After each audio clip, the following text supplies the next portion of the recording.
This video will help you sleep and relax. But before we begin, I would like to know which city you're from and what time you're watching this. Now, subscribe to the channel, relax, and let's begin. I've always considered myself pretty level-headed when it comes to the paranormal. Sure, I'm interested in it. I watch those ghost hunting shows and have visited a few supposedly haunted locations over the years, but I've never been the type to jump at shadows or claim every cold spot is a ghost. That changed last month at Cades Cove, and I still can't explain what happened to me there. My sister Emma had been going through a rough patch after her breakup.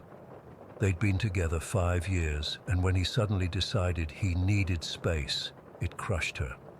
After 2 weeks of barely leaving her apartment, I practically dragged her out for what our mom always called mountain therapy, a trip to the Smoky Mountains to clear her head.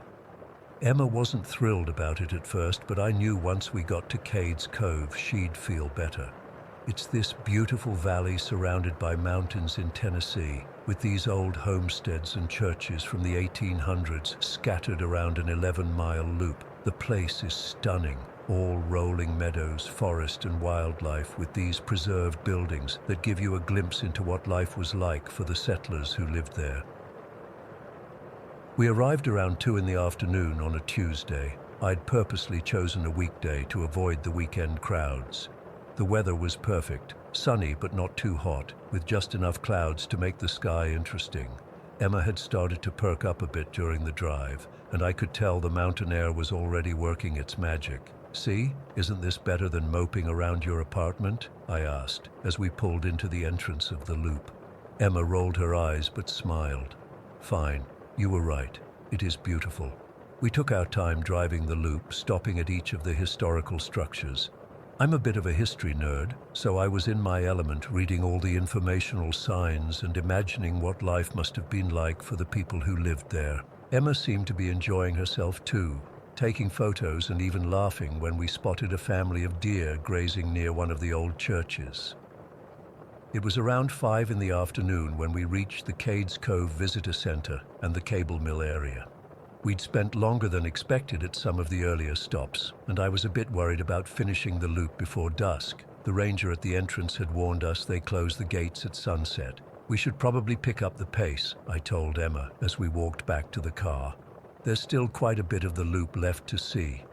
We drove on, stopping more briefly at the remaining sites. The sun was starting to sink lower, casting long shadows across the valley. That's when we came to the old white house that used to be a store for the Cove residents.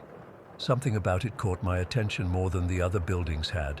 Maybe it was the way the evening light hit it, or just my imagination working overtime, but I felt drawn to explore behind it. "Hey, I want to check something out real quick," I said to Emma, who was scrolling through the photos on her camera. "Sure, but make it fast. Didn't that ranger say they locked the gates at sunset?" I nodded and headed around the back of the White House. That's when I saw it, an old barn set back a bit from the main building, with a small trail leading from it into the woods. It wasn't marked on any of the informational signs I'd seen, and something about it seemed different from the other historical structures we'd visited. The barn itself wasn't particularly remarkable. Weathered wood, probably built sometime in the 19th century, like everything else in the cove. But as I walked toward it, something changed. It started subtly at first, like a shift in barometric pressure before a storm. I was maybe 15 feet away from the barn when the feeling hit me full force. It was fear, not just ordinary nervousness, but bone-deep, primal terror. My heart started racing so hard I could feel it pounding in my throat. My palms went instantly slick with sweat. I felt dizzy, like I might pass out, and my legs started trembling. But the worst part was that I suddenly had this overwhelming urge to run and hide. I needed to get away from something I couldn't see but that I was certain was coming for me. It felt like being a child again, convinced there's a monster in your closet, except this was 1,000 times more intense and somehow not mine. That's what was so bizarre about it. These emotions didn't feel like they belonged to me. It was as if someone else's terror had been shoved into my body and I was experiencing it as my own. I'd never felt anything like it before. I must have made some kind of noise because Emma called out from behind me. "Sarah, you okay?" I couldn't answer. I was frozen in place, my breath coming in short gasps. I felt a cold sweat break out across my forehead and down my back. Emma came up beside me and grabbed my arm. "Hey, what's wrong? You look like you've seen a ghost." The moment she touched me, I snapped out of it enough to stammer, "We need to go, now." She looked confused, but must have seen the genuine fear on my face because she didn't argue. She just guided me back toward the car, keeping her hand on my arm.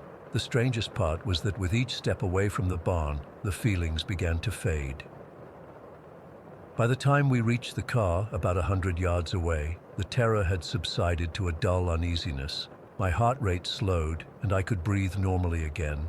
It was like crossing some invisible boundary that separated normal reality from whatever I'd just experienced. "What happened back there?" Emma asked as she started the car. I shook my head, still trying to process it myself. "I don't know, I got this feeling. This terrible feeling of fear and needing to hide." "From what?" "I don't know that either. It just came out of nowhere." Emma looked at me skeptically. "Maybe it was a panic attack or low blood sugar. When did you last eat?" I let her believe it was something like that because the alternative seemed too strange to explain, but I knew it wasn't a panic attack. I've had those before, and this was completely different. This felt external, like something was projecting these emotions onto me. We continued around the loop, stopping at the remaining historical sites, including some old churches and graveyards. That's another thing that makes no sense. If I was just having some kind of episode, why didn't it happen at any of the other abandoned buildings or cemeteries? Some of those places were far more atmospheric and spooky than that unremarkable barn, but I felt absolutely nothing unusual at any of them. It was almost sunset by the time we finished the loop. Emma seemed to have forgotten about my strange episode, chatting about which photos she was going to post online, but I couldn't stop thinking about what had happened. That night at our hotel in Gatlinburg, I couldn't sleep.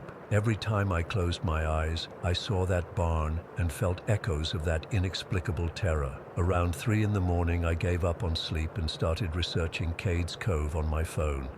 I found plenty about the history of the area, the families who had lived there, and some general ghost stories associated with the cove. Apparently, it's one of the most haunted areas in the Smoky Mountains, but I couldn't find anything specific about the barn behind the White House store. The next day we spent exploring Gatlinburg and Pigeon Forge, doing typical tourist stuff. Emma seemed to be having a good time, which was the whole point of the trip, so I tried to push aside my preoccupation with what had happened at the barn, but it kept nagging at me. On our last day, as we were packing up to head home, I found myself suggesting another trip to Cades Cove. "Again? We've already seen everything," Emma said. "I know, I feel like I missed some things. I want to take another look." Emma studied my face. "This is about whatever freaked you out at that barn, isn't it?" I couldn't deny it. "I just want to see if it happens again, to see if I was imagining things." She sighed, but agreed to go. "But we're not staying long. We need to get on the road by noon." This time I drove straight to the White House store, barely glancing at the other historical sites we passed. When we arrived, I sat in the car for a moment, steeling myself. "You don't have to do this," Emma said. "Whatever happened the other day, it upset you. Maybe it's better to just let it go." But I couldn't. I needed to know if it was real, or if I'd just had some kind of weird episode. I got out of the car and walked purposefully toward the back of the house. The barn looked exactly the same as it had 2 days ago, just an old, weathered structure that shouldn't have been remotely frightening.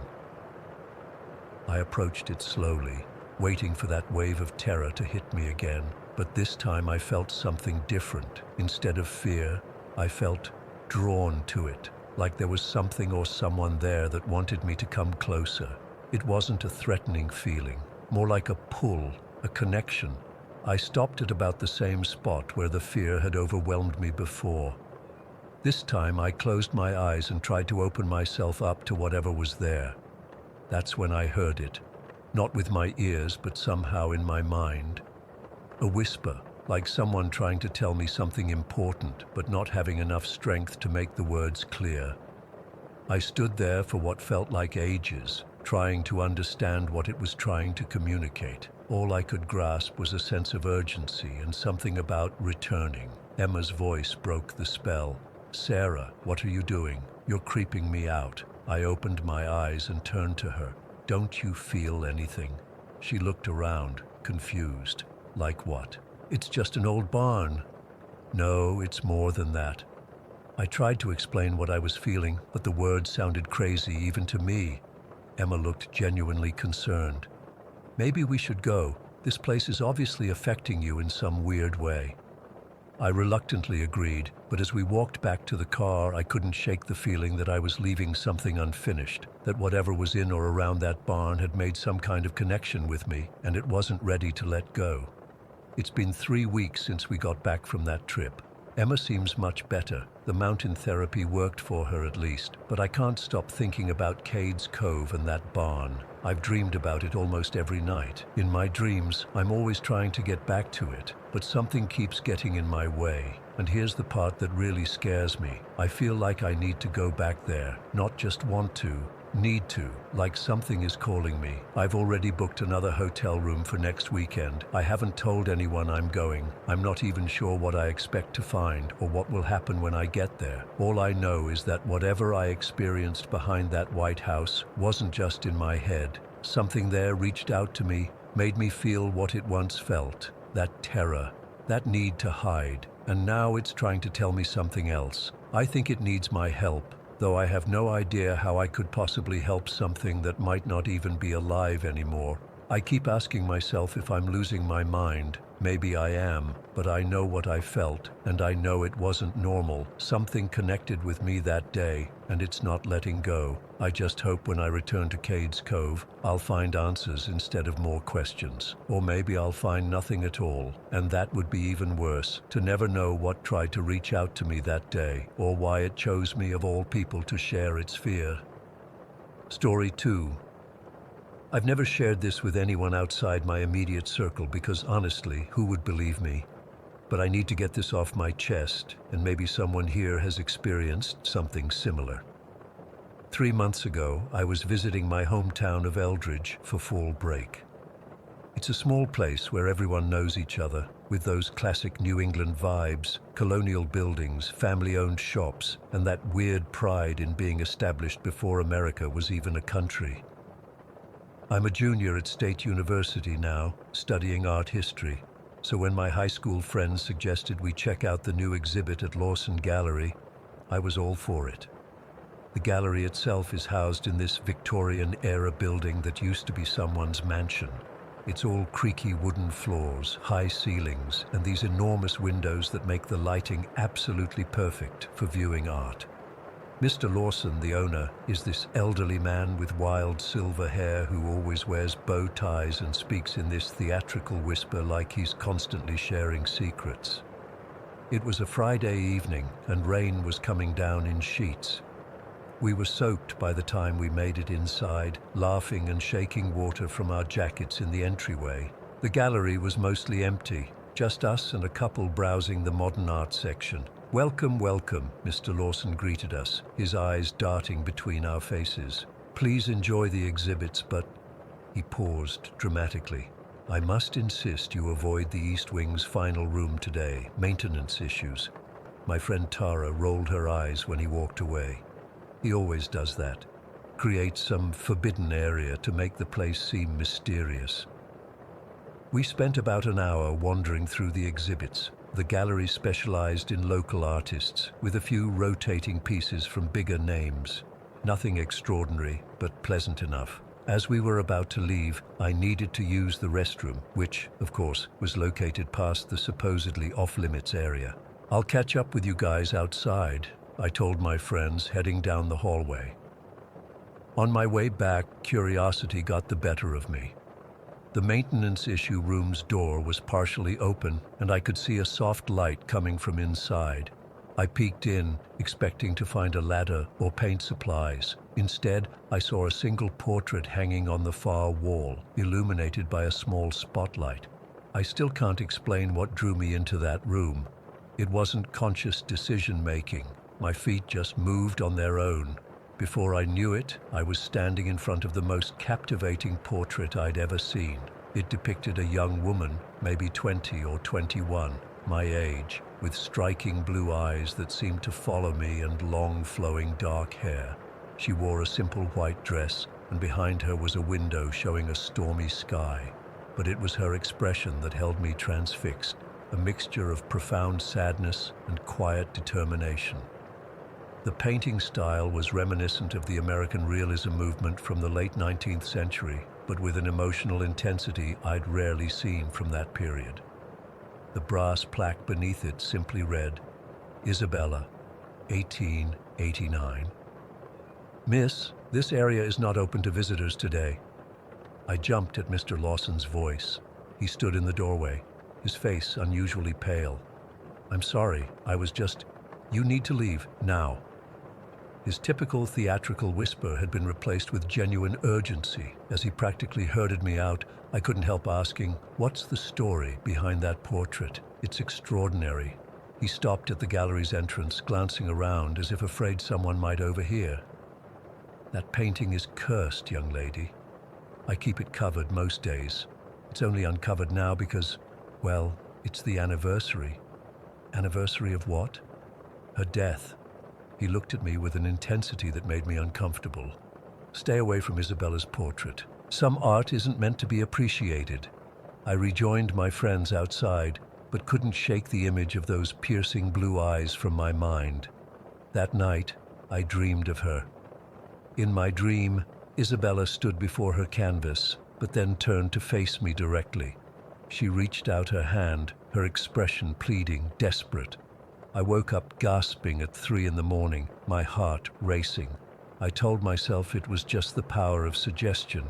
Mr. Lawson's warning, combined with an admittedly powerful portrait, had simply worked its way into my subconscious.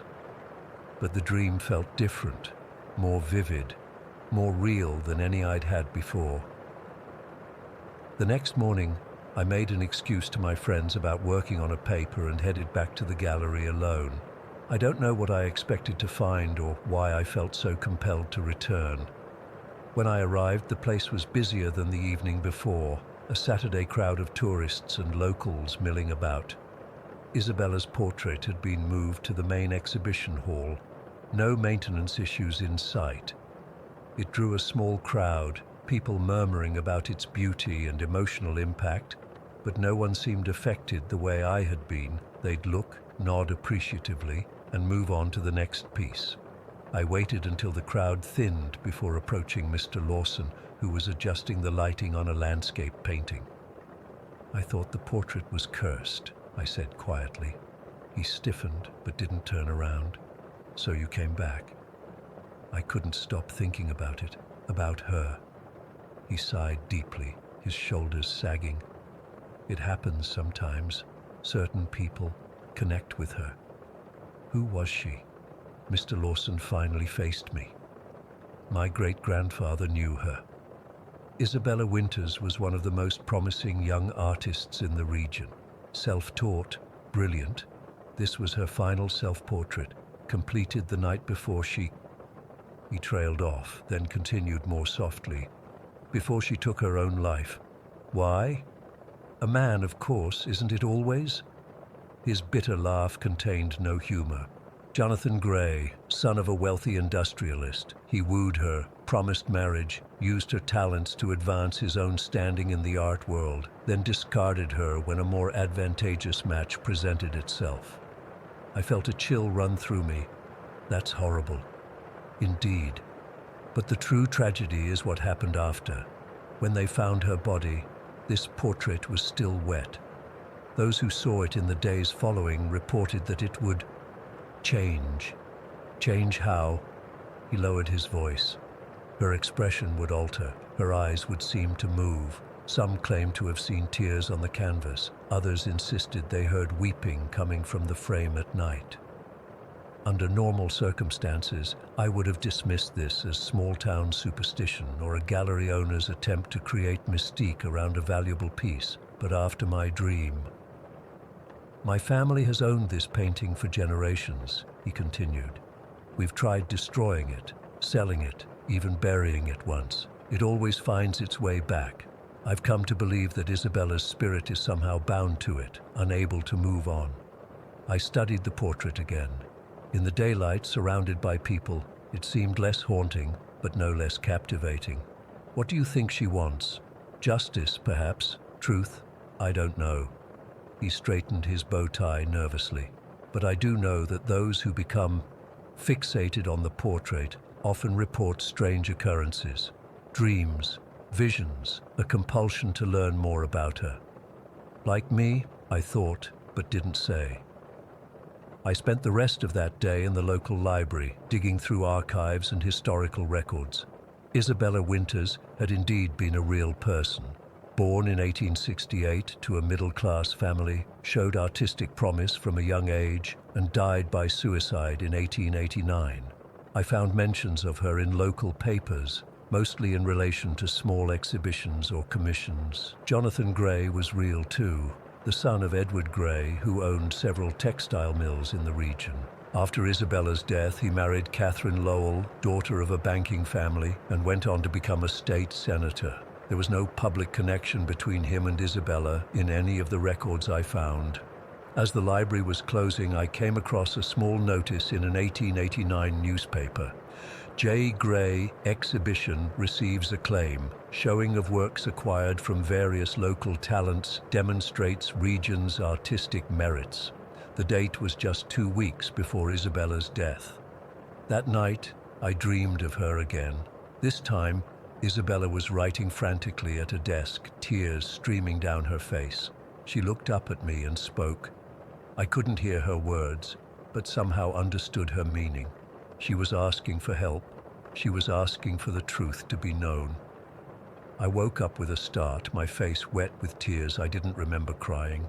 It was just after midnight. Without really thinking it through, I grabbed my coat, a small battery-powered lantern from my emergency kit, and the flowers I'd bought for my mom but hadn't given her yet. The gallery would be closed, of course, but something told me I needed to go there now. I drove through the empty streets of Eldridge, rain falling lightly on my windshield. When I arrived, I was surprised to see a faint light coming from inside the building. The front door was unlocked. I pushed it open slowly, calling out a hesitant "hello" that echoed through the empty space. No response. I made my way to the main hall where Isabella's portrait hung. The single spotlight above it was on, illuminating her face while leaving the rest of the gallery in darkness. I approached slowly, my heart pounding in my chest. "Isabella," I whispered, feeling both foolish and frightened. I brought you flowers." I set the small bouquet beneath the portrait and took out my lantern, placing it on the floor. The soft glow created an almost shrine-like atmosphere. "I know about Jonathan," I continued, my voice gaining strength. "He stole your work, didn't he? Presented it as acquisitions when they were actually yours." The temperature in the room seemed to drop suddenly. I could see my breath fogging in front of me. "I don't know if you can hear me, but I want to help. Tell me how I can help you." The light from my lantern flickered, then grew brighter. I watched, frozen in place, as a shadow seemed to separate itself from the portrait, a darkness taking the shape of a woman. It moved toward me, not walking but floating just above the floor. I should have been terrified. I should have run. But instead, I felt an overwhelming sense of sadness that wasn't entirely my own. The shadow stopped a few feet away from me. In the dim light, I could make out features that matched the portrait, those same piercing blue eyes now luminous in the darkness. "Isabella," I whispered. The figure nodded slowly. "What?" A whisper filled the room, though her shadowy lips didn't move. "Truth. Show them the truth. About Jonathan, about what he did to you." Another nod. "How?" The shadow gestured toward the portrait, then to my phone in my pocket. I understood somehow. I needed evidence, proof. I spent the entire next day gathering everything I could find about Isabella Winters and Jonathan Gray, old letters in the Historical Society's archives, newspaper clippings. I even found a journal belonging to a friend of Isabella's that explicitly mentioned Jonathan's theft of her work and his betrayal of their relationship. That evening I returned to the gallery during regular hours with my research organized in a folder. Mr. Lawson watched me with concern as I studied Isabella's portrait again. "You've been looking into her, haven't you?" he asked. I nodded. I found proof of what happened. Jonathan Gray stole her work. He was exhibiting her paintings as acquisitions when they were actually hers, and when she threatened to expose him, he not only broke off their relationship, but threatened to ruin her reputation, claiming she was unstable and obsessed with him. Mr. Lawson's eyes widened. "You found actual documentation of this?"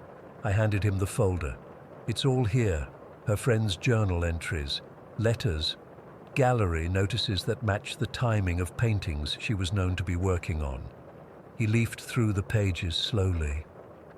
"All these years, we knew he betrayed her, but not the extent of it. I think she just wants people to know the truth," I said quietly, "to acknowledge what was done to her." That night, I returned to the gallery one last time. Mr. Lawson was waiting for me at the entrance. "I've been thinking about what you found," he said. "Isabella deserves justice, even a century late." He led me to the portrait, where he had placed a new plaque beneath it.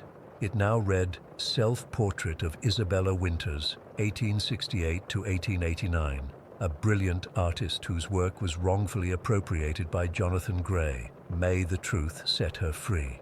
As we stood before the painting, the lights in the gallery flickered.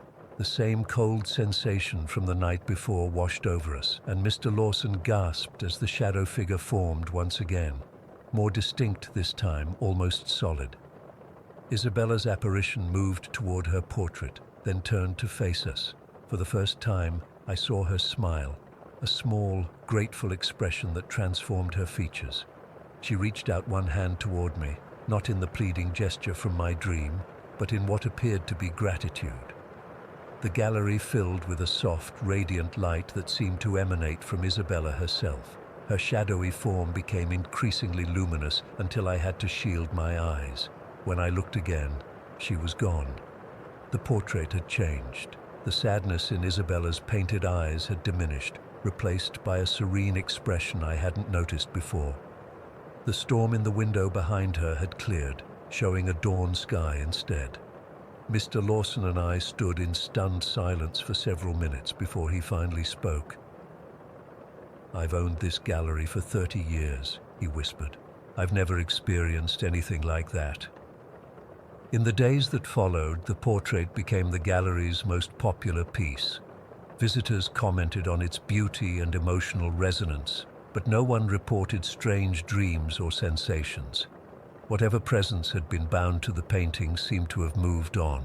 As for me, I haven't dreamed of Isabella since that night. But sometimes when I'm working late on my art history assignments, I feel a gentle breeze against my cheek when no windows are open, or catch a faint scent of oil paint, and I know somehow that it's her way of saying thank you.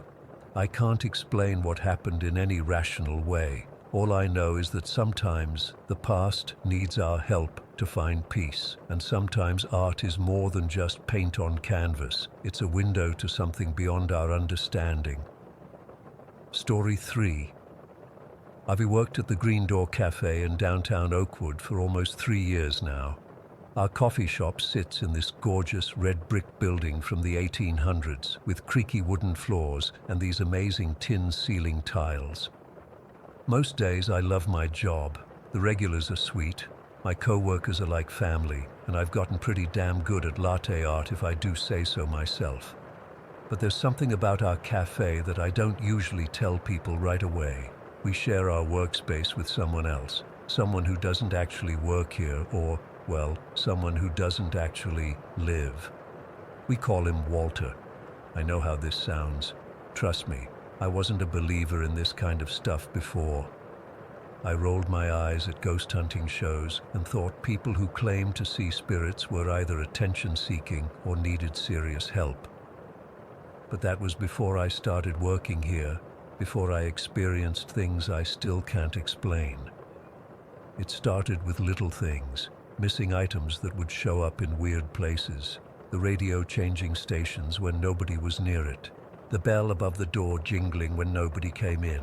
We all just laughed it off at first. Old building, drafty windows, forgetful co-workers. There were plenty of logical explanations. Then came the voices. The first time it happened to me was during morning prep. I was alone up front, grinding beans for the day's first batch, when I clearly heard someone say, "Jessica," right behind me. It was Marta's voice, my shift supervisor. I turned around. "Yeah?" But nobody was there. I called out, thinking she was in the back, but when I checked, she was in the parking lot unloading supplies from her car. She'd been outside the whole time. When I told her what happened, she just nodded and said, "That's Walter, he does that." That's when I learned that all my co-workers had experienced the same thing. Walter would call out in someone else's voice, perfectly mimicking them.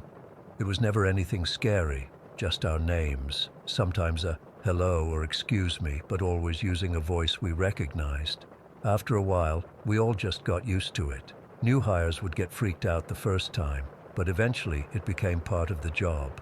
"Oh, that's just Walter saying hi," we'd explain, like it was the most normal thing in the world. He has other habits too. Sometimes when we're slammed with customers, we'll get that distinct feeling that someone's waiting at the counter. You know that sensation, that awareness that someone's standing there expecting service. We'll turn around, ready to take an order, but no one's there. Then we hear this soft, distinctly annoyed sigh, like we've kept him waiting too long, like he's a customer we've ignored. The basement is his favorite spot. It's where we store extra supplies, do inventory, and take our breaks. It's also where Walter seems strongest. Everyone feels it down there, that unmistakable sensation of being watched. The hair on your neck standing up, the feeling that someone just walked past you when you're completely alone.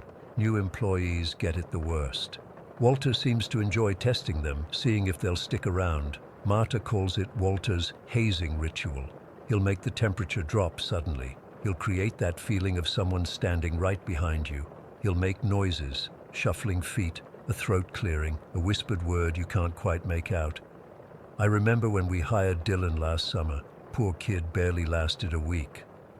On his third day, Marta asked him to grab more napkins from the basement. He came back up white as a sheet, hands shaking so bad he dropped the box. He quit that afternoon, said he couldn't explain what happened down there, just that he wasn't alone and he couldn't do this. But here's the thing about Walter. He's never actually harmful.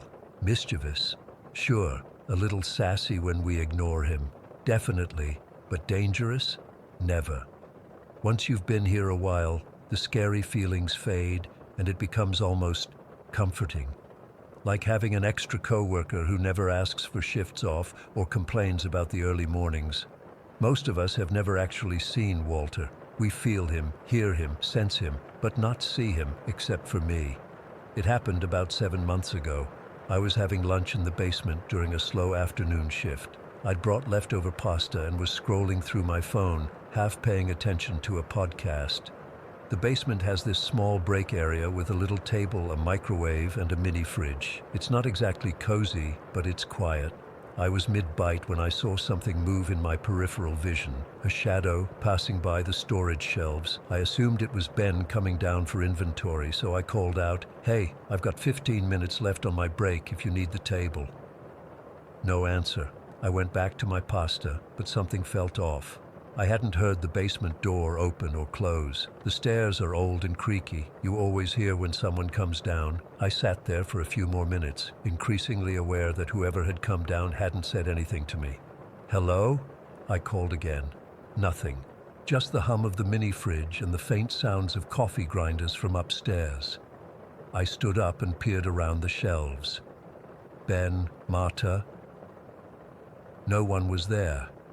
I checked my phone. I'd been downstairs for about 30 minutes, and in that entire time I realized with growing unease, whoever had come down had never gone back up. I would have heard them. My heart started beating faster. I packed up my lunch quickly, no longer hungry. As I headed for the stairs, I felt it, that unmistakable sensation of being followed. Not threateningly, but curiously, like someone was just a few steps behind me, watching with interest. I practically ran up those stairs. When I burst into the cafe area, Ben looked up from the espresso machine, eyebrows raised. "You okay? You look like you've seen a ghost," he joked.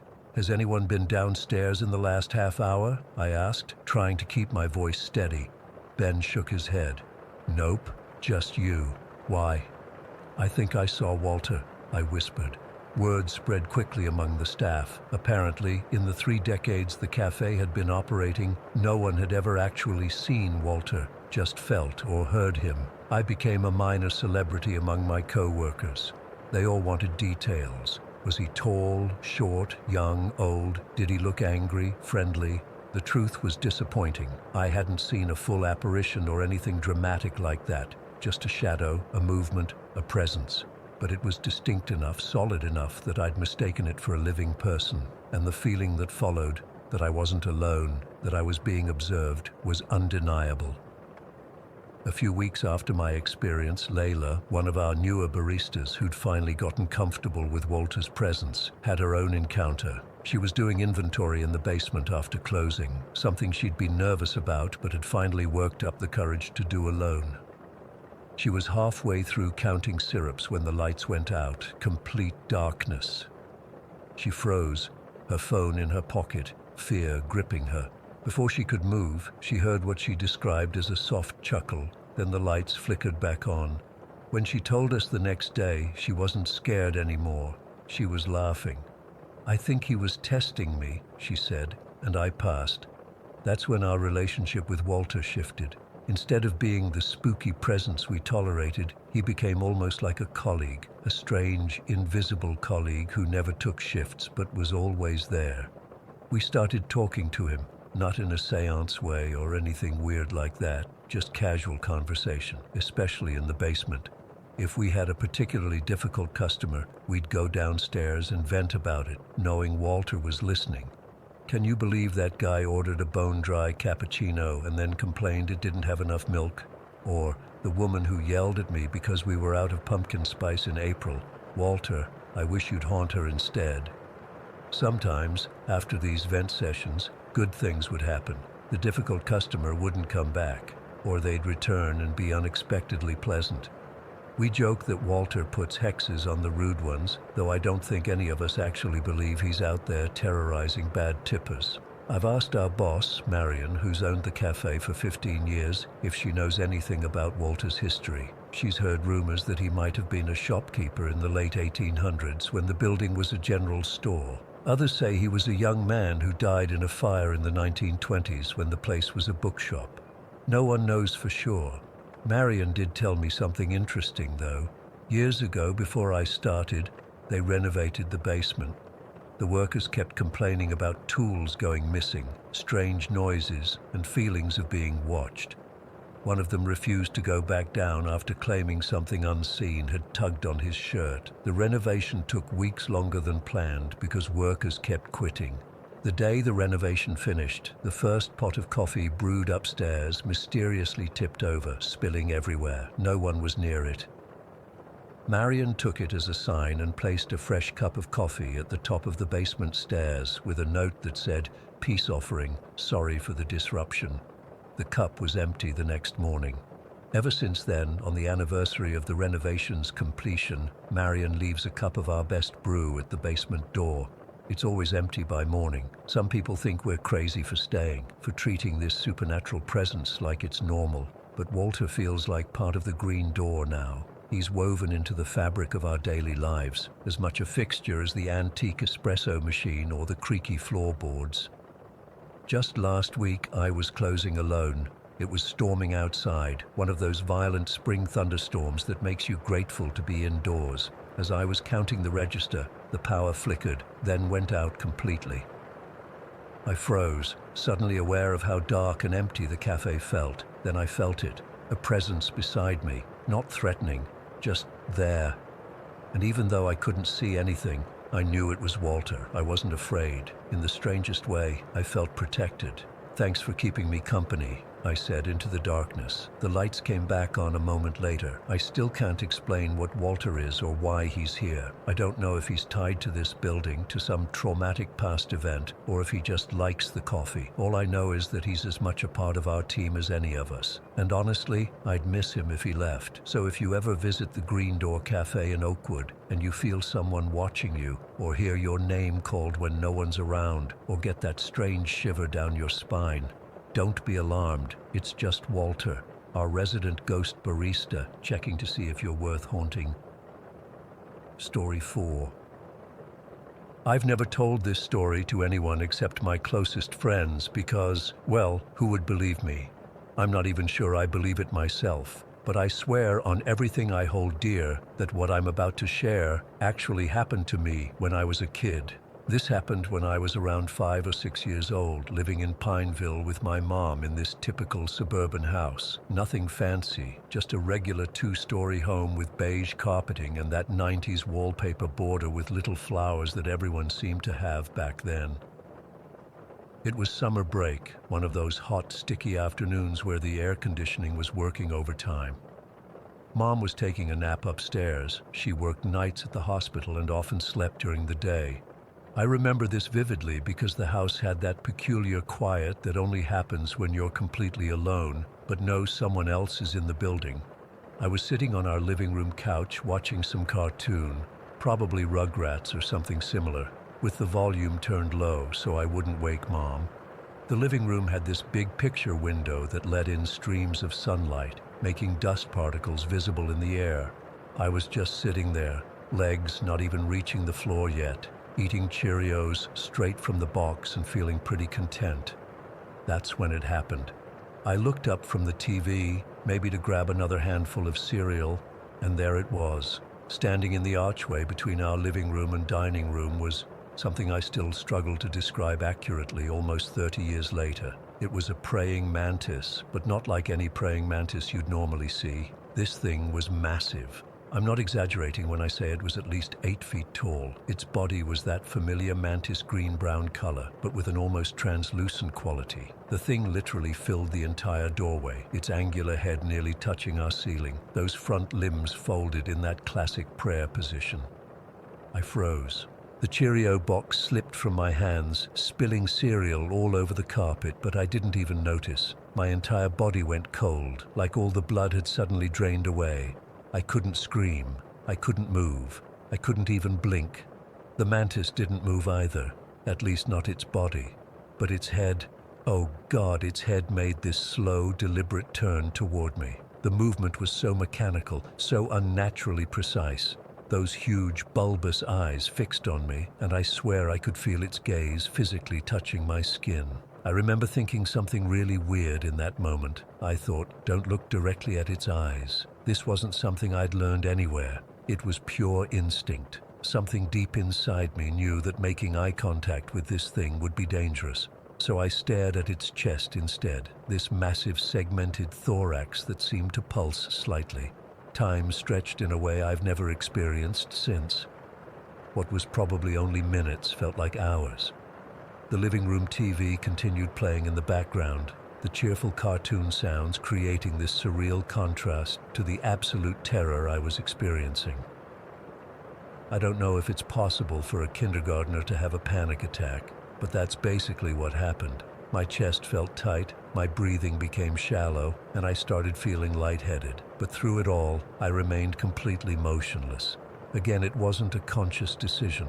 Some primal part of my brain seemed to understand that movement would be dangerous, that I needed to be as still as possible. The mantis tilted its head slightly as if studying me. Its antennae twitched occasionally, and I could see its mandibles moving subtly. I remember noticing strange details, how the sunlight from our window seemed to pass through parts of its body, how its legs were positioned so precisely on our carpet, not disturbing a single fiber. After what felt like an eternity, I somehow found the courage to move. It wasn't bravery, it was pure animal panic. I bolted from the couch and ran up the stairs as fast as my little legs could carry me. I was sobbing by this point, gasping for air between terrified hiccups. I burst into my mom's room and started shaking her awake. "Mom! Mom! There's a giant bug downstairs!" I remember shouting, my voice cracking. Mom was disoriented, annoyed at being woken up. "What are you talking about?" she asked, rubbing her eyes. "In the living room. It's huge, like bigger than you." I was pulling at her arm, trying to get her out of bed. She sighed, that mom sigh that all kids recognize, the one that means she thinks you're being dramatic, but she got up anyway, pulling her robe around her shoulders. "All right, let's go see this giant bug," she said, taking my hand. I was trembling as we walked down the stairs. I kept trying to explain what I'd seen, but my descriptions weren't making sense even to me. How do you explain an 8-foot praying mantis to your sleep-deprived mother? When we reached the living room, I half hid behind her legs, pointing toward the dining room archway. There, it was right there. But of course, it was gone. The living room looked exactly as it always did, except for the scattered Cheerios on the floor. The space where the mantis had stood was empty. Mom looked down at me with a mixture of confusion and mild annoyance. "Honey, there's nothing there. You probably just had a bad dream or saw a shadow." "No, I wasn't asleep. It was right there, I swear." I was desperate for her to believe me. She knelt down to my level. "Look, sometimes our eyes play tricks on us. Maybe you saw a regular praying mantis and it just looked big because you were scared. But I knew what I'd seen. It wasn't a trick of the light or an optical illusion.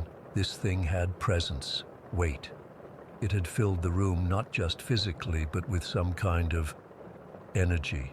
I didn't have the vocabulary for it back then, but looking back, I'd say it felt like standing in the presence of something ancient and intelligent. Mom cleaned up the Cheerios, turned off the TV, and sat with me for a while until I calmed down. But I refused to stay downstairs alone for weeks afterward. I kept checking that archway, expecting the mantis to return. I started having nightmares about those huge, faceted eyes staring at me. Eventually, as kids do, I stopped talking about it. The memory remained vivid, but I buried it deep, convinced that no one would ever believe me. As I grew older, I tried to rationalize it. Maybe I had fallen asleep briefly and dreamed it, or maybe it was just an extreme case of a child's overactive imagination. But I never fully believed those explanations. The experience had felt too real, too present. Fast forward to my late 20s. I was at a party with some friends, including this woman named Eve, who I'd met through mutual acquaintances. We were sitting on the porch, having one of those deep conversations you sometimes have with relative strangers, when the topic shifted to weird experiences. Eve mentioned that she'd once tried psychedelic mushrooms with some friends at a cabin in the woods. One of her friends had started having a really bad trip, panicking, crying, the whole thing. Eve was trying to calm her down, but wasn't having much success. And then, Eve said, taking a sip of her beer, the weirdest thing happened. I suddenly saw these beings. They were like praying mantises, but they were standing upright, almost like people. They surrounded us and I should have been terrified, but I wasn't. They started communicating with me, not with words, but directly into my mind. They showed me exactly what to say and do to help my friend. I nearly dropped my drink. My heart started racing, just like it had all those years ago in my living room. "What did they look like?" I asked, trying to keep my voice casual. "Tall, really tall, green-brown color. They had this weird glow around them, almost like they weren't fully solid," Eve replied, then laughed. "I know how it sounds. It was probably just the mushrooms." But I wasn't laughing. For the first time in decades, someone had described something close to what I'd seen. The difference was that Eve had been on a powerful hallucinogen, while I had been a completely sober kindergartner watching Saturday morning cartoons. I debated whether to tell her my story, but ultimately decided against it. What would be the point? But her experience left me with questions I still can't answer. What did I see that day? Was it really there in a physical sense? If Eve saw similar beings while on mushrooms, what does that mean? Are these things only visible when our minds are in certain states? Was I, as a young child, somehow more perceptible to whatever exists beyond our normal range of awareness? I've done research since then. There are actually numerous accounts of people encountering mantis-like entities during deep meditation, near-death experiences, or psychedelic trips.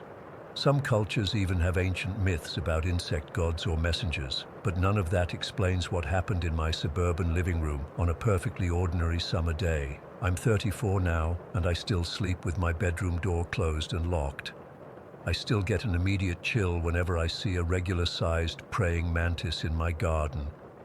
And sometimes, when I'm alone in a quiet house, I get the distinct feeling that if I turn around quickly enough, I might catch a glimpse of something tall and green standing silently in the doorway, its huge eyes watching me with an intelligence I cannot comprehend. I don't know what visited me that day. I don't know if it meant me harm or was simply curious.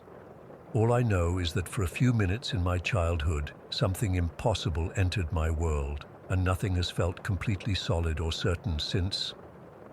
Story 5. I still can't sleep right, even though it's been 8 years since that trip to Mount Ashford. Every time I close my eyes, I hear those damn whispers. My therapist says writing this down might help, so here goes. Back in 2015, I was living in Seattle with a decent IT job and a solid group of friends who loved outdoor adventures as much as I did. We'd hit trails around Washington almost every other weekend when the weather allowed. There was Jake, my roommate from college, Megan, who worked with me, her boyfriend Chris, and my cousin Sarah, who'd recently moved to the area. We'd tackled most of the popular spots in the Cascades, so when Jake suggested Mount Ashford for our weekend trip in early October, we were all in.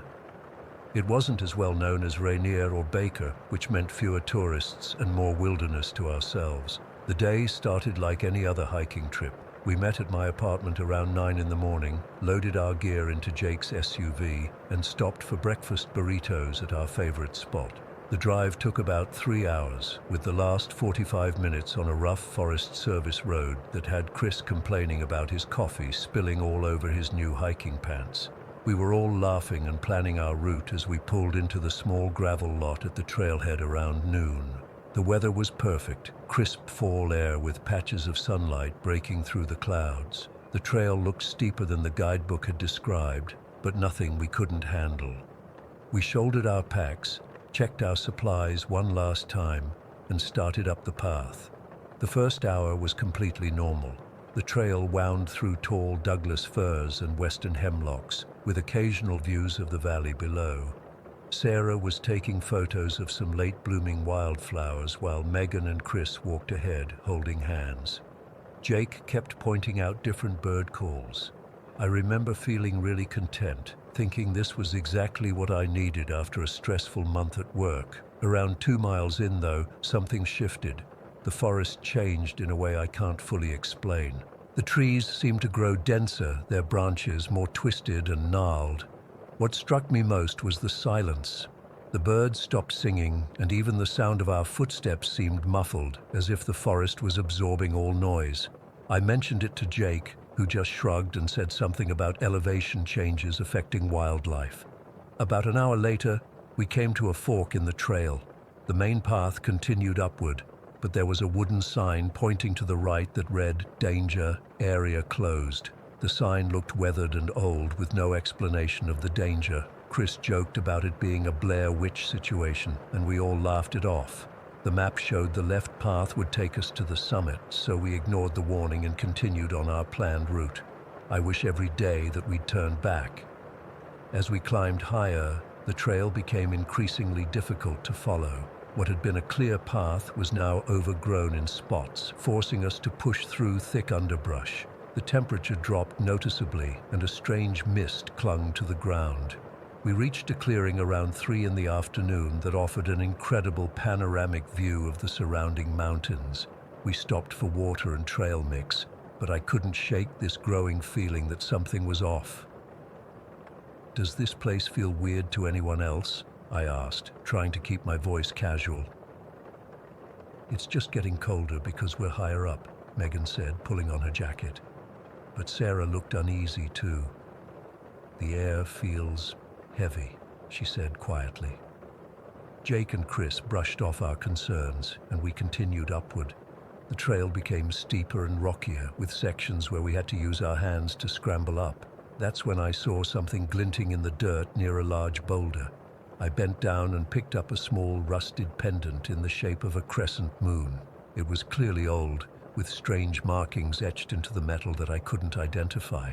Something in the back of my mind screamed to put it back, to leave it exactly where I'd found it, but instead I slipped it into my pocket, telling myself I'd look at it more closely at camp. That's when everything really changed.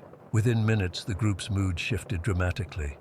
Chris snapped at Megan for walking too slowly. Jake, usually the peacekeeper, told them both to shut up. Sarah fell silent altogether, her eyes constantly scanning the trees around us. I felt a creeping dread building in my chest, like something was watching us from just beyond the tree line. By 6 o'clock, we reached the summit plateau just as dusk was settling in. Under normal circumstances, we would have been celebrating with high fives and summit photos. Instead, we wordlessly set up camp in a small clearing surrounded by twisted pines. The view should have been spectacular, but a thick fog had rolled in, obscuring everything beyond about 50 feet. We managed to get a fire going, which briefly improved the mood. We cooked freeze-dried meals on our portable stoves and even shared a flask of whiskey Jake had brought. But the conversation was stilted and forced. I kept catching my friends staring off into the mist, as if they were seeing things I couldn't. Every time the wind blew through the trees, it sounded almost like distant voices. "Let's turn in early," I suggested around 9. "We've got a long hike down tomorrow." No one argued. We retreated to our tents, Sarah and I sharing one, Jake in his solo tent and Chris and Megan in theirs. I fell into a fitful sleep, the pendant feeling like it was burning a hole in my pocket. I woke with a start at what my watch said was midnight. The campsite was silent, except for a faint, melodic humming that seemed to be coming from somewhere in the fog. At first, I thought it might be one of my friends, but the sound was too otherworldly, like nothing I'd ever heard before. Sarah was fast asleep beside me. I slipped out of my sleeping bag as quietly as possible, pulled on my boots and jacket, and unzipped the tent. The fire had burned down to embers, casting an eerie red glow over the campsite. The humming grew slightly louder, more distinct. It felt like it was calling to me specifically. I grabbed my headlamp, but hesitated before turning it on. Something told me I shouldn't announce my presence. I moved away from the tents, toward the source of the humming, using just the faint moonlight filtering through the fog to guide me. The further I walked from camp, the clearer the humming became, gradually transforming into what sounded like whispers. I couldn't make out the words at first, but they had an urgent quality that made my heart race. After about 5 minutes of walking, I froze as the whispers suddenly formed clear words. "Help us." I should have run back to camp right then. Instead, I whispered, "Who's there?" My voice sounded small and pathetic in the vast silence. The whispers continued, seeming to come from all directions now. "Help us. This way." I followed as if in a trance. The pendant in my pocket felt ice cold now, even through the fabric of my pants. The fog parted slightly, revealing a small clearing I hadn't noticed before. In the center stood what looked like an old stone altar, crumbling and covered in moss. Around it was what remained of someone else's campsite, a collapsed tent, rusted cooking equipment, and backpacks that looked like they'd been there for years. The altar itself was about waist high, roughly circular, with strange markings carved into its surface. In the dim light, they seemed to pulse with an energy I couldn't explain. I approached slowly, my body moving against my better judgment. "What happened here?" I whispered, reaching out to touch one of the markings. Just before my fingers made contact, I heard distinct footsteps behind me, the unmistakable sound of someone approaching through the underbrush. I spun around, but there was nobody there. Just swirling fog and shadows that seemed to move independently of the trees casting them. Panic surged through me as the whispers grew more numerous and louder, sounding like dozens of voices now. "Leave. Now." The voices had shifted from pleading to warning. A sudden gust of cold wind blew through the clearing, and I heard our campfire being extinguished with a hiss in the distance. The whispers transformed into anguished screams that made me cover my ears in pain. I ran blindly through the fog, branches whipping my face, roots threatening to trip me with every step. Somehow I found my way back to our campsite, burst into each tent, and frantically woke everyone up. "We need to leave now," I gasped, my breath coming in ragged bursts. "What the hell, Alex?" Jake grumbled, checking his watch. "It's the middle of the night." "There's something wrong with this place," I insisted, already shoving items into my backpack. "Please, just trust me." They must have seen the genuine terror in my eyes because they stopped questioning me and started packing. Chris looked particularly annoyed, but even he worked quickly to break down their tent. "Did you hear that?" Sarah asked suddenly, freezing in place. We all went still, listening. The whispers had followed me back, but they were fainter now, almost drowned out by the sound of the wind picking up around us. "I don't hear anything," Megan said, but her voice trembled. "We need to go," I repeated. "Don't leave anything behind." We abandoned any pretense of a proper camp breakdown, stuffing gear haphazardly into our packs. The fog swirled around us, thicker than before, making our headlamps nearly useless. We used the trail app on Jake's phone to find our way back to the path down the mountain. The descent was a nightmare. What had taken us hours to climb, we now tried to navigate in the dark. We slipped on loose rocks, grabbed at branches to keep from falling, and kept close together, afraid of losing anyone in the fog.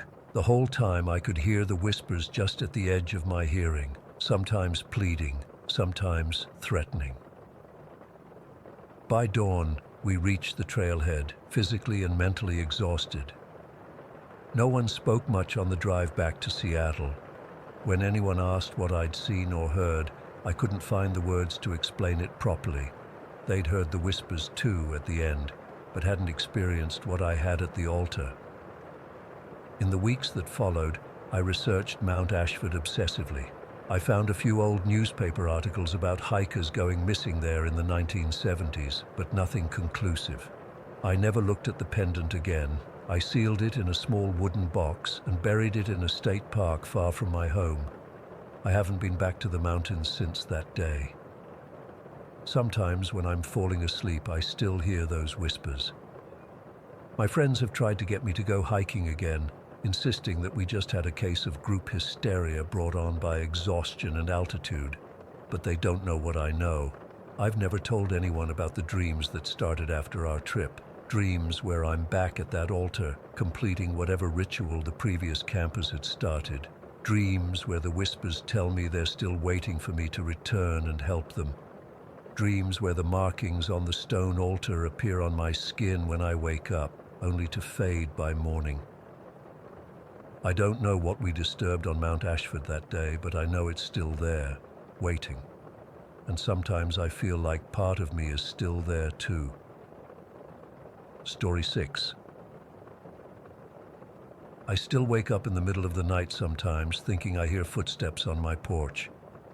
I've lived in Antelope County my entire life, 37 years, and I never thought I'd be afraid in my own home. Not here. We're the kind of small Nebraska town where everyone knows everyone, where you don't always lock your doors at night because, well, what's the point? At least that's how it used to be. All that changed last spring. I need to get this off my chest because it's eating me alive, and maybe writing it down will help me process what happened. I still can't believe it. None of us can. I work as a nurse at the county medical center.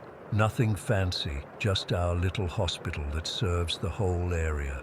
I was on night shift that week, which I usually hate, but thank God I was. If I'd been home sleeping that night, I don't know what might have happened. It started around 11:30 at night. I was at work when my neighbor Carol called me. Carol's in her 70s and has lived next door to me for 20 years. She's not the type to call for no reason, especially that late. "Jenny, I think someone's at your house," she said, her voice shaking. "I saw flashlights moving around inside. I thought maybe you came home early, but then I remembered your car isn't in the driveway." My stomach dropped. I told her to call 911 right away. She hesitated. I already did. Sheriff Keller himself came by about 20 minutes ago. He checked around your place and said everything was fine, probably just reflections from a passing car or something. But Jenny, I know what I saw, and now I'm seeing the lights again. That was strange. Sheriff Gerald Keller rarely responded to calls himself anymore. He had deputies for that. He'd been sheriff since '97, elected on a tough-on-crime platform that actually worked. Crime rates dropped significantly under his watch. Everyone respected him. Hell, I voted for him every election. I'll call the station, I told Carol. Just stay inside and keep your doors locked. When I called the sheriff's office, Deputy Simmons answered. He sounded confused when I mentioned Keller had already been to my house. That's not possible, Jenny. Sheriff's been at the county commissioners meeting all evening, just wrapped up maybe 20 minutes ago. I can send a patrol car out now, though. A chill ran through me. If Keller wasn't at my house, who was Carol talking to? Deputy Simmons and another officer checked my house. They found a basement window jimmied open and muddy footprints inside, but nothing appeared to be stolen. They took a report and told me to call if I noticed anything missing. I was so shaken I stayed at my sister's place that night. The next morning I went home to change before my shift. That's when I noticed little things out of place. My underwear drawer had been rummaged through. Family photos were slightly rearranged. My laptop was in a different position than I'd left it, and most disturbing, my hairbrush was missing from the bathroom. I called the station again and asked specifically for Sheriff Keller this time. When he called me back an hour later, his voice had that reassuring quality that had won him so many elections. Jenny, I understand you're frightened. We take break-ins very seriously. I'll personally keep an eye on your place for the next few nights. I felt relieved. If anyone could make me feel safe, it was Sheriff Keller. That feeling didn't last long. 3 nights later, I was home watching TV when my phone pinged with a text from a number I didn't recognize. Blue cotton panties today? Nice choice. I nearly vomited. Someone had been watching me. I checked all my windows and doors. Everything was locked. I called Deputy Simmons again. He came by, looked around, and suggested I change my phone number. He also mentioned they'd had a few similar complaints recently. People reporting seeing flashlights through their windows at night, hearing someone testing their doorknobs. Locals had started calling them night visits. Have you reported these to the sheriff? I asked. Of course, Simmons said. He says we don't have the manpower to stake out the whole county, says it's probably just kids. But it didn't feel like kids to me. A week passed. I installed new locks, security cameras, and motion sensor lights. I was starting to feel safer until I got home from work one day and found a manila envelope on my kitchen table. Inside was a printout of my text messages from the past week, including some very private ones with a guy I'd been seeing, scrawled across the bottom in red marker, "I see everything."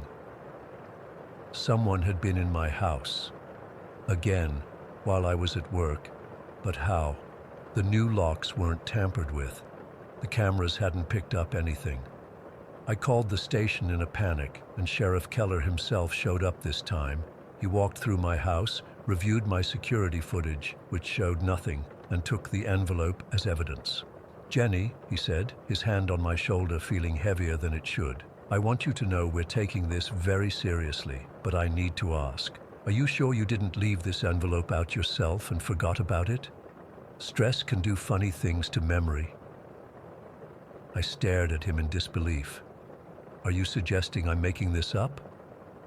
"Not at all," he said smoothly. "But we've had a lot of reports lately. Mass hysteria can spread in small communities. People hear about night visits, and suddenly everyone thinks they're being watched."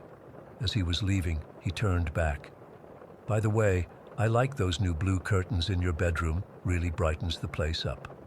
I froze. I'd only put those curtains up yesterday, and they weren't visible from the front of the house. That night, I couldn't sleep. Every creak, every shadow made me jump. Around 3 in the morning, I heard a sound on my back porch. Through the blinds, I saw a flashlight beam sweeping across my yard. I grabbed my phone to call 911, but before I could dial, my phone buzzed with a text. "Don't bother calling. Nobody will come." I nearly screamed. Whoever was outside was watching me right now. I turned off all the lights and hid in my bathroom, the only room without windows. I stayed there until sunrise, clutching a kitchen knife. The next day, I called in sick and drove to the Omaha field office of the FBI. I couldn't trust our local police anymore. I didn't know who to trust. The agent who interviewed me, Lisa Harmon, listened carefully to my story. At first, she seemed skeptical until I showed her the texts, the photos of the muddy footprints, and mentioned the other night visit reports.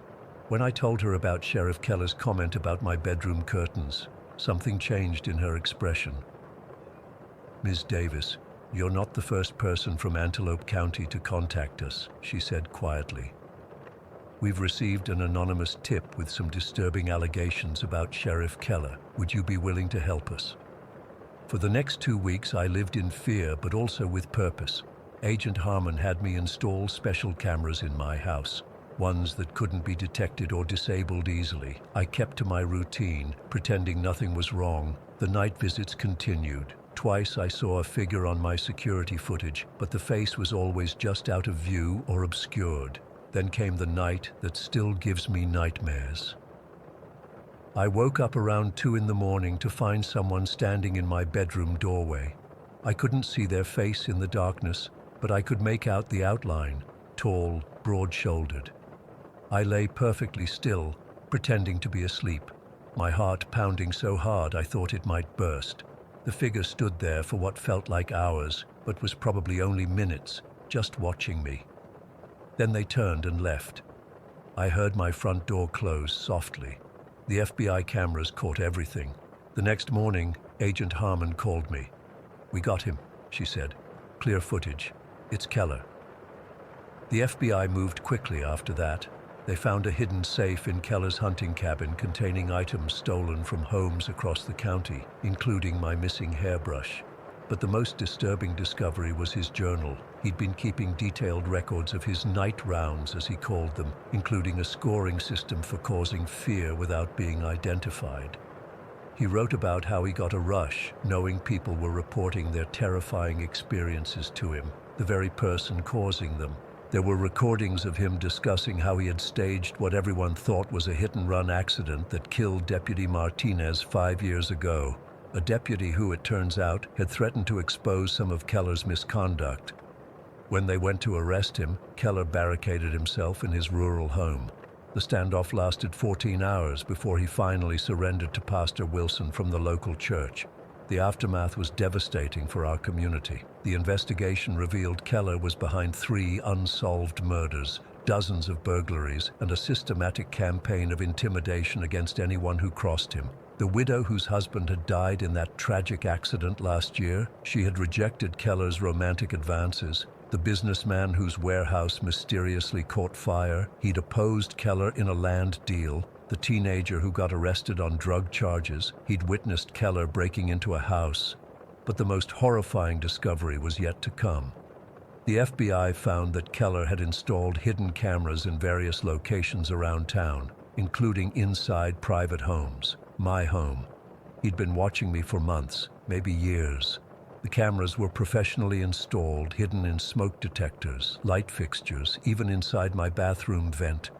I threw up when Agent Harmon told me. All those private moments, all those times I thought I was alone, I wasn't. He was watching, always watching. Keller was diagnosed with malignant narcissism and sadistic personality traits. He's serving 3 consecutive life terms without parole now. But the damage he did to our community can't be undone. We don't trust each other anymore. We definitely don't trust authority. I still live in my house, though I've had it completely gutted and renovated. The FBI removed all the cameras, but sometimes I still feel like I'm being watched. I sleep with the lights on now. I check and recheck my locks. I've had my phone number changed 6 times. The other night, I thought I heard footsteps on my porch again. My fiancée, Marissa, dropped him off this morning. The receptionist typed for a moment, then looked confused. "That's odd. We already have a Felix registered to you in our system." I told her that was impossible since we'd never been there before. She turned her screen so I could see it. Sure enough, there was a patient profile for Felix linked to my name and phone number, but it was listed as a golden retriever, not a cat. "That's not our pet," I said. "We have a cat named Felix, not a dog." She apologized for the mix-up and created a new profile. I didn't think much of it, just a database error. About a week later, I was hanging out with Mr. Peterson, helping him clean out his garage. His phone kept buzzing with notifications. Eventually, he checked it and looked really confused. "Jason, look at this," he said, showing me his phone. It was a notification from Greenfield Animal Hospital. Felix is due for his annual checkup. I felt a weird chill. That's where we just took our cat. "We used to take Nolan's dog there when he was little," Mr. Peterson said quietly. "His golden retriever." "Was it named Felix?" I asked, already knowing the answer. Mr. Peterson nodded slowly. "Felix died almost 10 years ago. We haven't been to that vet in at least that long." I told him about the mix-up at the vet, how they somehow had a profile for a dog named Felix connected to my information. Mr. Peterson looked pale. "That's impossible," he said. "That vet office completely updated their computer system a few years ago. They sent us a letter about it. There's no way old records would still be in there, especially linked to your number, which they never had." The coincidences were starting to freak me out. Marissa randomly picking the same vet Nolan's family had used, our cat having the same name as Nolan's childhood dog. My information somehow being linked to a dog that died a decade ago. Mr. Peterson called the vet office the next day. They were just as confused as we were. The receptionist explained that they had indeed completely overhauled their system 3 years ago and manually entered current patients. There should have been no record of Felix the dog in their system at all, let alone one connected to my phone number, which they never had on file for the Petersons. The office manager checked their backup systems and found no explanation. She promised to look into it further, but called back 2 days later saying their IT company couldn't explain it either. Somehow, this dog's profile had appeared in their system from nowhere, connected to my contact information. Mr. Peterson became convinced it was Nolan. "He's reaching out," he told me one night, his voice cracking. "He knows about your wedding. He's letting us know he's still here." I'm not a superstitious person. I've never believed in ghosts or an afterlife. But this shook me. The statistical probability of all these coincidences lining up was astronomical. The notifications kept coming. Every few days, Mr. Peterson would get an automated reminder about Felix. Vaccination due, heartworm medication refill, annual checkup. The vet kept trying to delete the profile, but it would reappear days later. As the wedding approached, the notifications increased in frequency. The week before the ceremony, Mr. Peterson got 3 in one day. The vet was baffled. They'd even had their entire system audited by the software company. On our wedding day, I left that empty spot where Nolan should have been. We even mentioned him in the program. During the reception, I stepped outside for some air and found myself talking to him like he was there. I told him I missed him, that the day wasn't the same without him. I swore I felt something, like a shift in the air around me. Probably just emotion and stress from the big day, but it felt real. The notifications to Mr. Peterson stopped immediately after the wedding, just completely ceased. The vet confirmed the profile had finally stayed deleted. I thought that was the end of the weirdness. I gave Mr. Peterson the Rolling Stones vinyl I'd bought for Nolan, and we both cried a little. Life went back to normal. The wedding was perfect. Marissa and I settled into married life, and I tried to process everything that had happened. Then came my birthday in November. The night before, I had the most vivid dream I've ever experienced. I was helping my friend Mike move into a new house, something we'd done in real life for Nolan years ago. We were carrying boxes from a moving truck. Everything felt completely real. The weight of the boxes, the smell of cardboard and dust, the sweat on my forehead. I walked out to grab another load and saw someone standing by my car. It was Nolan, looking exactly like he did before things got bad. Healthy, smiling. He was holding the gift bag with the Rolling Stones vinyl. He didn't say anything. just smiled at me, that crooked smile I'd know anywhere. Then he turned and started walking away. I tried to follow, screaming his name, but my feet wouldn't move. It was like they were cemented to the ground. I watched him walking farther away, still holding that gift bag, until he disappeared around a corner. I woke up sobbing, my pillow soaked with tears. Marissa was holding me, scared because apparently I'd been crying in my sleep. It took me an hour to calm down enough to tell her about the dream. "He came to say thank you," she said, squeezing my hand, "for saving his spot, for remembering him." The next day, my actual birthday, I got a text from Mr. Peterson asking if I could come over. When I arrived, he was sitting at his kitchen table with a small box. "I was going through some of Nolan's things," he said, "and found this. I think he'd want you to have it." It was a friendship bracelet Nolan had made in high school. We'd both worn them for years until mine broke during a camping trip. I'd forgotten all about it. "I found it this morning," Mr. Peterson said. "It was in a box I've gone through a dozen times. I swear it wasn't there before. I put it on immediately. It still fit perfectly." That afternoon, Mr. Peterson got one final notification from the vet. "Felix's checkup complete. See you next year." He called the vet immediately. They had no record of the notification being sent. Their system showed no appointment, no patient named Felix, nothing. I don't know what to make of all this. I'm not religious or spiritual, but I can't explain what happened. The statistical improbability of all these coincidences is just too much to ignore. Sometimes I look at that bracelet on my wrist and wonder, was it really Nolan? Did he somehow manipulate technology from wherever he is to let us know he's okay? To thank me for remembering him? I don't know. All I know is that I haven't dreamed of him since, and Mr. Peterson hasn't received any more mysterious notifications. It's like once the wedding was over, once I'd given his dad the gift, once I had the dream, whatever needed to happen had happened. I still miss him every day.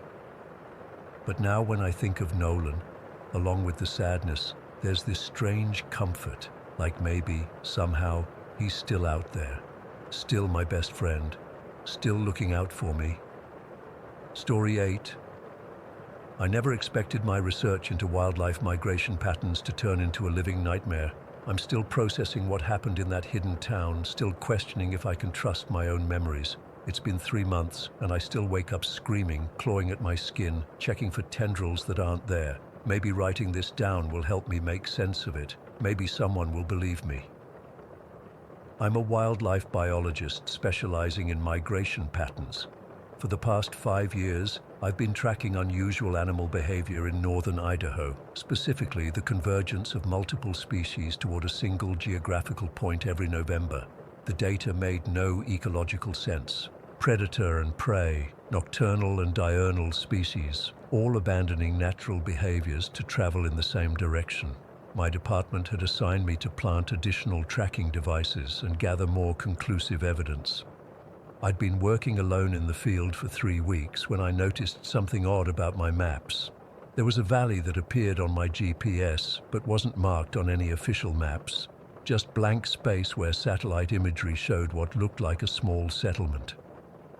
I remember thinking it was just a mapping error. How naive I was. The weather report had warned of a potential early snowstorm, but I figured I had time to investigate the anomaly before heading back.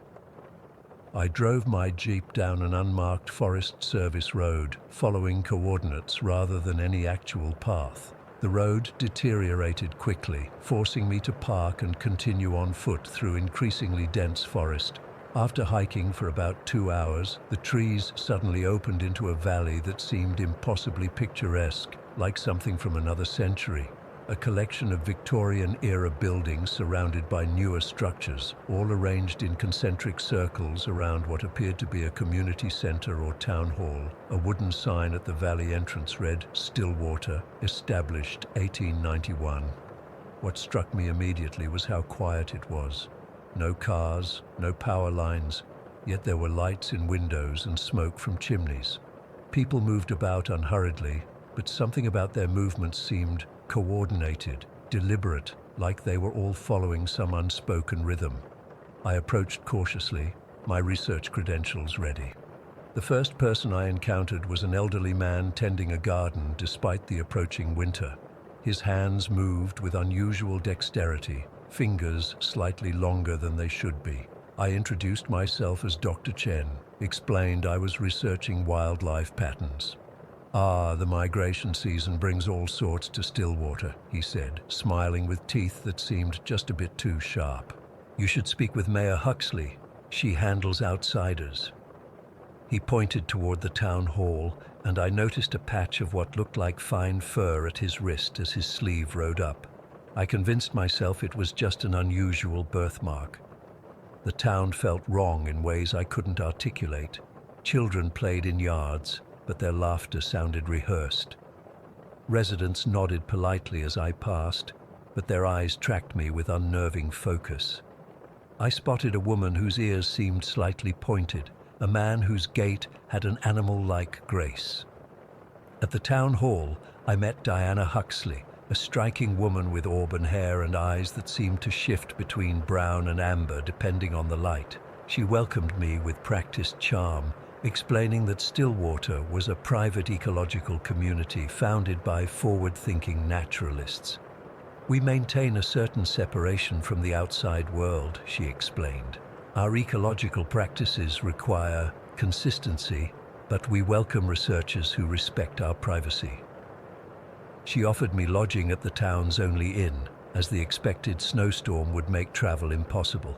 I accepted, increasingly curious about this unmarked town and its possible connection to the animal migrations I was studying. That night, the storm hit with unexpected ferocity. I watched from my window as snow accumulated rapidly, burying my planned exit route.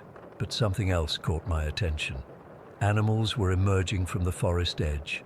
Deer, foxes, raccoons, even a black bear, moving in single file toward the town center.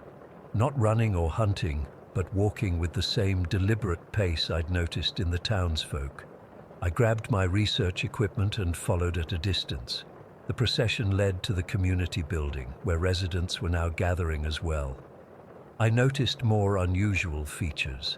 A teenage boy with pronounced canines, a woman whose spine curved in a way that wasn't quite human, an old man whose eyes reflected light like a nocturnal animal's. Using my credentials as cover, I slipped into the building behind them. The main hall was empty, except for a spiral staircase leading down. I hesitated, then followed the sounds of rhythmic chanting from below.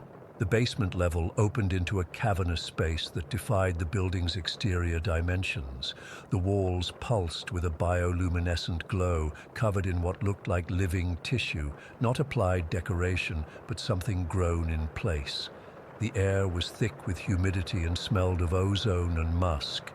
The townsfolk and animals had arranged themselves in concentric circles around a central structure, a massive tank filled with cloudy fluid, housing what I can only describe as an enormous neural organ. Not a single brain, but hundreds of smaller neural structures grown together, pulsating in unison. Some appeared human, others clearly animal, and many were something in between. From this central mass, fibrous tendrils extended outward, connecting to ports in the floor. I watched in horror as residents calmly removed shoes or rolled up sleeves, revealing implanted interfaces in their bodies.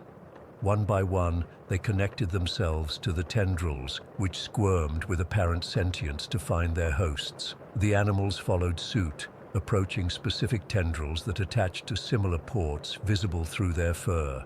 Once connected, humans and animals alike entered a trance-like state, swaying gently as pulses of light traveled through the tendrils. I must have gasped or made some noise because Mayor Huxley suddenly appeared beside me. I hadn't seen her enter, hadn't noticed her approach. "The confluence begins," she said softly. "You're witnessing something precious, Dr. Chen, the fulfillment of Stillwater's purpose." She guided me forward, her grip on my arm unyielding.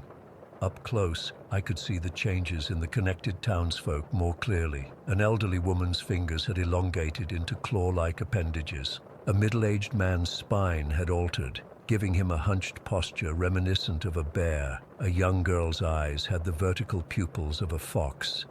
"What are you doing to these people?" I whispered, trying to mask my horror. Huxley smiled, revealing teeth that had definitely been filed to points. "Not to them, with them, for them. We're becoming what humans were always meant to be." She explained with disturbing pride that Stillwater was founded after the discovery of what she called a neural symbiote in a meteorite impact site in 1891. The original founders had learned to cultivate this organism, which could bridge genetic barriers between species.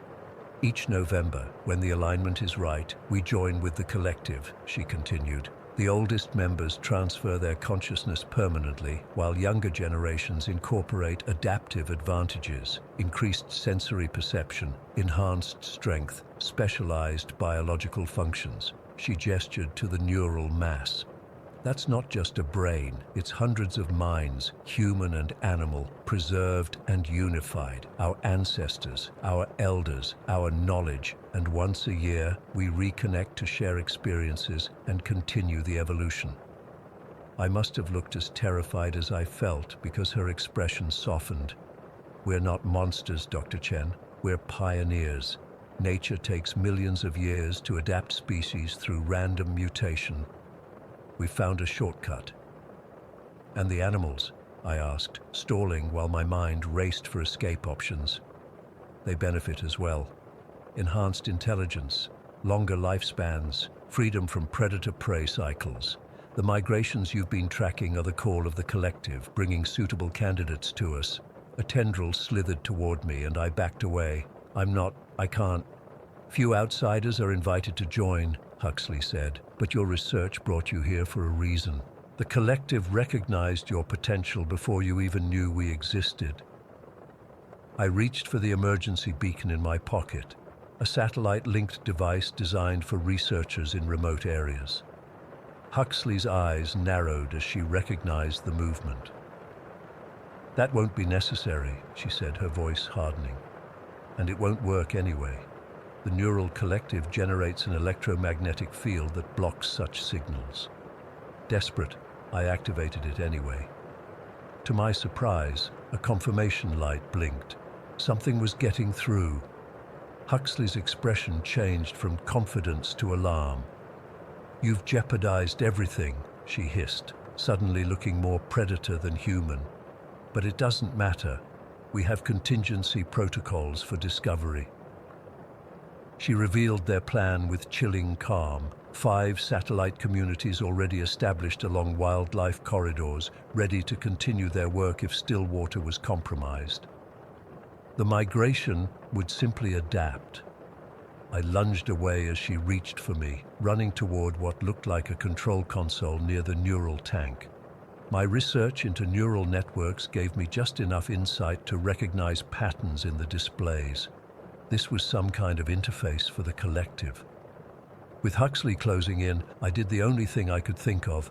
I smashed my emergency beacon against the console, creating a power surge. The effect was immediate and horrifying. The neural tendrils convulsed, the bioluminescent walls pulsed erratically, and everyone connected to the system began to seize violently.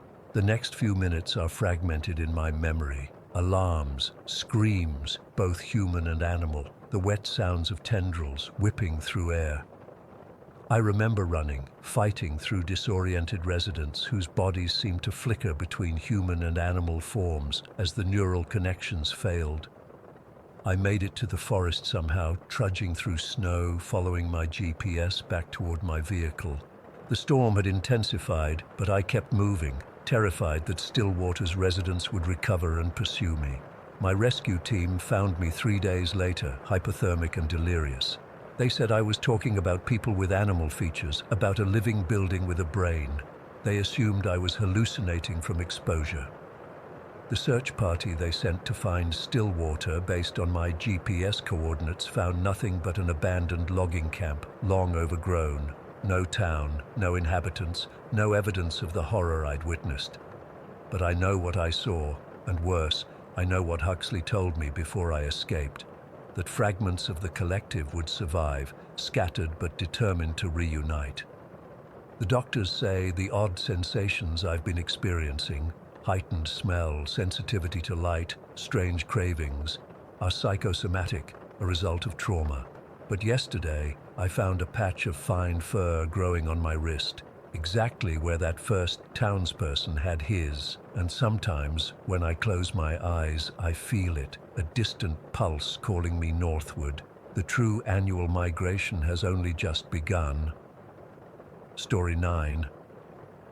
I've debated posting this for years, but with Easter coming up again, the nightmares have returned, and I need to get this off my chest. I was working at WPEN TV in Middlebrook, Pennsylvania, back in 2002.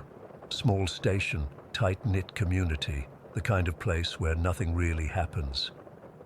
It was Easter Sunday, and I was pulling a holiday shift in the control room. Most of our staff had the day off to be with family, so we were running with a skeleton crew. I remember being annoyed about working while everyone else was enjoying ham dinners and egg hunts. Funny how trivial that seems now. Around 3 in the afternoon, we were broadcasting Easter Parade. You know, the old Fred Astaire movie. Everything was normal. I was half watching the broadcast monitors while eating a sandwich my wife had packed. The weather outside was perfect that day, sunny, mild, birds chirping. One of those picture-perfect spring days that makes you feel good to be alive. At exactly 17 minutes past 3, I know because I checked the time log 1,000 times afterward, something happened that I still can't fully explain. The movie suddenly cut out. No warning, no technical glitch indicators on our boards. Just gone. What replaced it made my blood run cold. The screen showed what looked like someone's basement. Concrete walls, exposed pipes, bad lighting. Tables were arranged in a U-shape, decorated with Easter lilies and colored eggs.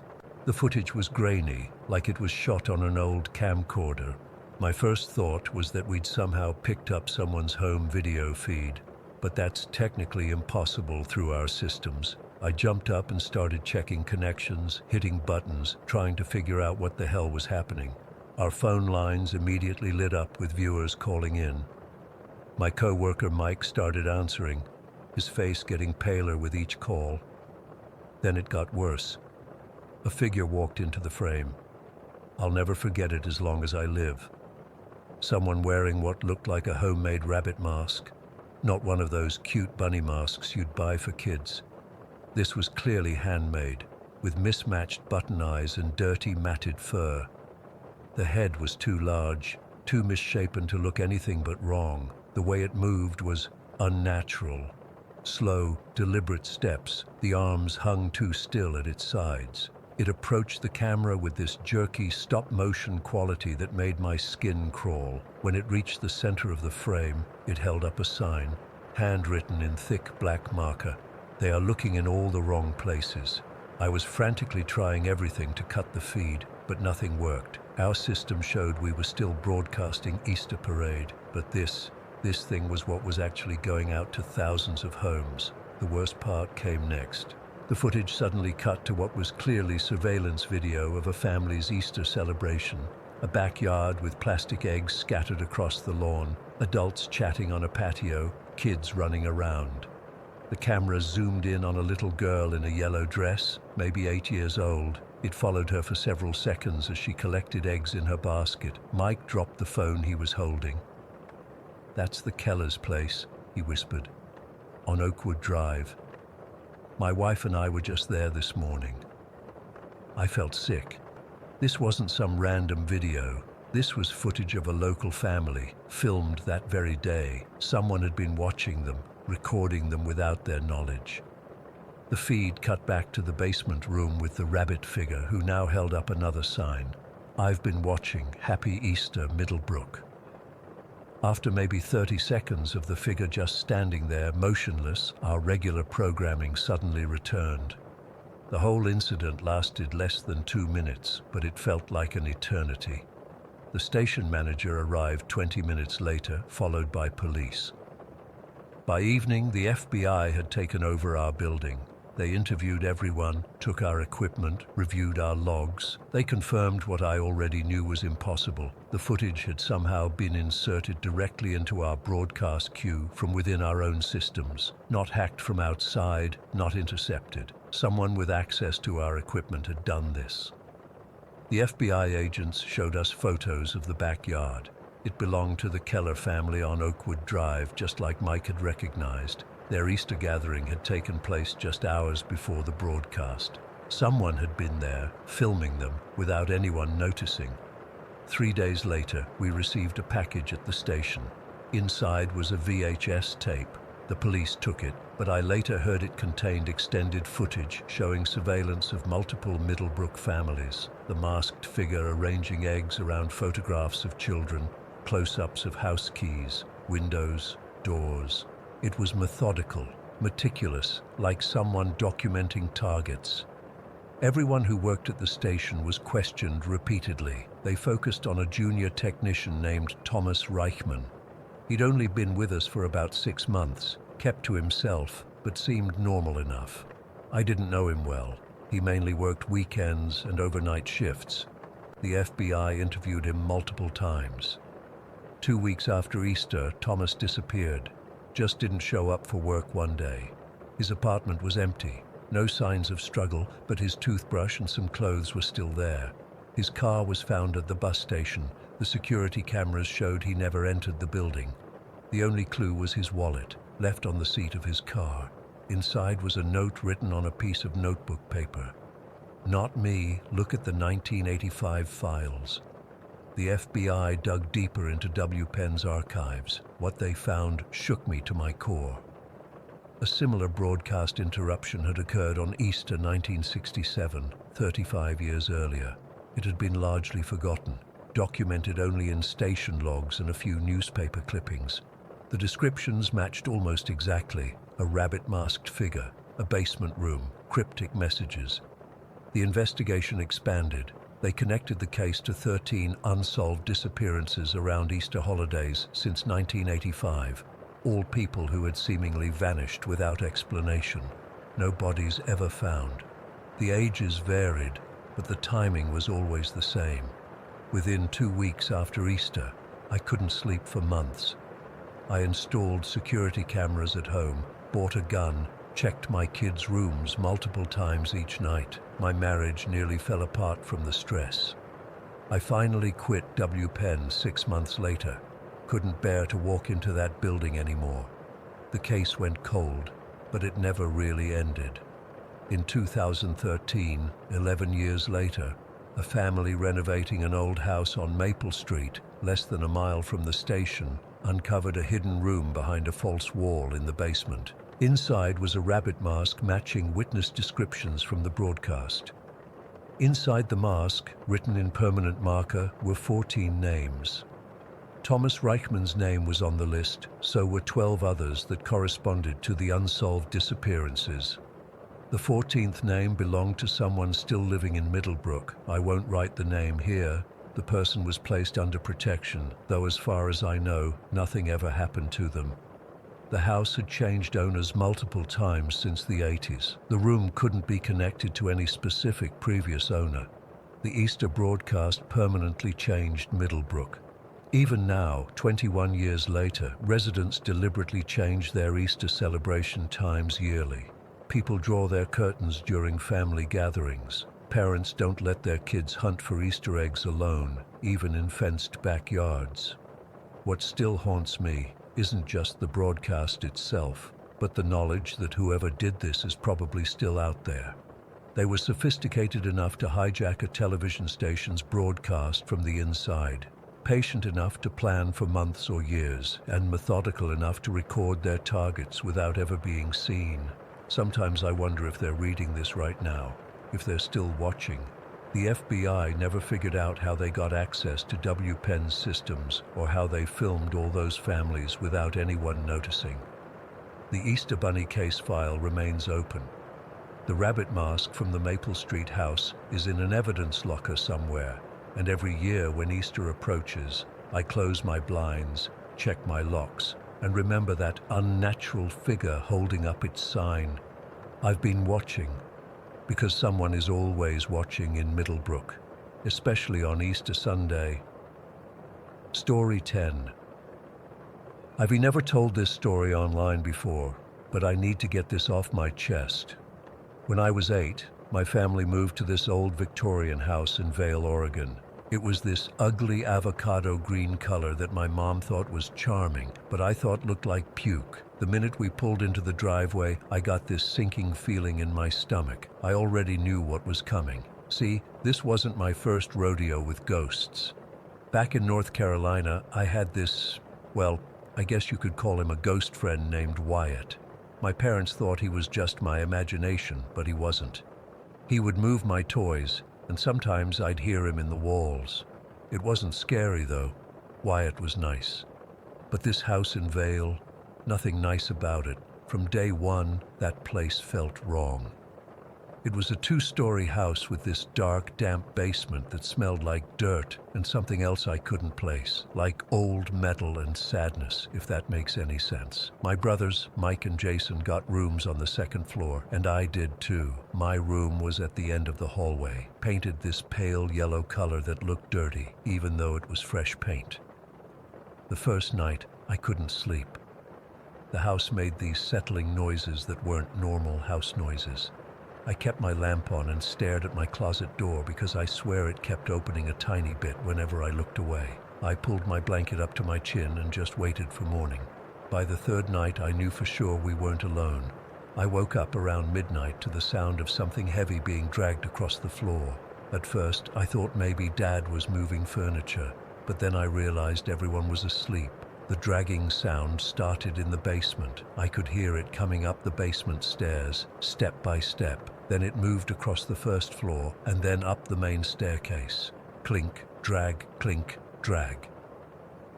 It was chains. Someone was dragging chains. The sound stopped right outside my bedroom door. I was frozen under my covers, barely breathing. Then I heard a deep sigh, like someone was standing there catching their breath. I stayed under those covers until the sun came up, afraid that if I looked, I'd see whoever was dragging those chains. This happened almost every night, same time, same sounds, always stopping at my door. But that wasn't all.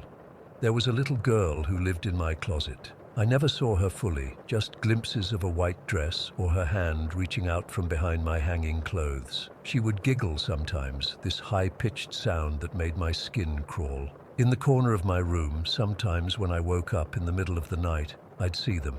What looked like a family in old-fashioned clothes, a man, a woman, and 2 children. They never moved. They just stood there, watching me. I'd blink, and they'd be gone. And then there were the others, people with dark skin and long black hair who would appear in hallways or the kitchen. They never looked at me directly, but I knew they knew I was there. They seemed sad, like they were looking for something they'd lost. My parents didn't believe me, of course. My mom would say, "Hey, honey, it's just your imagination. This house is old. It makes noises." My dad would check under the bed and in the closet to show me nothing was there, but he never checked at midnight when everything came alive. My brothers teased me about it. Jason, who was 14, would make ghost noises outside my door sometimes to scare me.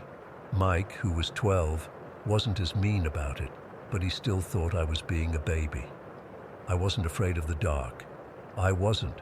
I was afraid of what was in the dark in that house. The basement was the worst. Mom would sometimes send me down to get something from the freezer, and every single time I felt like someone was standing right behind me, breathing on my neck. I'd grab whatever Mom needed and run back up those stairs so fast, taking them 2 at a time. Then came that night when I was 9. It was a Wednesday in October. The air was getting cold and it got dark early. My brothers had a school band concert that night. Mike played trumpet and Jason played drums. My parents both worked late on Wednesdays, Mom at the hospital and Dad at his office. The plan was that my parents would meet at the school for the concert, and my brothers would take me with them. But at the last minute, Jason said I couldn't come because I'd been annoying him all day. Mike agreed, saying I'd probably just make noise during the quiet parts. "We have to leave by 7 to set up," Jason told me. "Mom and Dad will be home right after the concert. It's only like an hour and a half. You'll be fine." I wasn't fine, I was terrified, but they didn't care. Don't be such a baby, Mike said, throwing a pillow at me. Just watch TV until Mom gets home. At 6:45 the phone rang. It was Mom. "Eh? Why aren't you at the concert with your brothers?" I told her they wouldn't take me, she sighed. "Those boys are in so much trouble." "Listen, honey, I can't leave work right now. We have an emergency case. Dad's already at the school. Just watch TV in the living room until we get home, okay? We'll be there by 9 at the latest." I said okay, but my voice was shaking. Mom didn't notice. "Lock the doors and don't answer for anyone. Love you, sweetie." At 7 sharp, my brothers left. Jason didn't even look at me as they walked out. Mike at least said, "See you later, squirt," before closing the door behind them. I locked it, both locks. Then I checked all the windows and the back door too. I turned on the TV and put it on my favorite show, trying to pretend everything was normal. The house felt different with no one else in it. Bigger, like the walls were further apart than they should be. 7:15, that's when I heard it. The giggle. The little girl from my closet was giggling, but I was downstairs and she was up in my room. How could I hear her so clearly? Then, from the basement, clink, drag, clink, drag. The chains were starting early tonight. They always started at midnight, never at 7:15. I turned up the volume on the TV. Cartoon characters were having some silly argument, their voices high and fast. I tried to focus on them and not on the sounds coming from upstairs and the basement. 7:20. The TV suddenly changed channels. It switched to a static-filled station, then to a news program, then to another static channel. I hadn't touched the remote. It was sitting on the coffee table in front of me. "Stop it," I whispered, reaching for the remote. As soon as I picked it up, it felt ice cold, like it had been in a freezer. I pressed the button to go back to my show, but the TV kept changing channels on its own. The giggling got louder. The chains were now at the top of the basement stairs. The lights in the kitchen flickered. On, off, on, off. I couldn't breathe. I couldn't move. My whole body felt cold and heavy. Then the front door, which I had locked, I know I locked it, slowly began to open. That's when I ran. I didn't think, I just moved. I bolted to the door, pushed it all the way open and ran outside without even putting on a coat. It was cold and already dark, but I didn't care. I sat down on the front steps, hugging my knees to my chest, rocking back and forth. I must have been out there for 20 minutes when I saw headlights. The Millers, our elderly neighbors from across the street, were pulling into their driveway. Mrs. Miller spotted me sitting alone on the steps and hurried over. What are you doing out here all alone? Where's your family?" I couldn't stop shaking, partly from the cold and partly from fear. I told her my brothers went to their concert and my parents were still at work. Mrs. Miller looked horrified. "You poor thing, come with me right now." She took me to their house, which smelled like cookies and old people perfume. Mr. Miller was confused about why I was there, but once Mrs. Miller explained, he got angry. What kind of parents leave a little girl alone in a big house like that? And those boys, they should know better. Mrs. Miller wrapped me in a warm blanket and made me hot chocolate. She turned on cartoons for me and gave me a cherry popsicle, even though it was cold outside and I was already shivering. "You can stay here until your parents get home," she said, patting my head. I didn't tell them why I'd really run out of the house. I didn't tell them about the chains or the giggling or the TV changing channels. They wouldn't have believed me anyway. At 9:30, my parents showed up at the Miller's door. Mom looked worried and Dad looked angry. My brothers were behind them, staring at their shoes. "We came home and couldn't find you," Mom said, hugging me tight. "We were so scared until Mrs. Miller called." Dad thanked the Millers for taking care of me, then marched us all home. As soon as we got inside, he started yelling at Mike and Jason. "What were you thinking, leaving your little sister alone like that? She's 9 years old." "We didn't think it was a big deal," Jason mumbled. "Well, it was a big deal to her. Look at her. She was so scared she ran outside in the cold without even a jacket." Mom knelt down in front of me. "Why did you run outside, honey? Did something scare you?" I looked at her, then at Dad, then at my brothers who were clearly in huge trouble. If I told them about the ghosts, they'd either not believe me or think I was making it up to get my brothers in more trouble. I just got scared being alone, I said quietly.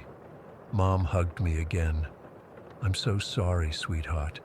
It won't happen again. And it didn't. After that night, my brothers never left me alone in that house again. If they had somewhere to go and my parents weren't home, one of them always stayed with me. The haunting didn't stop, though. The chains still dragged every night at midnight.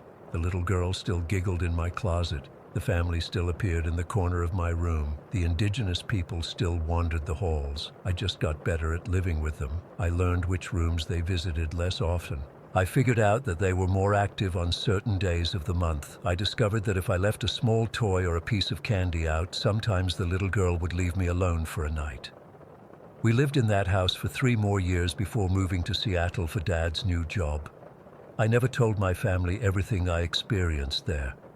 How could I explain that every night for 3 years, I lay awake listening to chains drag up to my door? How could I tell them about the whispers I heard through the heating vents, or the cold spots that moved around rooms like someone walking, or the times I'd find my belongings rearranged when no one else had been in my room? Even now, decades later, I still get chills thinking about that avocado green Victorian in Vale. Sometimes I dream about it, the narrow hallways, the creaking stairs, the musty basement. In my dreams, I'm always 9 years old again, sitting alone in the living room at 7:15, hearing those chains start to drag up from the basement. I've lived in many places since then, and I've experienced other unexplainable things. Whatever connection I have to the other side didn't end when we left that house. But nothing has ever compared to the terror of that night, alone in that house, when everything came alive at once. I've never gone back to Vale. I don't know if that house is still standing or if another family lives there now. If they do, I wonder if they hear the chains at midnight. I wonder if they've met the little girl in the closet. I wonder if they've learned to live with the spirits like I did, or if they ran away screaming. Some nights, I still check my closet before bed. Some habits you just can't break. Story 11. I still can't explain what happened to me 3 weeks ago. I've barely slept since then. Every time I close my eyes, I'm back there, stuck in that endless loop. I've never been the type to believe in supernatural stuff, but what happened on Highway 61 has completely changed my perspective on reality. I was returning from a business conference in Las Vegas. The conference itself was pretty standard: 3 days of networking, PowerPoint presentations, and overpriced hotel food. By Sunday afternoon, I was exhausted and just wanted to get home. My normal route would have been to take Interstate 15, but after being cooped up in conference rooms all weekend, I decided to take the scenic route home through the Nevada desert on Highway 61. Big mistake. When I mentioned my travel plans to the hotel concierge while checking out, his expression changed immediately. Highway 61, you might want to reconsider that, he said, lowering his voice slightly. Locals call it Dead Man's Highway. That 120-mile stretch has had more fatal accidents than any comparable road in the state. I laughed it off. I've always been a confident driver, and the idea of an empty desert highway sounded perfect after the sensory overload of Vegas. Besides, it was a clear day, and I'd be home before dark. Your call, he shrugged, handing me my receipt. Just don't stop between markers 70 and 100. That's all I'm saying. I thanked him for the warning, but didn't think much of it. People love their spooky local legends, especially in remote areas. I loaded my suitcase into my Honda Accord, plugged my destination into my GPS, and hit the road around 3 in the afternoon. The first couple hours of the drive were actually pretty pleasant. The desert landscape has this stark beauty that's hard to describe, all rust-colored rock formations and scrubby vegetation under an endless blue sky. Traffic was minimal, just a few other cars heading in the opposite direction. I had my playlist going, windows down, enjoying the solitude. Around 5:30, I noticed the sun was starting to set.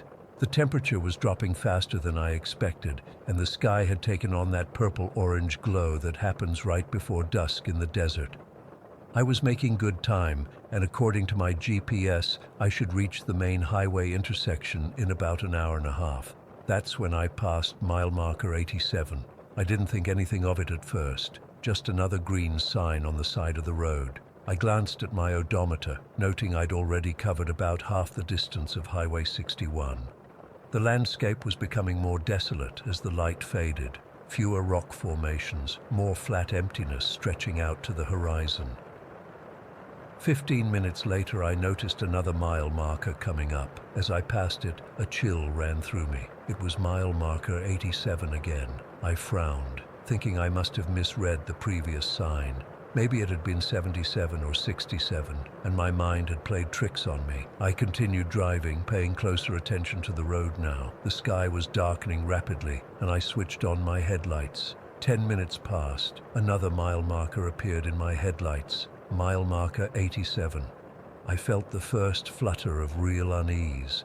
I checked my GPS, but the screen was showing recalculating and had been for a while. I hadn't noticed because the road was so straight and empty. I pulled out my phone to check my location, but there was no signal, not even a single bar. This is ridiculous, I muttered to myself. I kept driving, pressing a little harder on the accelerator. The speedometer crept up to 80 miles per hour. The desert was completely dark now, the only illumination coming from my headlights and the surprising brightness of the stars overhead. 5 minutes later, mile marker 87. My heart rate picked up. I was definitely going forward. The road wasn't looping around or anything obvious like that. I tried to rationalize it. Maybe they were doing road work and had placed temporary markers, but they all looked permanent, weathered by years of desert sun and wind. That's when I noticed the headlights behind me. They had appeared seemingly out of nowhere, a pair of bluish-white lights about half a mile back. I hadn't passed any side roads or seen any vehicles approach from behind, yet suddenly there was a car there. I found myself relieved to see another person on this increasingly unnerving stretch of highway. The car maintained its distance as I drove, not gaining, not falling behind, just following. Through my rearview mirror, I could make out that it was some kind of sedan, dark blue or black. Its headlights had an unusual brightness that made it hard to see any details of the driver. Another mile marker 87 passed. The temperature in my car was dropping despite my heater running at full blast. I could see my breath fogging slightly in the air. My digital thermometer on the dashboard read 38 degrees, impossibly cold for a Nevada desert night, even in late October. I tried the radio, hoping to get some news or weather information, but all I got was static across every station. The static seemed to pulse sometimes, almost like it was trying to form words. The car behind me was still there, maintaining the exact same distance. Mile marker 87 again. I was starting to panic now. I'd been driving for almost an hour since first noticing the repeating mile markers. I should have reached the highway intersection by now. I pressed the accelerator to the floor, pushing 90 miles per hour, then 100. The car behind me accelerated too, maintaining its perfect distance. Suddenly, a pickup truck appeared ahead of me, moving in the same direction, but much slower. I nearly rear-ended it before slamming on my brakes. The truck was old and rusty, with Nevada plates and a gun rack in the back window. The driver, a silhouette in a cowboy hat, raised his hand in a casual wave as I pulled into the opposite lane to pass him. As I drew alongside the truck, I saw the driver turn to look at me. His face, I still can't describe what was wrong with it. It was like looking at a photograph that's been partially erased. I accelerated past him, hands shaking on the steering wheel. When I looked in my rearview mirror, the truck was gone. Not in the distance behind me, completely gone, and the blue sedan was still there, same distance as before. That's when I noticed something even more terrifying.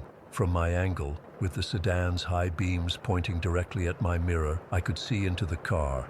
There was no one driving it. The static on my radio suddenly cleared, and a voice came through, distorted and fading in and out. Highway 61 mile marker 87, driver reported missing, October 23rd, 8:47 p.m., Vehicle found abandoned. No signs of repeated incidents at this location. Advise all units.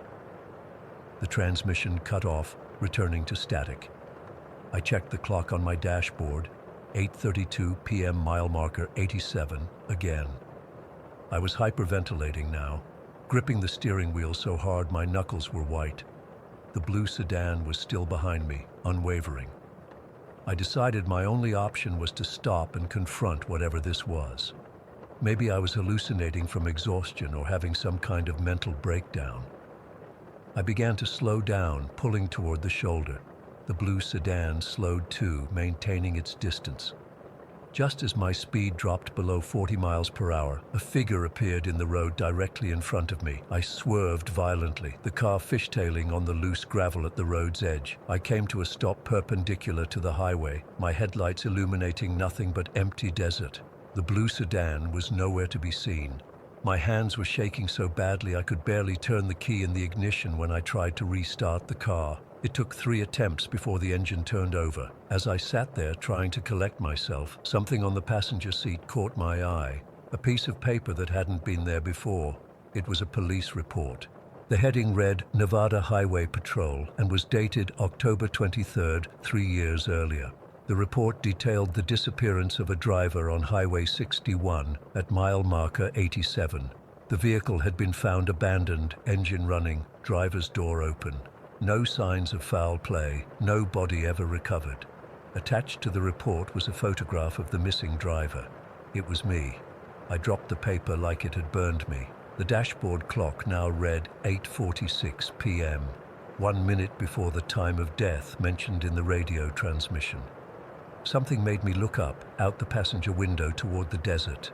A figure was walking toward my car from about 50 yards away. As it got closer, I could make out more details in the moonlight. It was wearing the same clothes I had on. It had my face, but something was wrong with its eyes. They were completely black, like empty sockets. I slammed the car into drive and floored it, tires spinning in the gravel before catching on the asphalt. I didn't care which direction I was going anymore. I just needed to get away. I drove blindly, my headlights cutting through the darkness, the speedometer pushing past 110 miles per hour. I don't know how long I drove, hours maybe. I didn't dare stop. I didn't look in the rearview mirror. The radio remained silent, and the temperature slowly returned to normal. Eventually, I saw lights in the distance, a service station, its fluorescent signs a beacon in the darkness. I pulled in just as dawn was breaking, my gas tank nearly empty. The station attendant, an older man with leathery skin and a gray mustache, looked surprised to see anyone at that hour. "Where am I?" I asked, my voice hoarse.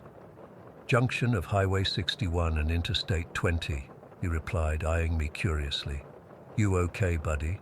You look like you've seen a ghost." I asked him about mile marker 87 on Highway 61. His expression changed immediately. "Highway 61 doesn't have a mile marker 87, he said slowly. "Never has. It jumps from 86 to 88. Old surveying error they never bothered to fix." I showed him my phone, pointing to the date. According to him, I'd lost 3 days. What should have been a 6-hour journey had somehow taken 72 hours, yet I had no memory of stopping for food, gas, or rest. That was 3 weeks ago. I sold my car as soon as I got home. I take buses now, or I walk. I can't bring myself to drive again. I've been to 2 different therapists, but stopped going when they started suggesting medication for hallucinations, because I know what I saw wasn't a hallucination. Sometimes I dream that I'm still on that road, endlessly passing mile marker 87, with something wearing my face following behind me in a blue sedan. I wake up gasping for air, the clock always reading 8:46 p.m., no matter what time I went to sleep. I don't know what happened to me out there in the Nevada desert. I don't know if I ever actually made it out. All I know is that sometimes late at night I hear static on my radio even when it's turned off, and I catch glimpses of blue headlights in my bedroom mirror. Story 12. I still can't explain what happened to me last autumn on Highway 17. It's been 6 months, but I get chills every time I think about it. I've never told anyone the full story until now, but I need to get this off my chest. Maybe someone here has experienced something similar. I was driving back from visiting my cousin in Portland. It was around 11 at night, and I decided to take Highway 17 instead of the main interstate. Big mistake. Anyone who lives around here knows about the stories. Highway 17 cuts through miles of dense forest with these massive trees that block out whatever moonlight might be trying to peek through. There are all these local legends about strange sightings, especially about some woman who died there in the 80s. I never believed any of that crap. Ghost stories were for campfires and sleepovers, not something a 32-year-old should worry about. But that night was different from the moment I turned onto the highway. It was unusually cold for October. My car thermometer read 38 degrees, and this thick fog had settled over the road. I could barely see 20 feet ahead even with high beams on. The trees on either side looked like these massive black fingers reaching up to the sky. I know that sounds dramatic, but that's honestly what it felt like. The radio started acting weird as soon as I hit the 10-mile marker. First, it was just a little static cutting into my podcast. Then the static got louder until it completely drowned out the audio. I tried switching stations, but they were all the same. Just this harsh, grating noise that seemed to pulse with its own rhythm. I eventually shut it off, which made the silence in the car feel even heavier. The road was completely empty. No headlights in my rear view, nothing coming toward me. Just my car, the fog, and miles of twisted asphalt snaking through the forest. Every so often I'd pass one of those reflective mile markers, glowing eerily in my headlights before disappearing behind me. Around mile marker 17, yeah, I know how that sounds. My eyes started getting heavy. I'd been driving for nearly 4 hours at that point, and the monotony of the road combined with the darkness was making it hard to stay alert. I decided to pull into this rest area I remembered from previous trips. The rest area was just a small gravel lot with a single bathroom building and a couple of picnic tables. The overhead light was flickering, creating this strobe effect that made everything look like a scene from a horror movie. The trees around the lot seemed to move with the flickering light, like they were breathing or shifting just slightly. I told myself it was just the wind, but the air was completely still. I parked and turned off the engine, planning to just close my eyes for 20 minutes. As soon as the car went silent, I heard it, this soft, sobbing sound coming from somewhere in the woods behind the rest area. At first, I thought maybe it was just the wind or an animal, but the more I listened, the more human it sounded. A woman crying. I sat there for what felt like forever, debating what to do. The rational part of my brain was screaming at me to start the car and get the hell out of there. But there was this pull, almost like something was tugging at me to investigate. What if someone was hurt or lost in the woods? I couldn't just leave. I grabbed my phone flashlight and stepped out of the car. The cold hit me immediately, seeping through my jacket like it wasn't even there. My breath came out in thick clouds as I called out, "Hello, is someone there?" No response, just that same sobbing, maybe a little louder now. I followed the sound toward the tree line, my flashlight beam bouncing off the trunks and creating more shadows than it eliminated.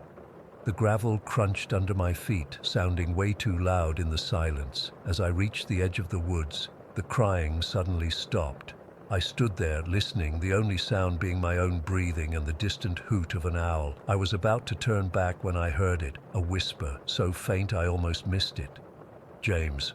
My name. Someone, or something, had whispered my actual name. I nearly dropped my phone. How could anyone know who I was? I'd never told anyone I was taking this route home. I didn't even decide to stop at this rest area until a few minutes earlier. Every instinct in my body was telling me to run back to my car, but I couldn't move. It was like my feet were rooted to the ground. Then I heard it again, a little clearer this time. James, please help me. I swear I'm not making this up. I'm not the kind of person who goes looking for trouble or believes in supernatural stuff. But in that moment, I felt like I had no choice but to follow that voice. It was like being in a trance. I stepped into the woods, my flashlight barely cutting through the darkness. The trees were packed so tightly together that the path forward was narrow and winding. Branches scratched at my face and caught on my clothes. The further I went, the colder it got, until it felt like I was walking through a freezer. After what seemed like ages but was probably only a few minutes, I stumbled into a small clearing. The fog had lifted here, and moonlight filtered down, illuminating the space in this eerie blue-white glow. In the center of the clearing was a car, an old beige Volvo from the 80s. It was partially crushed on the driver's side, like it had been in a terrible accident. My heart was pounding so hard I could feel it in my throat. I recognized that car immediately, even though I'd only seen it once before, in an old newspaper clipping my dad had shown me years ago when warning me about the dangers of Highway 17. It was the car that belonged to Elaine Mercer, a 24-year-old who had died on Highway 17 in 1987 when a logging truck forced her off the road during a storm. Her body wasn't found for 3 days. I stood there, frozen, as a mist began to form around the car. It swirled and thickened until it took shape. The figure of a young woman with long dark hair wearing jeans and a green sweater. She wasn't solid. I could see the trees through her, but she was clearly there, looking at me with these sad eyes that seemed to hold decades of loneliness. "You came," she said, her voice sounding like it was coming through water. "No one ever comes anymore." I couldn't speak. My mouth opened and closed, but no words came out. This couldn't be real. I must have fallen asleep in my car. That was the only explanation. She moved toward me, not walking exactly, more like floating just above the ground. I wanted to run, but my legs wouldn't respond. When she was about 5 feet away from me, she stopped. "I've been here so long," she said, "trapped between worlds. Do you know what it's like to be forgotten, James, to fade away a little more each day?" "How do you know my name?" I finally managed to ask, my voice barely above a whisper. She smiled, a sad little smile that didn't reach her eyes. "I know the names of everyone who passes on my highway. I've been watching for so long, hoping someone would remember." "Remember what?" I asked. "Me," she said simply. "Elaine. I had a life, a story. I was going to be a teacher. I loved photography and had a collection of vintage cameras. I had a cat named Milo who waited by the window for weeks after I died. I had parents who put flowers on the roadside for years until they too passed away. Now there's no one left who remembers the real me, not just the ghost story they tell around campfires." I felt this overwhelming wave of sadness wash over me. It wasn't my emotion, it was hers, somehow flowing into me.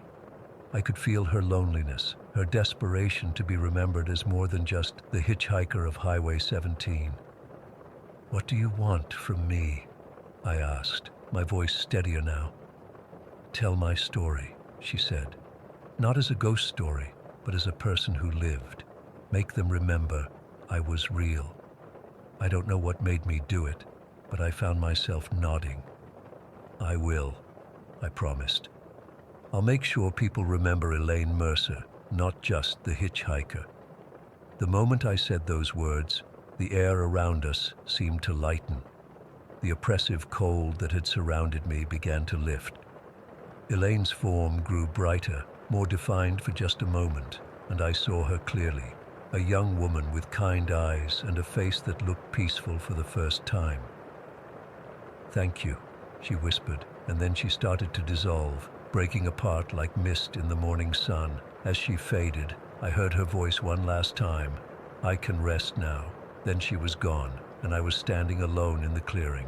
The car had vanished too, leaving no evidence it had ever been there.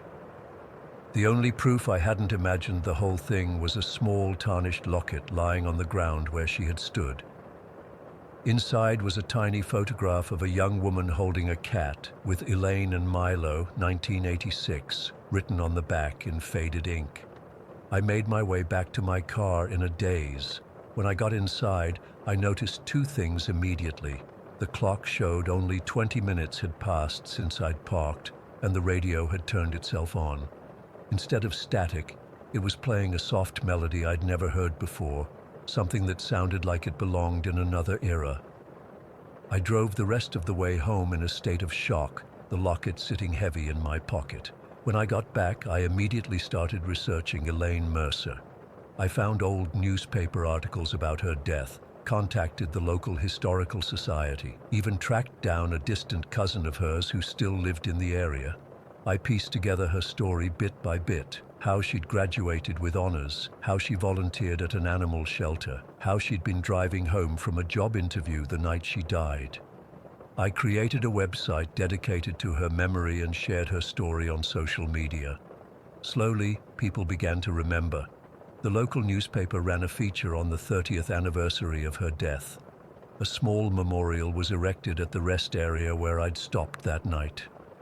I've driven Highway 17 many times since then, always stopping at that rest area. The oppressive feeling is gone now, replaced by something almost peaceful. The radio never fills with static anymore, and sometimes, very faintly, I can hear that same melody playing when I turn off the engine. I still have the locket. Sometimes I think I should try to return it to her family, but something tells me she wanted me to keep it. A reminder that she was real, that she lived.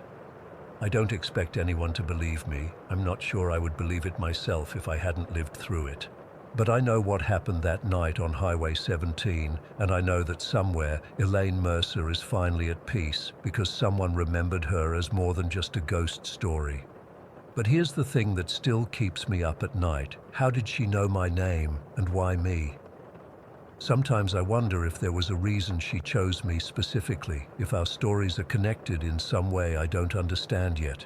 I guess some questions don't have answers, or maybe the answers will find me someday, just like Elaine did that night on Highway 17.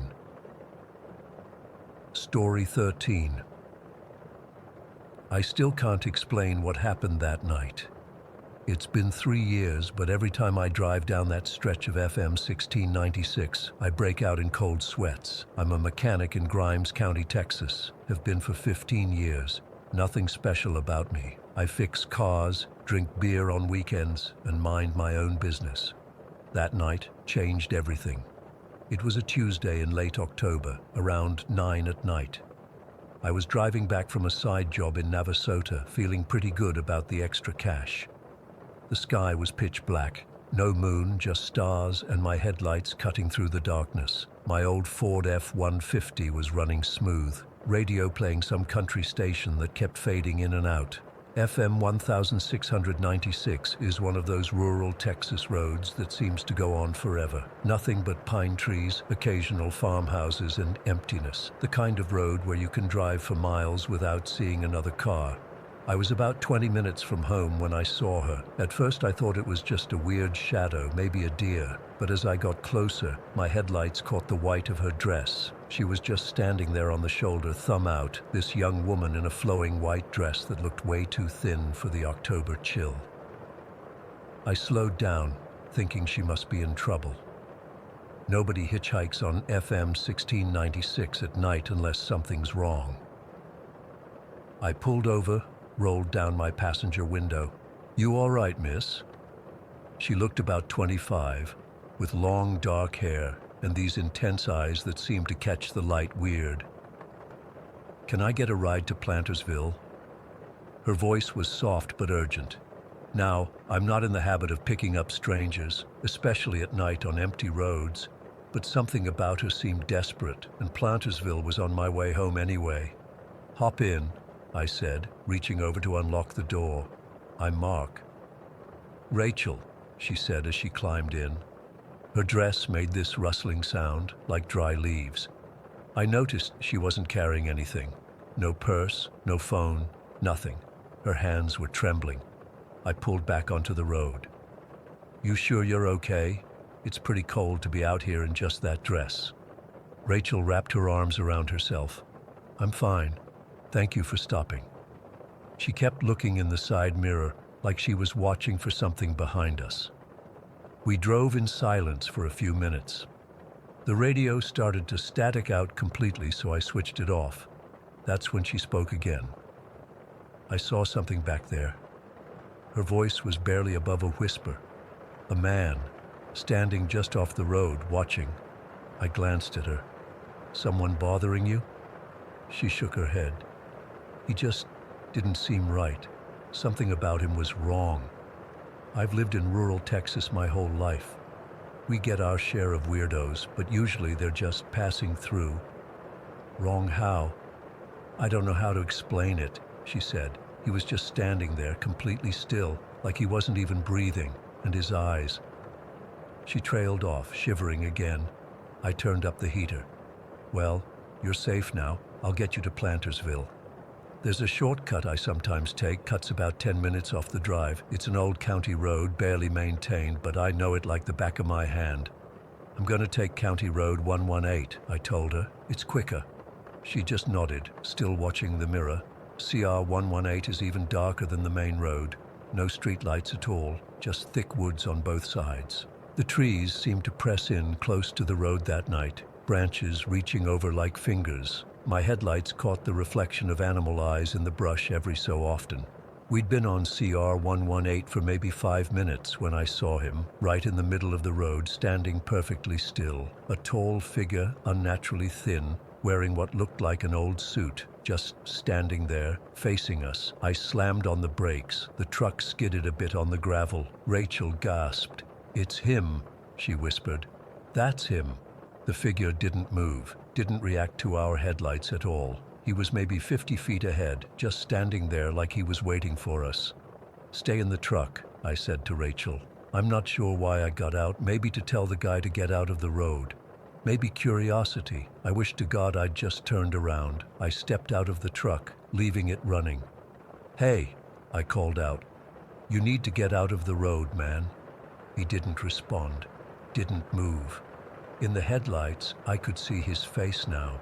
It was wrong, pale, waxy, with features that seemed slightly off, like a doll made by someone who'd only heard descriptions of human faces. His eyes reflected the light like an animal's. I took a step closer. "Did you hear me? You need to move." That's when he smiled, not a normal smile. His mouth stretched too wide, showing too many teeth, and then he took a step toward me. Not a normal step either. It was jerky, like watching old film footage, his limbs moving at wrong angles. I've never felt fear like that. Pure, instinctual terror. I backed up, stumbled, and half ran, half fell back to my truck. Threw myself in and slammed the door. Rachel was pressed against the passenger door, as far from the windshield as she could get. "Drive," she whispered. "Please drive." I threw the truck in reverse, backed up fast, then spun the wheel to turn around. The headlights swept across the road as I turned. He was gone, just vanished. I hit the gas anyway, tires spitting gravel. "Where did he go?" I gasped, checking my mirrors frantically. Rachel was staring straight ahead, her knuckles white where she gripped the dashboard. "I don't know, just drive fast." I floored it down CR 118, trying to get back to the main road. My hands were shaking on the wheel. "What the hell was that? Did you know that guy?" She shook her head. "No, but I've seen him before, earlier tonight, before you picked me up." "What is he? Some kind of—" The truck sputtered. The engine coughed, lights flickering. No, I muttered, pressing the gas harder. But the engine was dying. The truck rolled to a stop, right in the middle of County Road 118. I tried the ignition, nothing, not even a click. The battery wasn't dead, the interior lights still worked, but the engine wouldn't turn over. "We need to get out of here," Rachel said, her voice tight with panic. "Now. I'm a mechanic. I know engines. There was no reason for my truck to just die like that." I popped the hood and grabbed the flashlight from my glove compartment. "Don't!" Rachel grabbed my arm. Her hand was ice cold. "Don't get out. He's out there." I shined the flashlight out the windows, sweeping it across the trees on both sides of the road. Nothing but darkness. "I need to check the engine," I said. "It might be something simple." "It's not," she whispered. "He did this." I wanted to tell her she was being paranoid, but after what I'd seen, I wasn't so sure. I tried the ignition again. Dead. That's when we heard it. A soft, scraping sound from the bed of the truck, like fingernails on metal. Rachel's eyes went wide. I swung the flashlight toward the back window. Nothing there, but the sound continued. Scratch, scratch, scratch. Then it was on the roof. Gentle at first, then harder, like something, was tapping, wanting to be let in. "Run," Rachel said. She was already opening her door.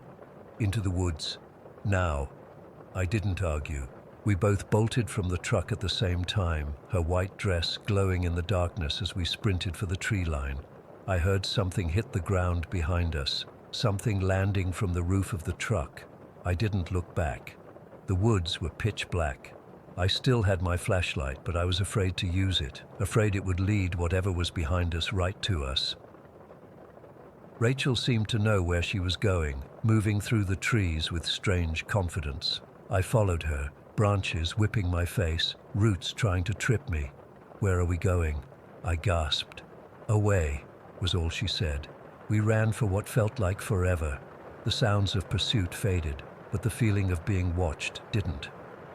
Finally, Rachel stopped in a small clearing. I bent over, hands on my knees, trying to catch my breath.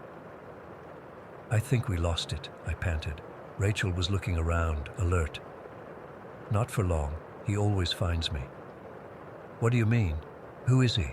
What does he want?" She looked at me then, really looked at me, and in the dim starlight her face seemed different somehow, sadder, older. "I don't know what he is," she said quietly, "but he's been following me for a long time."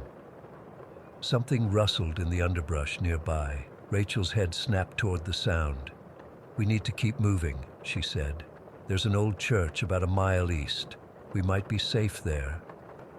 I had no idea where we were anymore, but I trusted her. We started moving again, slower now, trying to be quiet. The woods seemed to go on forever, trees all looking the same. I was completely lost. That's when I realized Rachel was gone.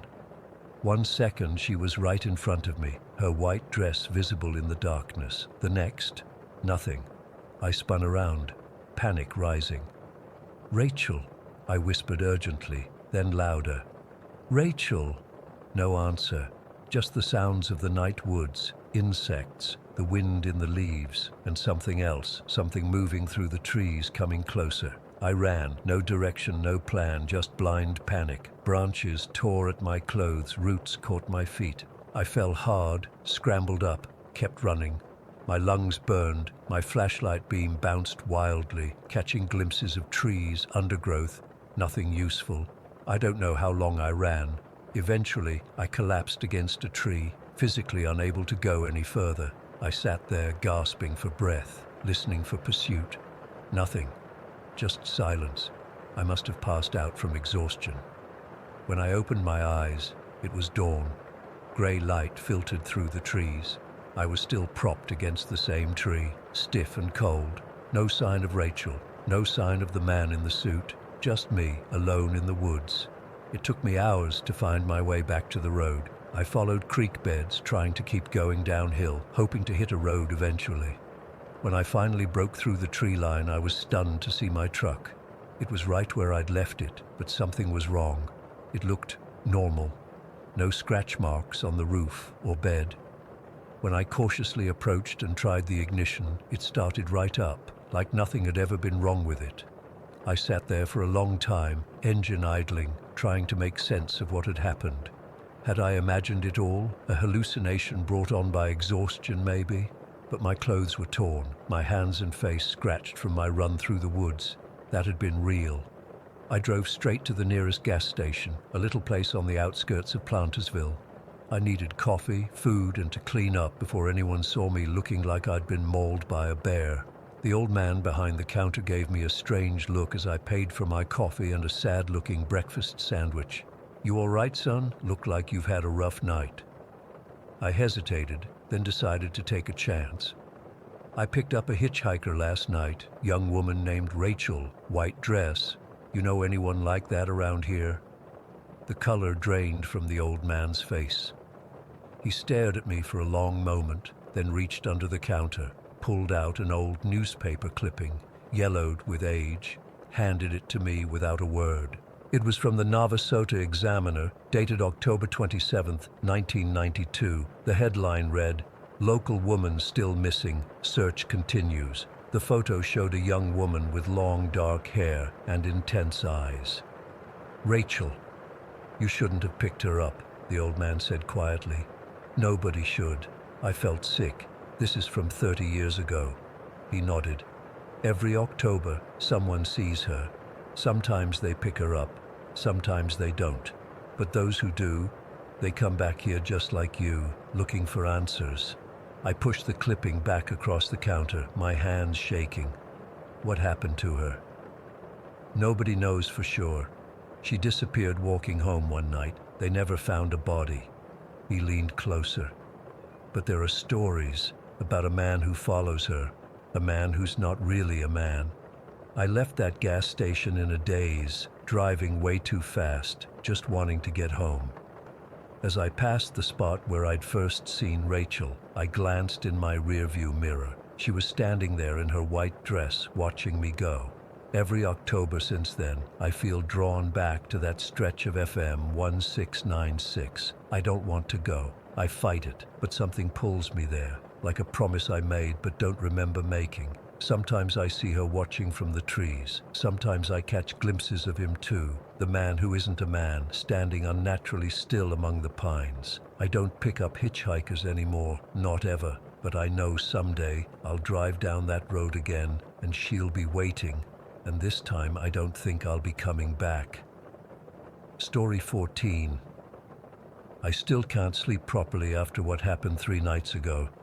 I keep replaying everything in my head, trying to make sense of it. Maybe writing it down will help, or someone here might have experienced something similar. I was driving home from visiting my sister in Rochester, taking Highway 55 back to Minneapolis. It was that weird time in late autumn when darkness falls earlier than you expect. I'd stayed at my sister's longer than planned, so it was already getting dark by 5:30 when I hit the road.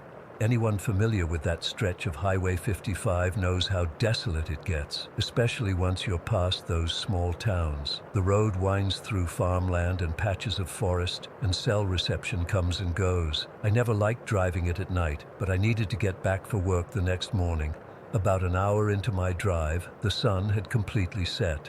My headlights cut through the darkness, and I had the radio on low, just enough to keep me company without being distracting. It was one of those nights where the moon is bright enough to cast shadows, making everything look slightly off. I remember checking my gas gauge and thinking I should stop at the next station when I spotted something or someone at the roadside ahead. As I got closer, I could make out an older man standing with his thumb out. He was wearing this worn brown coat that looked too big for his frame and one of those old-fashioned flat caps. He was holding a small cardboard sign that read, "Need a ride," in shaky handwriting. I know the rule. Never pick up hitchhikers. My dad drilled that into my head from the moment I got my license. But something about this guy made me slow down. Maybe it was how frail he looked standing there in the cold, or maybe it was his eyes. Even from inside my car, I could see they had this deep sadness to them, like he'd been waiting for hours and no one had stopped. Before I knew what I was doing, I pulled over about 20 feet ahead of him. Through my rearview mirror, I watched him walk toward my car. He moved stiffly, like his joints hurt. I unlocked the passenger door and he opened it, leaning down to look at me. "Where you headed?" I asked, trying to sound casual despite my suddenly racing heart. "Just a few miles up the road," he said in a gravelly voice. "Much obliged for stopping." "Not many do these days." I nodded and he climbed in, settling into the passenger seat with a soft grunt. He smelled like wet leaves and something else I couldn't place. Something old and musty. Up close, his face was gaunt, with deep lines around his mouth and eyes. I guessed he was in his 70s.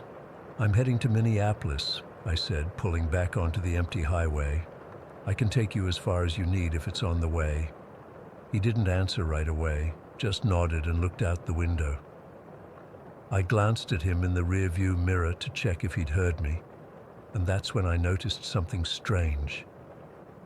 His reflection seemed wrong somehow. It was like his face kept shifting slightly, going in and out of focus like an old TV with bad reception. I blinked hard, figuring it was just my tired eyes playing tricks. "Cold night," I said, turning up the heat a notch. Small talk seemed like the right thing to do. "Gets colder," he replied cryptically. His voice had an echo to it that made the hairs on my neck stand up. We drove in silence for a few minutes. I kept stealing glances at his reflection in the mirror, and each time it seemed less substantial. Sometimes it looked like his skin was stretched too tight over his bones, other times like there was barely a face there at all.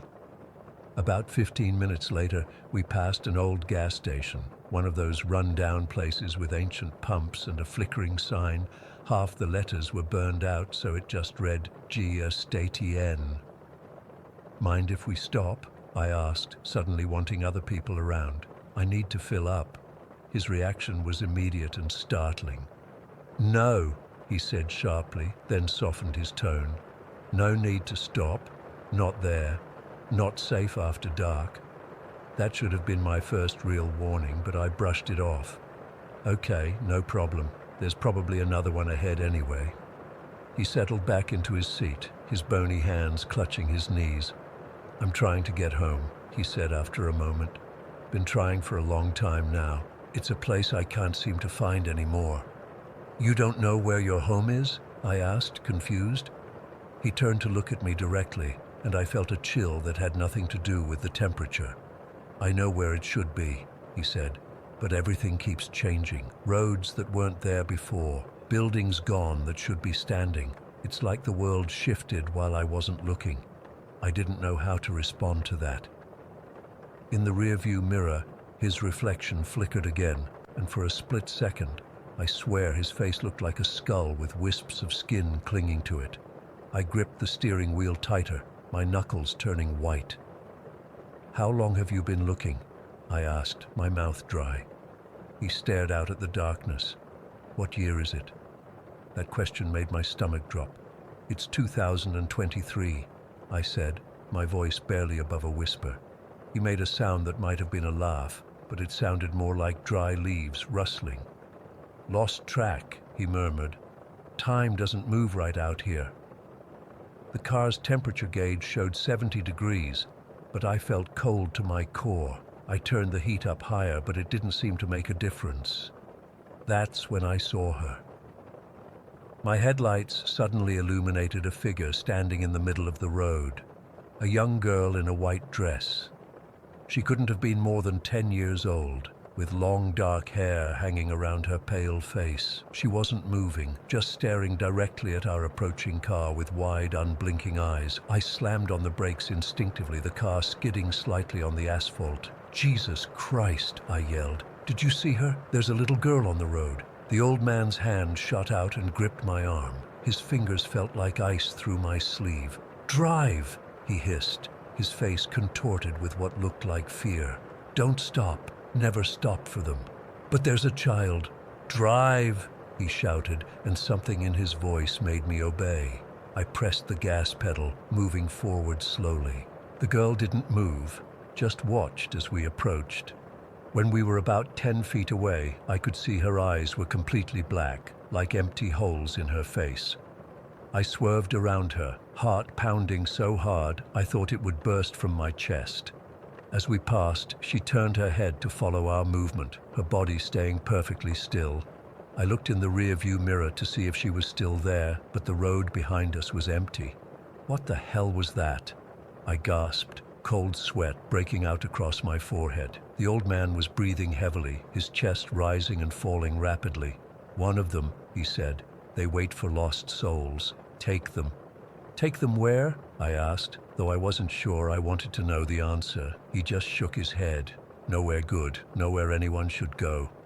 The temperature in the car plummeted suddenly. My breath came out in visible puffs, and the windows started to fog. The engine sputtered and coughed, though I'd just had it serviced the week before. "They know we're here now," the old man whispered. "They always find me eventually." I was about to ask who they were when I noticed shapes moving along the roadside. dark silhouettes that seemed to be keeping pace with the car. Some looked human-shaped, others were more like hunched animals loping alongside us, and I could hear something too, whispers, so faint I couldn't make out the words, but growing louder. My hands were shaking so badly I could barely steer. "What's happening?" I asked, my voice cracking with fear. The old man's face in the mirror had changed completely now. His skin was gray and hanging in loose folds, his eyes sunken deep into their sockets. When he spoke, I could see through his cheeks to his yellowed teeth. "I shouldn't have gotten in your car," he said, his voice now sounding distant and hollow. "I've doomed you too. I'm sorry." The whispers outside grew louder, and I caught fragments of words. "Could take you. Join us. Never leave." Up ahead I spotted lights, a diner or truck stop, its neon sign a beacon in the darkness. Relief flooded through me. Other people, safety. "There's a place we can stop," I said, pointing ahead. "We'll be safe there." "No," the old man cried out, reaching for the steering wheel. "They'll be waiting. They're always waiting." I fought him off, swerving toward the exit. "I'm stopping. I need help." As I turned into the parking lot, the temperature dropped even further. Frost began forming on the inside of the windows, crackling patterns spreading across the glass. The whispers had become a cacophony of voices, some pleading, others threatening. I pulled into a parking space and turned to the old man, but he wasn't there anymore. The passenger seat was empty, save for a dark, oily stain on the upholstery. Where he had been sitting was nothing but shadow, deeper and darker than the night outside. Panicking, I stumbled out of the car and ran toward the diner.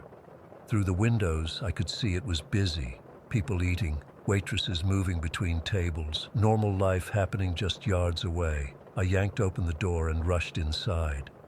The warmth hit me first, then the smell of coffee and fried food.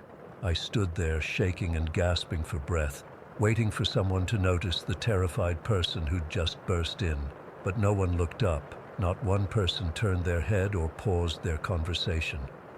I walked further in, approaching the counter where a middle-aged waitress was filling coffee cups. "Excuse me," I said, "I need help." She continued pouring, her eyes focused on her task as if I wasn't there. "Please," I said louder, waving my hand in front of her face. "Can anyone hear me?" Nothing, not even a flicker of recognition. I turned in a slow circle, taking in the scene. The diner was full of people, truckers, late-night travelers, local residents, all going about their business as if I were invisible. I could see them, hear them, even smell their food and coffee, but it was like I existed in a different layer of reality. That's when I looked outside through the diner's windows and saw them, the shadows gathering around my car, pressing against it, seeping inside, and beyond them, standing at the edge of the parking lot, was the old man. Only now I could see him clearly for what he was, a hollow shell, a ghost trapped between worlds. His eyes met mine and I understood. I ran back outside, but my car was gone. In its place was nothing but an empty parking space, frost melting on the asphalt. I've been walking Highway 55 for 3 nights now. Sometimes I see others like me, lost souls hitchhiking or wandering the roadside. Sometimes I see the things that hunt us, waiting in the darkness beyond the headlights of passing cars. I keep trying to get back home, but like the old man said, everything has shifted. Places I know should be there are gone or changed. And time. Time doesn't move right out here. I'm writing this in the hope that someone might read it, might understand. If you're driving Highway 55 at night and you see someone by the roadside, someone with sad eyes who just needs a ride home, please keep driving. Story 15. I've been debating whether to share this for weeks now. My hands are actually shaking as I type this. I'm not someone who believes in the supernatural or anything like that, but what happened last month has completely messed with my head and I need to get it off my chest. So I'm a night owl and I've always loved fishing at weird hours. There's something peaceful about being out when everyone else is asleep. My buddies PR and JW are the same way. We're all insomniacs who work odd shifts, so late night fishing trips have become our thing. About 3 weeks ago, we decided to hit up Petty's Bayou boat launch in Holland. If you're not familiar with the area, it's this secluded spot with a small bridge, usually pretty quiet, especially in the middle of the night. It was a Thursday, and we all had the next day off, so we figured we'd go around 3 in the morning when nobody would be around. The night started normal enough. We packed our gear, grabbed some energy drinks and snacks, and headed out. It was mid-September, so it was getting chilly at night, maybe 50 degrees. I remember wearing my old Michigan State hoodie and wishing I'd brought a proper jacket. We arrived at the bayou around 3:30 in the morning. The place was empty, as expected. The moon was nearly full, so we had decent visibility, even though we brought our headlamps and a couple of lanterns. The water was calm, almost too still, which should have been my first clue. Something was off. PR suggested we set up under the bridge, thinking the fish might be hanging out in the shadows. We trekked down there, got our lines in the water, and waited. After about 40 minutes with 0 bites, JW got antsy and suggested we move to the actual boat launch area. In hindsight, I wish we had just packed up and gone home. We relocated to the boat launch and things picked up a bit. I caught a couple of small bass, nothing worth keeping, but at least it was action. PR wasn't having any luck, which was putting him in a mood. JW was doing okay, pulling in some small stuff. Around 4:15, JW's line went taut. He got excited, thinking he'd hooked something decent.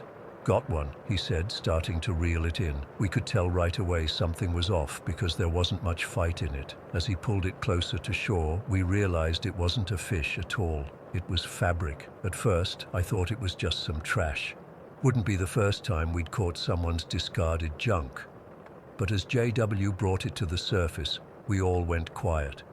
It was a hospital gown. A dirty old hospital gown with those ties in the back. It was grayish-white with a faint blue pattern, but it was so filthy and waterlogged it was hard to tell its original color. "What the hell?" PR said, shining his headlamp on it. JW held his rod away from himself like the thing might be contaminated.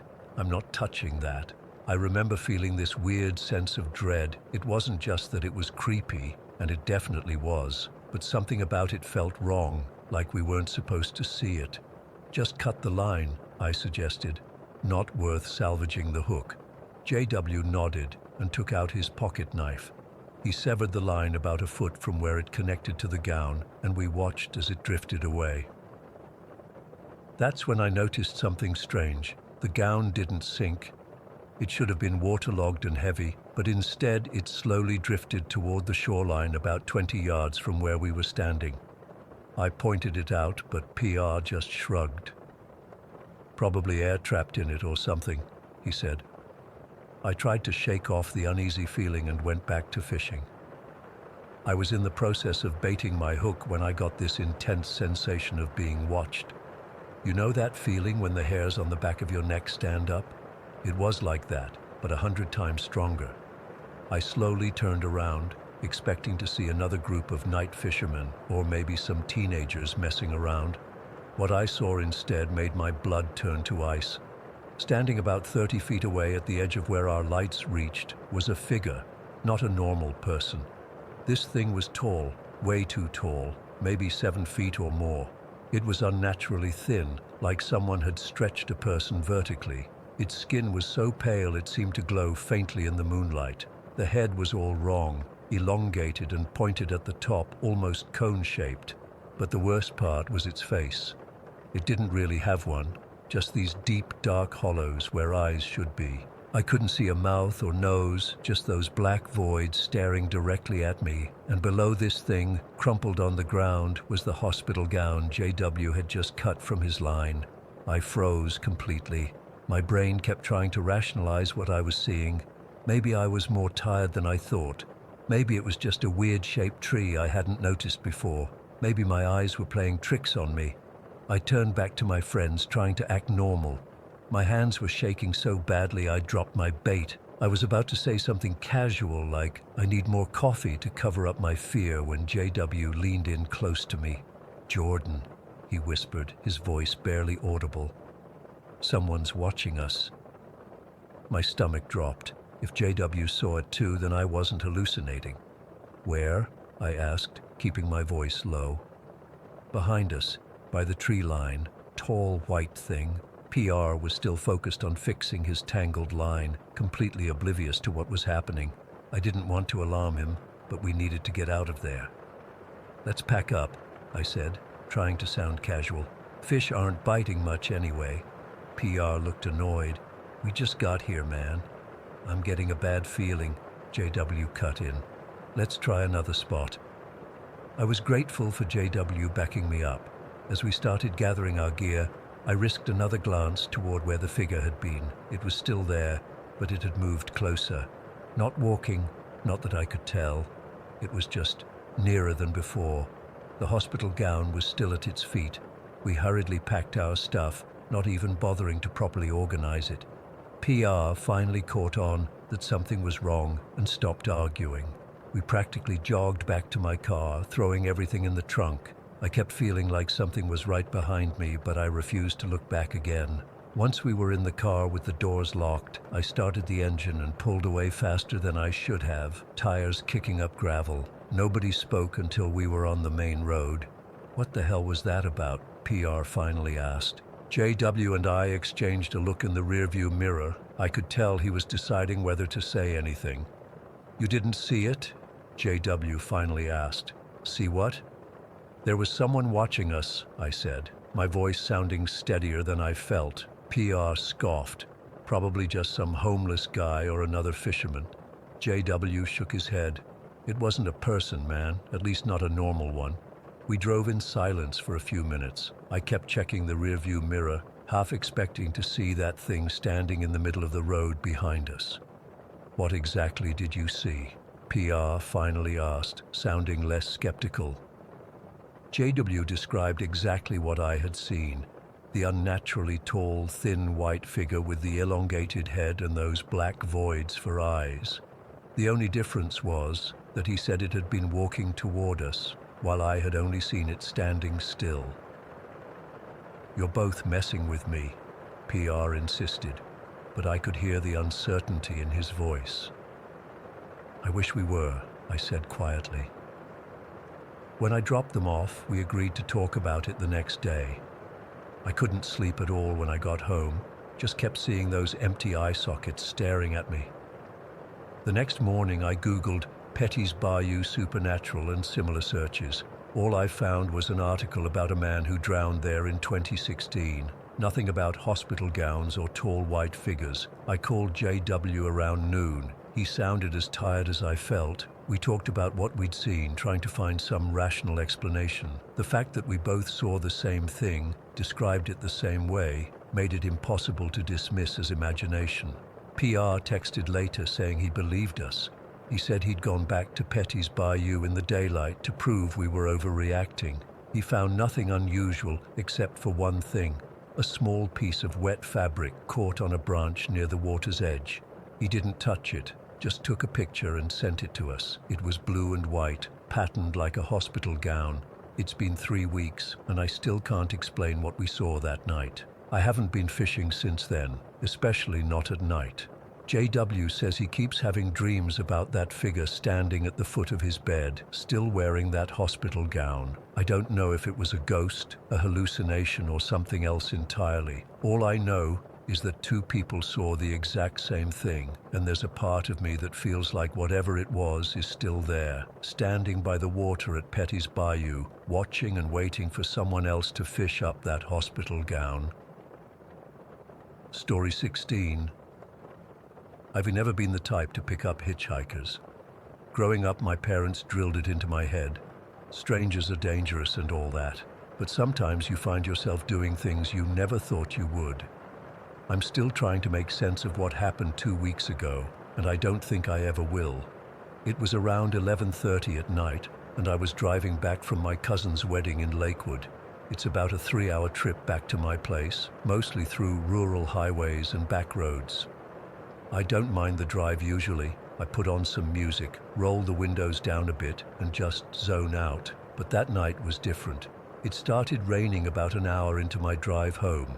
Not just a light drizzle, but one of those heavy downpours where your wipers can barely keep up. I had to slow down to maybe 40 miles per hour, and I was gripping the steering wheel so tight my knuckles were white.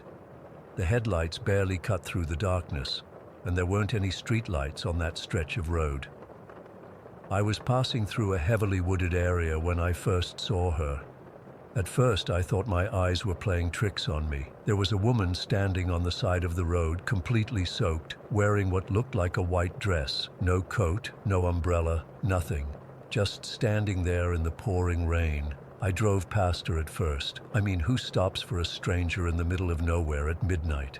But something made me look in my rearview mirror, and I saw her standing there, watching my car drive away. She didn't wave or anything, just stood there. Something about that image, this woman in white, alone in the rain, watching me leave. It bothered me enough that I found myself slowing down. "Don't do it," I remember saying out loud to myself. "Just keep driving, Mark." But I didn't keep driving. I pulled over about 50 yards ahead and waited, watching in my rearview mirror. After a moment, she started walking toward my car. My heart was pounding so hard I could feel it in my throat. I kept my hand near the gear shift, ready to speed off if anything seemed off. When she reached my passenger window, I rolled it down just a crack. Up close, she looked young, maybe mid-20s. Her dark hair was plastered to her face from the rain, and her white dress was completely soaked through. She didn't look threatening, just desperate. "Thank you for stopping," she said, her voice barely audible over the rain. "I've been stranded for hours." "Where are you headed?" I asked, still not unlocking the door. "I'm looking for my brother," she said. "He was supposed to meet me, but he never showed up. I think he might be at our family's old cabin up the road." I hesitated. This was already more complicated than giving someone a ride to the nearest town. "I'm Lila," she offered, attempting a smile that didn't quite reach her eyes. Against my better judgment, I unlocked the door. "I'm Mark. I can take you to the main road, but that's it." "The cabin's just a few miles up this road," she insisted as she slid into the passenger seat. "Please, I'm really worried about him."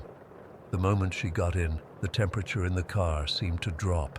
I cranked up the heat, blaming it on her wet clothes, but something felt off. She sat stiffly, her hands folded in her lap, staring straight ahead. "So what happened to your car?" I asked, trying to make conversation as we drove. "It broke down," she said simply. "No details, no elaboration. And your phone? Dead. Again. Just one word." We drove in silence for a few minutes. I noticed she wasn't shivering despite being soaked to the bone. In fact, she barely seemed affected by the cold at all. "Turn here," she suddenly said, pointing to a narrow dirt road I would have missed completely if she hadn't pointed it out. "Look, I don't think—" "Please," she interrupted.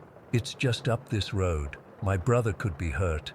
I don't know why I listened to her. Every instinct was screaming at me to drop her off and get back on the main road. But something in her voice, a note of genuine fear or concern, made me turn onto that dirt road. The road was barely more than a trail, with branches scraping against the sides of my car. The rain was still coming down hard, turning the dirt to mud that made my tires slip and slide. After about a mile of this, Lila pointed to a clearing ahead. "There it is," she said. In the beam of my headlights, I could make out a cabin. It looked old and neglected, with broken windows and a partially collapsed roof. There were no lights on, no car parked outside, no sign of anyone having been there for years. "Are you sure this is the place?" I asked. But when I turned to look at Lila, I noticed something that made my blood run cold. Despite having been in my warm car for nearly 20 minutes, her clothes were still completely soaked, not just damp, but dripping wet, as if she'd just stepped out of the rain. "He's inside," she said, her eyes fixed on the cabin. "I can feel it." I put the car in park but left the engine running. "I'll wait here while you check." She turned to look at me, and in the dim light of the car, her face seemed different somehow. Paler, with dark circles under her eyes I hadn't noticed before. "I need you to come with me," she said. "I'm afraid of what I might find." Against every rational thought in my head, I turned off the engine and followed her out into the rain. The moment I stepped out, I was drenched. The rain was ice cold, and the wind cut through my suit jacket like it wasn't even there. Lila moved ahead of me with surprising speed, seemingly unbothered by the mud or the darkness. I followed her to the cabin's porch, which creaked ominously under our weight. The front door was hanging off its hinges, and Lila pushed it open without hesitation. "Hello?" she called out, stepping inside. "Are you here?" I followed her in, pulling out my phone to use as a flashlight. The inside of the cabin was even worse than the outside. Debris everywhere, furniture broken and rotting, what looked like animal droppings in the corners. The air smelled of mold and something else, something sickly sweet that made my stomach turn. "I don't think anyone's been here for years," I said, sweeping my phone light around. "We should go." "He's here," Lila insisted, moving deeper into the cabin. "I can feel him." I followed her through what must have been the living room and into a back bedroom. The door was closed, and Lila stopped in front of it. "In here," she whispered. I reached past her and pushed the door open, shining my light inside. The room was empty except for a rusted metal bed frame and a small wooden chair in the corner. There was no sign of anyone. "There's nobody here," I said, turning to Lila. "Let's go back to the car and figure out—" The words died in my throat. In the harsh light of my phone, Lila looked completely different. Her skin was a grayish-blue color, her lips bloodless. But it was her eyes that terrified me. They were completely black, with no whites visible at all. "He has to be here," she said, but her voice had changed too. It sounded hollow, like it was coming from far away. "He promised he'd wait for me." I backed away from her, my heart hammering in my chest. "Who are you?" She tilted her head, studying me with those black eyes. "I told you, I'm Lila. I'm looking for my brother." You're not alive, are you?" The question sounded insane even as I asked it, but I knew it was true. A sad smile spread across her face. "I haven't been alive for a long time. Neither has my brother. But we made a promise to find each other." I turned and ran, stumbling over debris as I made for the front door, but when I reached it, the door was gone. In its place was a solid wall, as if there had never been an entrance there at all. "You can't leave yet," Lila's voice came from behind me. "You're going to help me find him." I spun around, pressing my back against the wall where the door should have been. Lila stood a few feet away, but she wasn't alone anymore. The shadows in the corners of the room were moving, swirling into shapes that were almost human, but not quite.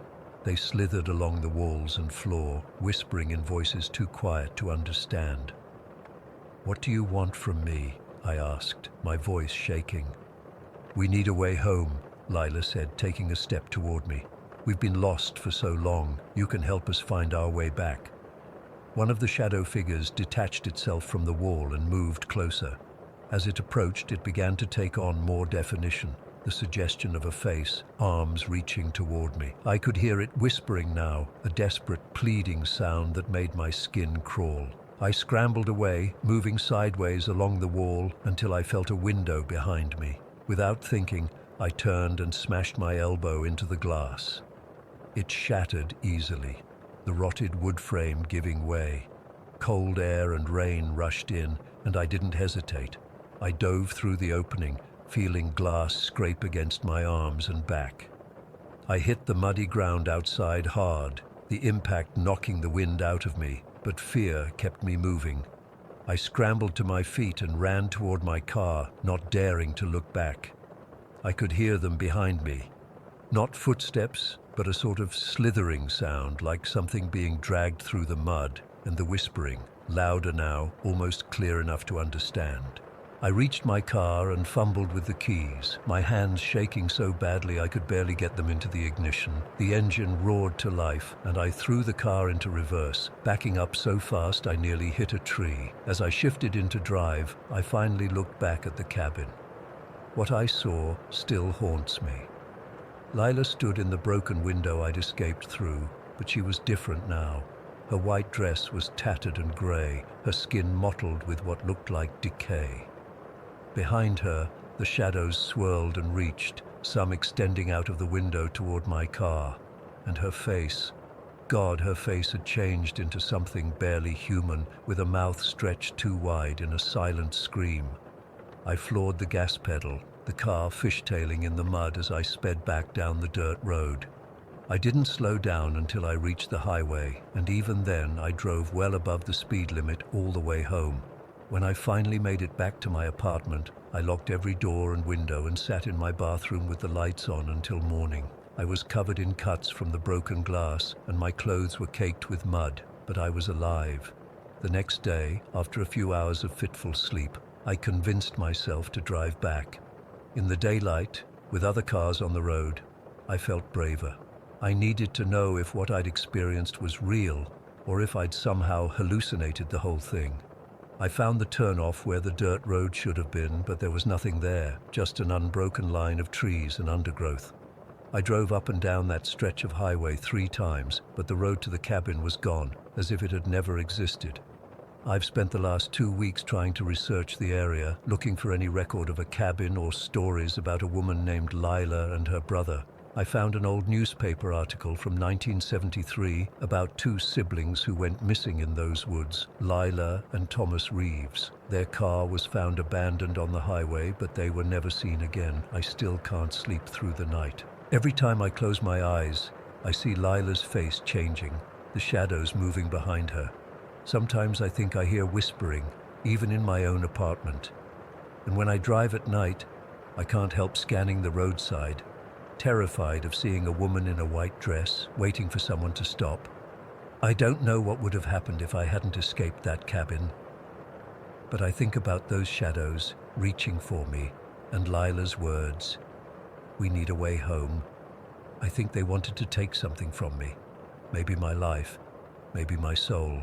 Whatever it was, I know I narrowly avoided becoming like them. Lost, wandering, searching for a way back to a home they can never return to. Story 17. I never thought I'd be sharing this story, but I need to get it off my chest. It's been 3 months since everything happened, and I still jump at every unexpected noise and check my locks twice before bed. After my dad passed away last spring, I couldn't bear to stay in our Chicago apartment anymore. Every corner held memories of him. His favorite armchair where he'd read mystery novels, the kitchen where he taught me to make his secret spaghetti sauce, the hallway where his cane used to rest. The grief was suffocating me. I needed a fresh start, somewhere quiet, somewhere I could breathe again.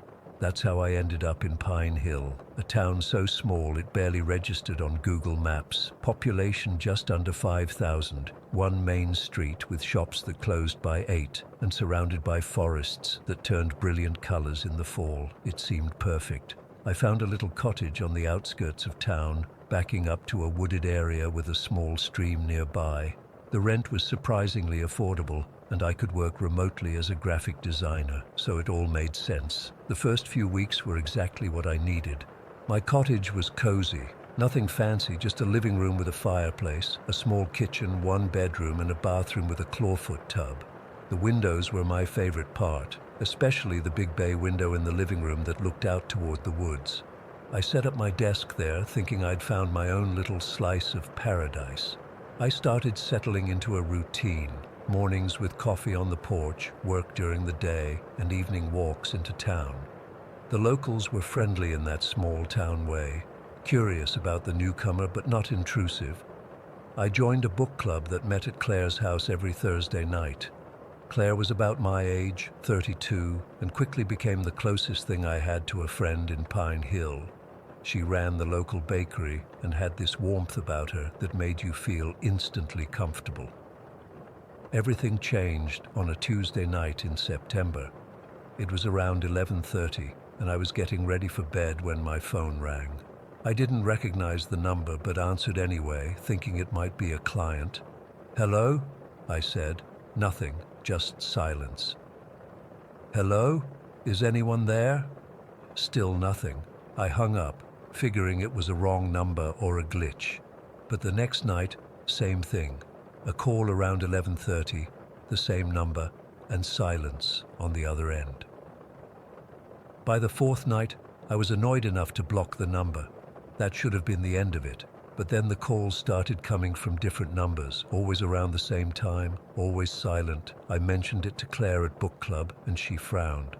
"That's weird, Olivia. Maybe someone's got the wrong number and is too embarrassed to say anything." I wanted to believe that explanation, but something about it felt deliberate. The consistency of the timing, the way they'd hang up if I didn't speak but stay on the line if I did. The following week, I started noticing other things, small things at first, like feeling watched during my evening walks. I'd turn around, thinking someone was behind me, but the street would be empty. Then I began catching glimpses of movement outside my windows at night, just shadows maybe, or tree branches in the wind. I told myself I was being paranoid, that the phone calls had me on edge. But then I saw the car, a black sedan, older model, with tinted windows. I first noticed it when I was leaving Claire's house after book club. It was parked down the street, engine running. As I drove home, I realized it was following me, staying a few car lengths back. I took 3 random turns, and it stayed with me the whole time. When I pulled into my driveway, it drove past slowly and disappeared around the bend. My hands were shaking so badly, I dropped my keys twice before getting inside. I double-checked all the locks and closed every curtain. That night, I slept with my desk chair propped against my bedroom door. The next morning, I tried to rationalize it away. Pine Hill was small. Maybe we were just heading in the same direction. But deep down, I knew better. The calls changed after that. Instead of silence, there was breathing. Deep, deliberate breathing, like they wanted me to know they were there, listening.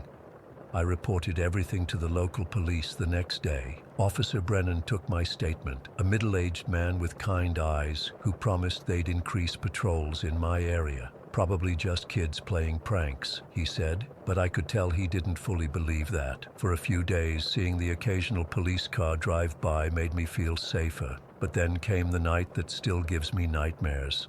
I was working late, around 1 in the morning, trying to finish a project deadline. The house was quiet except for the clicking of my mouse and the occasional creak of the old cottage settling. I got up to make tea and glanced out my kitchen window, and there he was, a man standing at the edge of my yard where it met the trees, just standing there, watching my house. He wore dark clothes and was perfectly still, like he'd been there for hours. My blood turned to ice. I dropped to the floor, crawling away from the window, and grabbed my phone with trembling hands. I called 911, whispering my address and situation. The dispatcher told me to stay hidden and lock myself in a room if possible. I crawled to my bedroom, locked the door, and wedged myself between the bed and the wall, clutching my phone like a lifeline. Those 15 minutes waiting for the police were the longest of my life. Every creak made my heart stop. Was he inside? Was he coming for me? What did he want? When the police arrived, their flashing lights illuminated my yard through the cracks in my curtains. I heard shouting. When Officer Brennan called my name from the front door, I was sobbing with relief. The man had fled when he saw the police cars. They found footprints in the soft earth by my windows. He'd been walking around my house, looking in. They also found cigarette butts in several spots, suggesting he'd been watching me for multiple nights. I couldn't stay there. I just couldn't. Claire insisted I come stay with her when I called her, hysterical, at 3 in the morning. I threw some clothes in a bag and Officer Brennan drove me to her house himself. "We'll find him, Olivia," he promised. But his words felt hollow in the face of my terror. I stayed with Claire for 3 days. The police increased patrols around both our houses, and for a while the calls stopped. I started to think maybe he'd moved on, that the police presence had scared him off. Then Claire needed to visit her mother in the next town over, who had fallen and broken her hip. I assured her I'd be fine at her place alone. She had a security system, and her house was in the middle of town, not isolated like my cottage. The morning after she left, I realized I needed my laptop charger and some work files I'd left at the cottage. I called Officer Brennan, who offered to meet me there. Feeling safer with police escort, I drove back to my little house for the first time in days. The moment we walked in, I knew something was wrong. The cottage had been ransacked, drawers pulled out, furniture moved, my clothes strewn across the floor. But it wasn't random destruction. It felt methodical, like someone had been searching for something specific. "Don't touch anything," Officer Brennan said, pulling out his radio to call for backup. I stood in the middle of my violated home, hugging myself and fighting nausea. What had he been looking for? What did he want from me?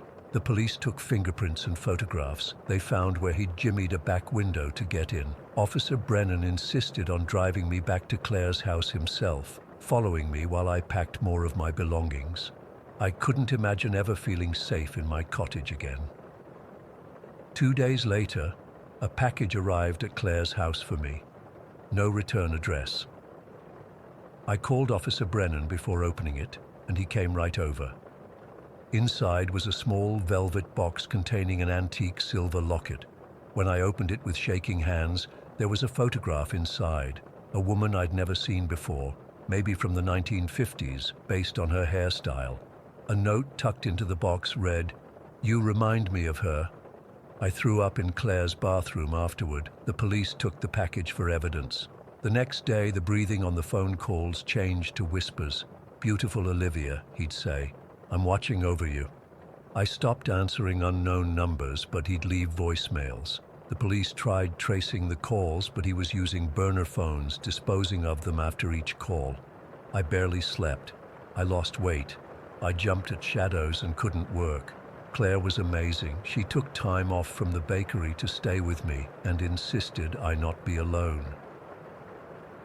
The break came a week later. A patrol car spotted the black sedan parked near Claire's house at 4 in the morning. The driver fled when they approached, but they got the license plate. It belonged to a man named Victor Mercer, a local who lived just outside town. He had a record, stalking charges from 2 other counties, but nothing that had resulted in serious jail time. They arrested him at his house that afternoon. Inside, they found dozens of photos of me, walking in town at my cottage through my windows. He had a notebook filled with details about my routine, my conversations, things he could only know if he'd been watching me for weeks. And most disturbing of all, a wall covered with pictures of different women spanning what looked like decades. In each collection, there was a similar silver locket given to each woman. I identified him through a photo lineup. I never had to see him in person, thank God. His bail was denied due to the severity of the charges and his history of similar behavior. The relief I felt knowing he was locked up was overwhelming, but it didn't magically fix everything. I couldn't go back to my cottage. Just the thought of those windows, those woods where he'd stood watching me, made me physically ill. I broke my lease and moved into an apartment above the bookstore in town. It's smaller than the cottage, but it has secure entry and neighbors on all sides. I installed a security system with cameras. I started taking self-defense classes at the community center. I see a therapist twice a week, and slowly, very slowly, I'm reclaiming my life. Claire checks on me daily. The book club ladies bring me meals sometimes. Officer Brennan still drives by regularly, giving me a reassuring wave. Victor Mercer is awaiting trial. The prosecutor says with the evidence they found and his prior record, he'll likely get significant prison time. But I still check my locks twice. I still sleep with the lights on. I still sometimes wake up gasping, certain I can feel eyes on me. The locket remains in police evidence. They told me the woman in the photo was Mercer's mother, who died when he was young. Apparently, all the women he stalked resembled her in some way. The thought makes my skin crawl. I could have left Pine Hill. Sometimes I think I should have. But running once from Chicago after Dad died took everything I had. I couldn't do it again. And strangely, this town that witnessed my terror has become a place of healing. These people who barely knew me rallied around when I needed them most. So I'm staying. I'm fighting. I'm reclaiming my right to feel safe, but I'll never again take for granted the privilege of being unobserved, because now I know what it's like to be watched, really watched, by someone who wants to consume you piece by piece. And sometimes, when my phone rings with an unknown number, I still can't bring myself to answer it. Story 18. I've been putting off writing about this for months now. I guess part of me hoped that if I didn't acknowledge it, maybe it would fade like a bad dream. But I can't sleep properly anymore, and talking about it might help. I don't know. It happened last August when I was driving cross-country. I'd quit my job after 5 years of mind-numbing corporate bullshit and decided to take the scenic route to California where my sister lives. I'd always wanted to drive Route 66, you know, the Mother Road, all that Americana stuff they romanticize in travel blogs. I was about 4 days into the trip, somewhere in the western half of Arizona, I think. The day had started out fine. Beautiful, actually. I'd spent the morning exploring some quirky roadside attractions, those giant concrete dinosaurs, an old ghost town, that kind of thing. I remember feeling so free, windows down, music blasting. But as evening approached, things changed. It's hard to describe how quickly Route 66 transforms once the sun starts to set. The charm of those faded roadside motels and rusty signs disappears, replaced by this overwhelming sense of emptiness. My GPS had been spotty all day, but around 7 in the evening it completely crapped out. No signal, nothing, and my phone wasn't getting reception either.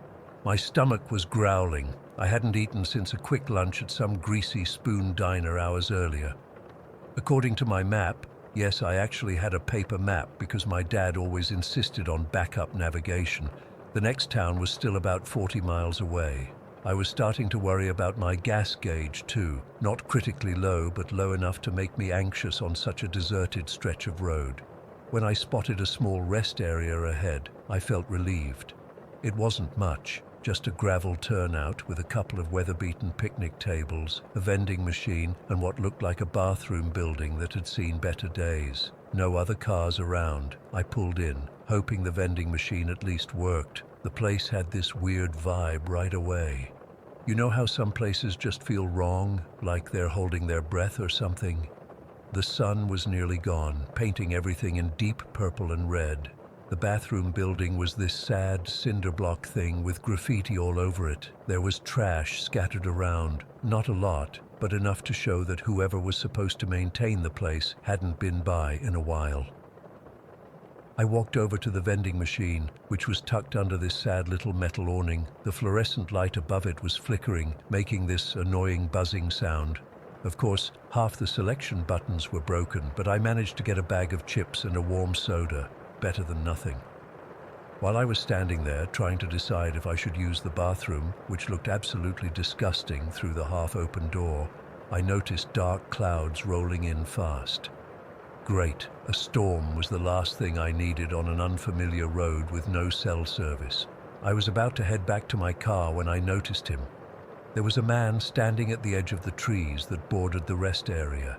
I hadn't seen or heard him approach, which immediately set off alarm bells. He was wearing this beat-up leather jacket despite the heat, with jeans and boots, maybe in his 50s. It was getting dark, so it was hard to tell. He wasn't particularly threatening looking, but finding anyone out here, in the middle of nowhere, was unsettling. "Storm's coming in fast," he called out to me.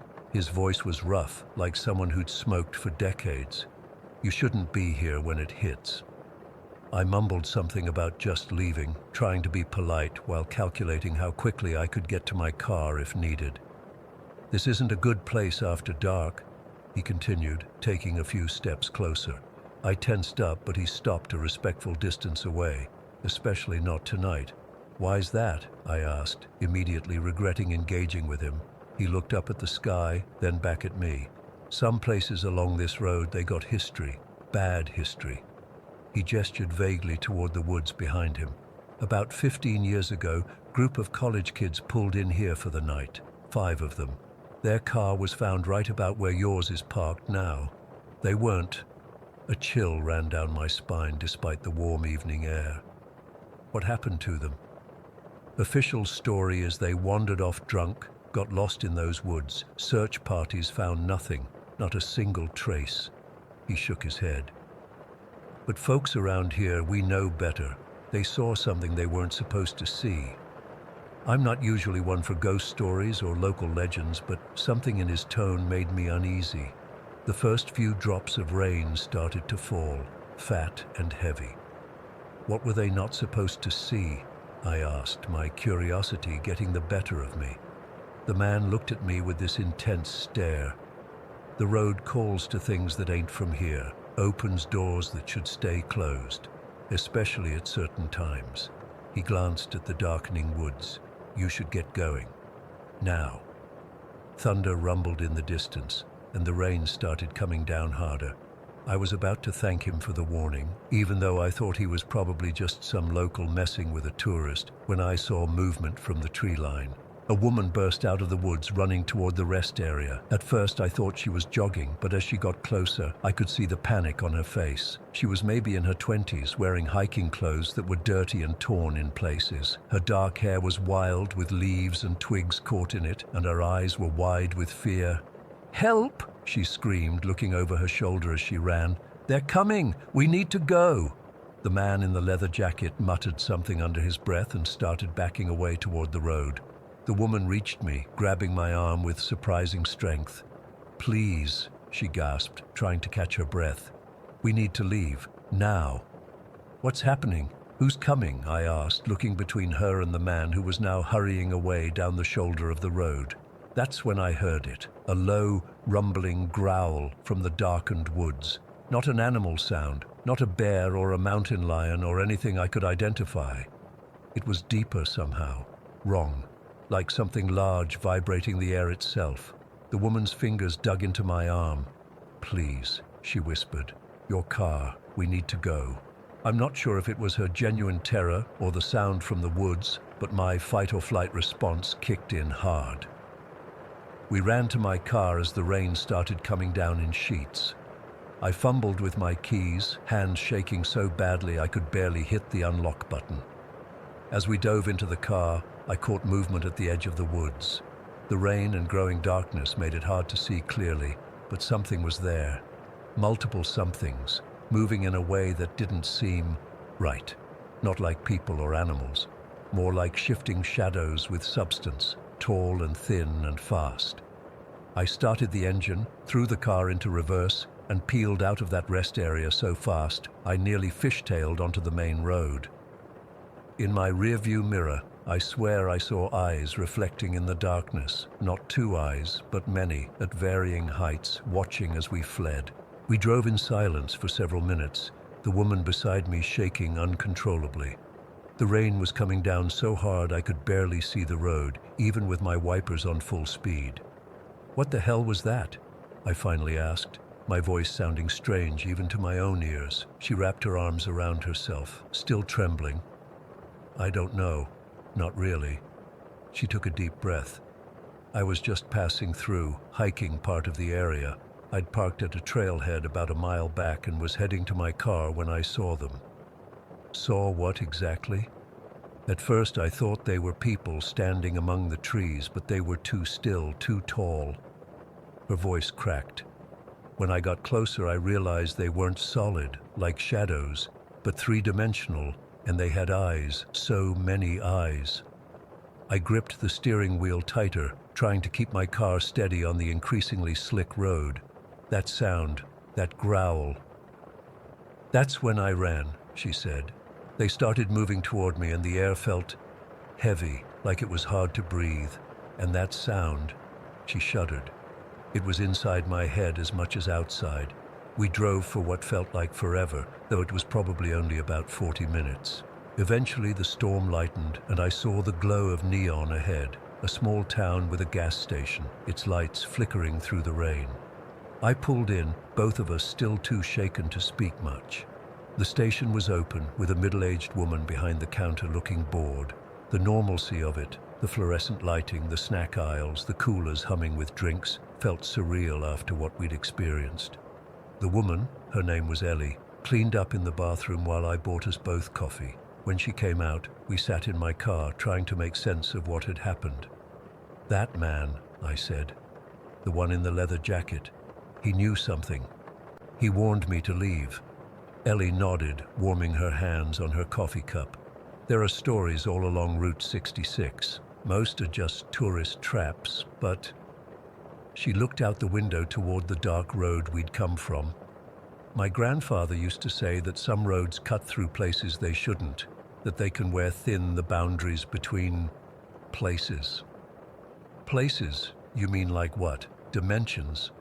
I almost laughed but couldn't quite manage it. I don't know what to call it, she said quietly. But whatever those things were, they're still out there, and I think they're hungry. We stayed in that town that night, finding a motel with vacancy. Neither of us wanted to be alone. In the morning, Ellie called a friend to come pick her up. Before she left, she wrote her number down for me. "If you ever want to talk about it," she said, "most people won't believe us." She was right. I finished my trip, drove all the way to California, tried to forget about it, but I can't. Sometimes at night, I dream about those eyes in the darkness. Sometimes I think I hear that growl, even in my sister's safe suburban neighborhood. I've researched those missing college students. They're real. Disappeared in 2008 from a rest stop along Route 66 in Arizona. Their car was found with the doors open, belongings still inside. No bodies were ever recovered. I don't drive at night anymore, and I'll never set foot on Route 66 again. Some roads, some places, they're better left alone. Whatever waits at that rest stop is still there. I'm sure of it, waiting for the next person who stops as darkness falls. And the worst part, sometimes I feel like it's still watching me, even now, hundreds of miles away. Like once it sees you, it never really loses track of where you are. Story 19. I needed a quiet job while working through law school, something low-key where I could study between occasional rounds. When I found the night security position at Crestview Towers, it seemed perfect. 12-hour shifts, decent pay, and according to the building manager, Ms. Winters, absolutely uneventful nights. "You'll basically get paid to study," she promised during my interview, sliding the employment paperwork across her desk. "Just do hourly rounds, monitor the cameras, and make sure nobody who doesn't belong here gets in. The residents rarely cause problems." Crestview Towers is this fancy high-rise downtown that used to be the Hargrove Manufacturing Company back in the 20s. They converted it to luxury apartments about 15 years ago. All exposed brick, industrial fixtures, and ridiculously high ceilings. The kind of place where rent costs more than my entire semester's tuition. I started 3 weeks ago. The first couple of weeks were exactly as advertised. Boring, perfect. I'd make my rounds, check the parking garage, monitor the security feeds, and spend the rest of my time highlighting tort cases. The night maintenance guy, Eddie, would stop by around midnight, and we'd chat for a few minutes before he'd disappear to fix whatever needed fixing. Everything changed during my 3rd week. It was Tuesday night, actually Wednesday morning, around 3 a.m. I was deep into studying when I heard a mechanical grinding noise coming from the hallway behind the security desk. It sounded like an old motor struggling to turn over. I checked the camera feeds, but didn't see anything unusual in the main lobby or hallways. I grabbed my flashlight and walked down the service corridor where the noise seemed to be coming from. At the end of the hall was an old freight elevator, one I'd never paid much attention to before. A yellowed out-of-service sign was taped to its metal doors, the edges curling with age, but the indicator above the door was lit up, showing the elevator at the 18th floor. That didn't make sense. Ms. Winters had mentioned during training that this elevator had been decommissioned during the renovation. It was just an architectural feature they'd kept for historical authenticity, her words. Yet here it was, the floor indicator glowing, and I could hear mechanical movement inside the shaft. I radioed maintenance. "Eddie, you there? There's something going on with the old freight elevator." No Eddie. Instead, a different voice responded. "This is Simon. What's the problem?" I explained what I was seeing, and Simon said he'd come check it out. 10 minutes later, a tall, thin man in gray coveralls appeared. He had to be in his 60s, with a deeply lined face and hands that looked like they'd been doing manual labor for decades. "You must be the new night guard," he said, not offering to shake hands. "I'm Simon. I handle the overnight maintenance on Wednesdays and Thursdays." I introduced myself and showed him the elevator. By then, the indicator light had gone dark and the mechanical sounds had stopped. "Probably just electrical feedback," Simon said, barely glancing at it. "These old systems sometimes ghost in the modern wiring. Nothing to worry about." Something in his tone felt off, dismissive but also nervous. Before I could ask more questions, he changed the subject, asking about my studies, then excused himself to fix a leaking pipe in the basement. I tried to get back to my reading, but I couldn't shake the feeling that Simon hadn't told me the truth. After completing my 4 a.m. round, I checked the building's renovation permits and safety certificates, which were kept in a binder at the security desk. According to the documentation, the freight elevator had been completely disconnected from power in 2009 during the conversion. So how was it showing activity? 2 nights later, I was on shift again, and around 2:30 in the morning, I heard the same grinding noise. This time when I checked, the elevator indicator showed it moving between floors 13, 14, 15, then down to 10, 9, 8, up and down, never stopping at any floor for more than a few seconds. I tried calling maintenance, but no one answered. I decided to investigate myself. I stood watching the indicator for nearly 10 minutes as the elevator continued its erratic movement. Then suddenly it stopped at the lobby level, right where I was standing. The doors didn't open, but I could hear something inside. Not machinery this time, but what sounded like muffled voices. I pressed my ear against the cold metal door and held my breath, whispering. Multiple voices, too quiet to make out what they were saying, but definitely human. Then a loud thump, like something heavy hitting the floor of the elevator. I jumped back, heart racing. Should I try to open the doors, call the police? As I stood there frozen with indecision, I heard footsteps coming down the hall. Simon rounded the corner carrying a canvas bag. He stopped abruptly when he saw me. "What are you doing here?" he demanded, his voice sharp. "I heard noises from the elevator again," I explained, "and now there are voices inside." Something flickered across his face. Fear, maybe. He set down his bag and straightened his coveralls. "Go back to your desk," he ordered. "I'll handle this." "But if someone's trapped in there?" "Nobody's trapped," he cut me off. "Please, just go. This is a maintenance issue." I reluctantly walked back toward the security desk, but stopped around the corner, watching. Simon pulled something from his bag, a container of salt, actual table salt. He poured it in a thick line across the threshold of the elevator doors, muttering words I couldn't make out. What the actual hell? I quietly returned to my desk, but I couldn't focus on studying anymore.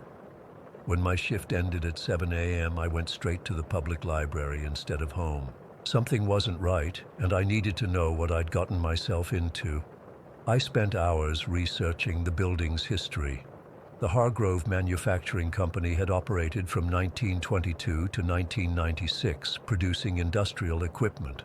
In 2008, the building was purchased by Crestview Development and converted to residential units. Then I found it, a news article from 1951. Tragedy at Hargrove, MFG, 7 dead in elevator accident. According to the article, a freight elevator's cables had snapped while carrying workers down from the 18th floor. All 7 men in the elevator were killed instantly when it crashed into the basement. The article included a photo of rescue workers at the scene and company executives giving statements. One name jumped out at me, Simon Hargrove Jr., the foreman who had been responsible for elevator maintenance. The article mentioned that questions were being raised about whether proper safety protocols had been followed, and there in the grainy black and white photo stood a man who looked eerily similar to the Simon I'd met at Crestview Towers. My hands were shaking as I printed the article. This couldn't be the same person. That would make Simon over 100 years old, but the resemblance was undeniable. I went back to work that night with a knot in my stomach. When Eddie came by around midnight, I casually asked about Simon. Eddie looked confused. Simon? We don't have anyone named Simon on the maintenance staff, just me and Hector only works days. I showed Eddie a picture I'd taken on my phone of Simon in the hallway. Eddie shook his head. Never seen him before, man. You sure he works here? Now I was really freaked out. I described what had happened with the elevator. Eddie frowned. That elevator's been sealed up since the renovation. It doesn't even have a motor anymore. They removed all that equipment. It's just a shell. After Eddie left, I checked the resident directory. There was no Simon listed, but on the 18th floor, unit 1851, there was an S. Hargrove. I shouldn't have gone up there. Every horror movie I've ever watched screamed at me not to go, but I needed answers. The 18th floor was quieter than the others, with fewer units and longer hallways. Unit 1851 was at the end of the corridor, next to a large window overlooking the city. I stood outside the door for several minutes, gathering my courage before finally knocking. I didn't expect anyone to answer, but the door opened almost immediately. An elderly man stood there, leaning on a cane. He had to be in his 80s at least, with wispy white hair and pale blue eyes. He looked nothing like the Simon I'd met. "You must be Lucas," he said, as if he'd been expecting me. "Please come in. We need to talk." Against my better judgment, I stepped inside. The apartment was sparsely furnished, but impeccably clean. Old photographs lined the walls, many of them showing the building in its factory days. "I'm Simon Hargrove III, the old man said, gesturing for me to sit. "You've met my father." "Your father?" I echoed. "That's impossible. He'd be..." "Dead? Yes, he is. Has been since 1963. Simon III lowered himself carefully into an armchair, but that doesn't stop him from trying to make things right. Over the next 30 minutes, Simon III told me the most unbelievable story. His father, Simon Jr., had been responsible for maintaining the elevators at Hargrove Manufacturing. He'd been cutting corners on safety inspections, falsifying maintenance logs to save money during a difficult financial period for the company. When the accident happened, killing 7 workers, Simon Jr. was devastated. Though never legally charged, he blamed himself entirely. He spent the rest of his life trying to make amends to the families of those who died. When he passed away, Simon III thought that would be the end of it, but it wasn't. When they converted this building, disturbing the old elevator shaft, my father returned, Simon III explained. Every night he tries to prevent the accident. He thinks if he can just stop the elevator, he can save them. But that's impossible? Yes. But grief and guilt don't follow logical rules, Lucas. My father is trapped in a loop, reliving his greatest failure, and now those poor men are trapped with him. As if on cue, the building seemed to groan around us. The lights flickered. "It's starting again," Simon III said, checking his watch. 3:17 a.m., same time as the accident. He reached into his pocket and pulled out an old brass key, handing it to me. "This was the emergency override key for the freight elevator. If you truly want to help, take this to the elevator. My father can't use it himself. His hands pass right through it, but you can." I looked at the key, its brass surface worn smooth from decades of handling. What am I supposed to do with it? Stop the cycle, free them all. Simon III's eyes were pleading. "Please, I'm too old now to make the trip myself." I left his apartment with the key heavy in my pocket. Everything in me screamed this was insane, that I should just quit this job and never come back, but something deeper pushed me forward. Back at the lobby level, the freight elevator indicator was lit up again, showing the car at the 18th floor. As I watched, it began to descend. 17, 16, 15. The grinding noise was louder now, with an ominous metallic screech that raised the hair on my arms. When the indicator reached L for lobby, the doors shuddered but didn't open. I inserted the brass key into a small keyhole I hadn't noticed before, just below the call button. It turned with surprising ease. The doors slid open with a screech of protesting metal. Inside stood 7 men in work clothes from another era, looking confused and frightened. Behind them was Simon, the maintenance man I'd met, his face contorted with panic. "Get out!" he shouted at the men. "The cables are going to snap." None of them seemed to hear him, or me for that matter, when I called out. It was like watching a movie playing out in front of me. Simon noticed me then, his eyes widening when he saw the key in my hand. "Use it," he urged. "Turn it the other way, reset the system." Heart pounding, I stepped into the elevator, into the past, and turned the key counterclockwise. The lights inside flickered wildly. The men around me began to fade like photographs left too long in the sun. Simon looked at me one last time. "Thank you," he whispered, and then he too was gone. The elevator doors closed and I felt a violent lurch as if the car was falling. I grabbed the wall, certain I was about to die, but a moment later everything stopped. When the doors opened again, I was back in the lobby of Crestview Towers, alone. My hands were shaking so badly I could barely use my phone. I called Miss Winters despite the early hour and resigned on the spot. Then I looked up Unit 1851 in the building directory to check on Simon III. Unit 1851 was listed as vacant. According to the notes in the system, it had been unoccupied since 2014. I left Crestview Towers as the sun was rising and haven't been back. I did some more research later and found death records for Simon Hargrove III. He died in 2014 at the age of 86. I still have the brass key. Sometimes I wake up at night and find it warm to the touch, as if it's just been used. I don't know what happened in that elevator, whether I somehow broke a cycle that had been repeating for 70 years, or if I just experienced some kind of shared delusion. All I know is that I'm never taking another night security job, and I still can't bring myself to ride in elevators anymore. Some boundaries between past and present are too thin, too easily crossed, and I have no desire to find myself on the wrong side again. Story 20. It was late October, just after midnight, when I was driving back from the American Historical Society conference in Albuquerque. I teach 19th century American history at UC Berkeley, and I'd presented a paper on industrialization's impact on rural communities. The conference had gone well, but I was exhausted and decided to drive through the night rather than spend another day away from home.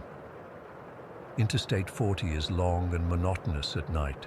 The headlights, the highway lines, the steady hum of tires on asphalt, it all starts to blend together after a few hours. I'd been fighting sleep for about an hour when I saw the blue highway sign for Rest Area 88-1 mile. I hadn't planned to stop, but my eyelids were getting heavier by the minute, and I knew I needed coffee if I was going to make it home safely.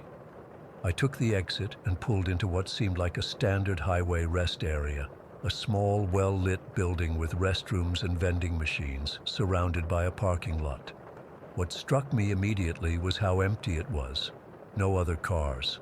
Not unusual at, I checked my watch, 12:14 in the morning, but still eerie. As I parked, I noticed how immaculately maintained the place was, but in an oddly outdated way. The architecture reminded me of the 50s. Clean lines, pale green tiling, and a curved roof. A brass plaque near the entrance caught my eye.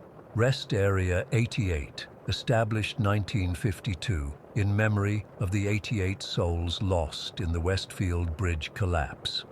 I'd never heard of the Westfield Bridge, which was strange given my historical focus. I made a mental note to look it up later. Inside, the place was spotless, not just clean but pristine, like it had been polished minutes before I arrived. The fluorescent lights hummed a bit too loudly, making the silence underneath even more noticeable. There was a small seating area with molded plastic chairs, a wall of vending machines, and a counter with a coffee urn. A man stood behind the counter wearing what looked like a park ranger uniform, but not quite. More formal somehow, with a high collar and brass buttons. He appeared to be in his 50s, with immaculately combed hair and unnaturally perfect posture. "Good evening, Professor Wright," he said as I approached. I stopped mid-step. I hadn't introduced myself. I wasn't wearing my conference badge. There was no way he could know my name, let alone my title. "I'm sorry, do I know you?" I managed to ask. "No, sir," he replied with a thin smile that didn't reach his eyes. "But we've been expecting you. Your paper on the textile mills of Massachusetts and their impact on agrarian communities was quite compelling." My blood ran cold. That was exactly my conference presentation topic, right down to the specific region I'd focused on. I hadn't mentioned my destination to anyone at the conference, and I'd decided to drive through the night on a whim. "How do you know about my paper?" I asked, my voice sounding distant to my own ears. "We make it our business to know our honorees, Professor. Would you care for some coffee? It's fresh." Despite my growing unease, I was still exhausted, and coffee seemed like a good idea. I nodded, and he filled a white ceramic mug from the urn. As I sipped the coffee, which tasted oddly metallic, the attendant gestured to the far wall. "Perhaps you'd like to view our memorial while you rest." The wall was lined with framed black and white photographs, 88 portraits of men and women of various ages. They looked like they spanned different eras, from the 40s through to modern times. Though the photography style was consistently formal, each portrait had a small brass nameplate and 2 dates. "The honorees," the attendant explained, standing uncomfortably close to me. "The 88th who were called to service." I moved along the wall, coffee in hand, studying the faces. The dates beneath each portrait weren't birth and death dates as I'd assumed. They were all single days, spanning from 1952 to just last year.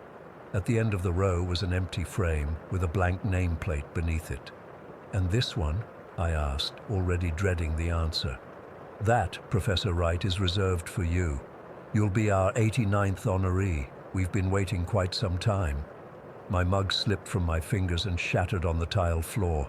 The attendant didn't even flinch at the noise, just continued smiling that empty smile. "I don't understand," I said, backing away. "What is this place? What do you mean by honoree?" "Rest Area 88 serves a very specific purpose, Professor. The Westfield Bridge requires maintenance, you see, regular maintenance." He took a step toward me, and I noticed something I hadn't before. His shadow on the wall behind him didn't match his movements. It seemed to lag, like it was moving independently. "I think I need to get back on the road," I said, trying to keep my voice steady. "Your reservation has already been confirmed, Professor Wright. 12:14. The perfect time.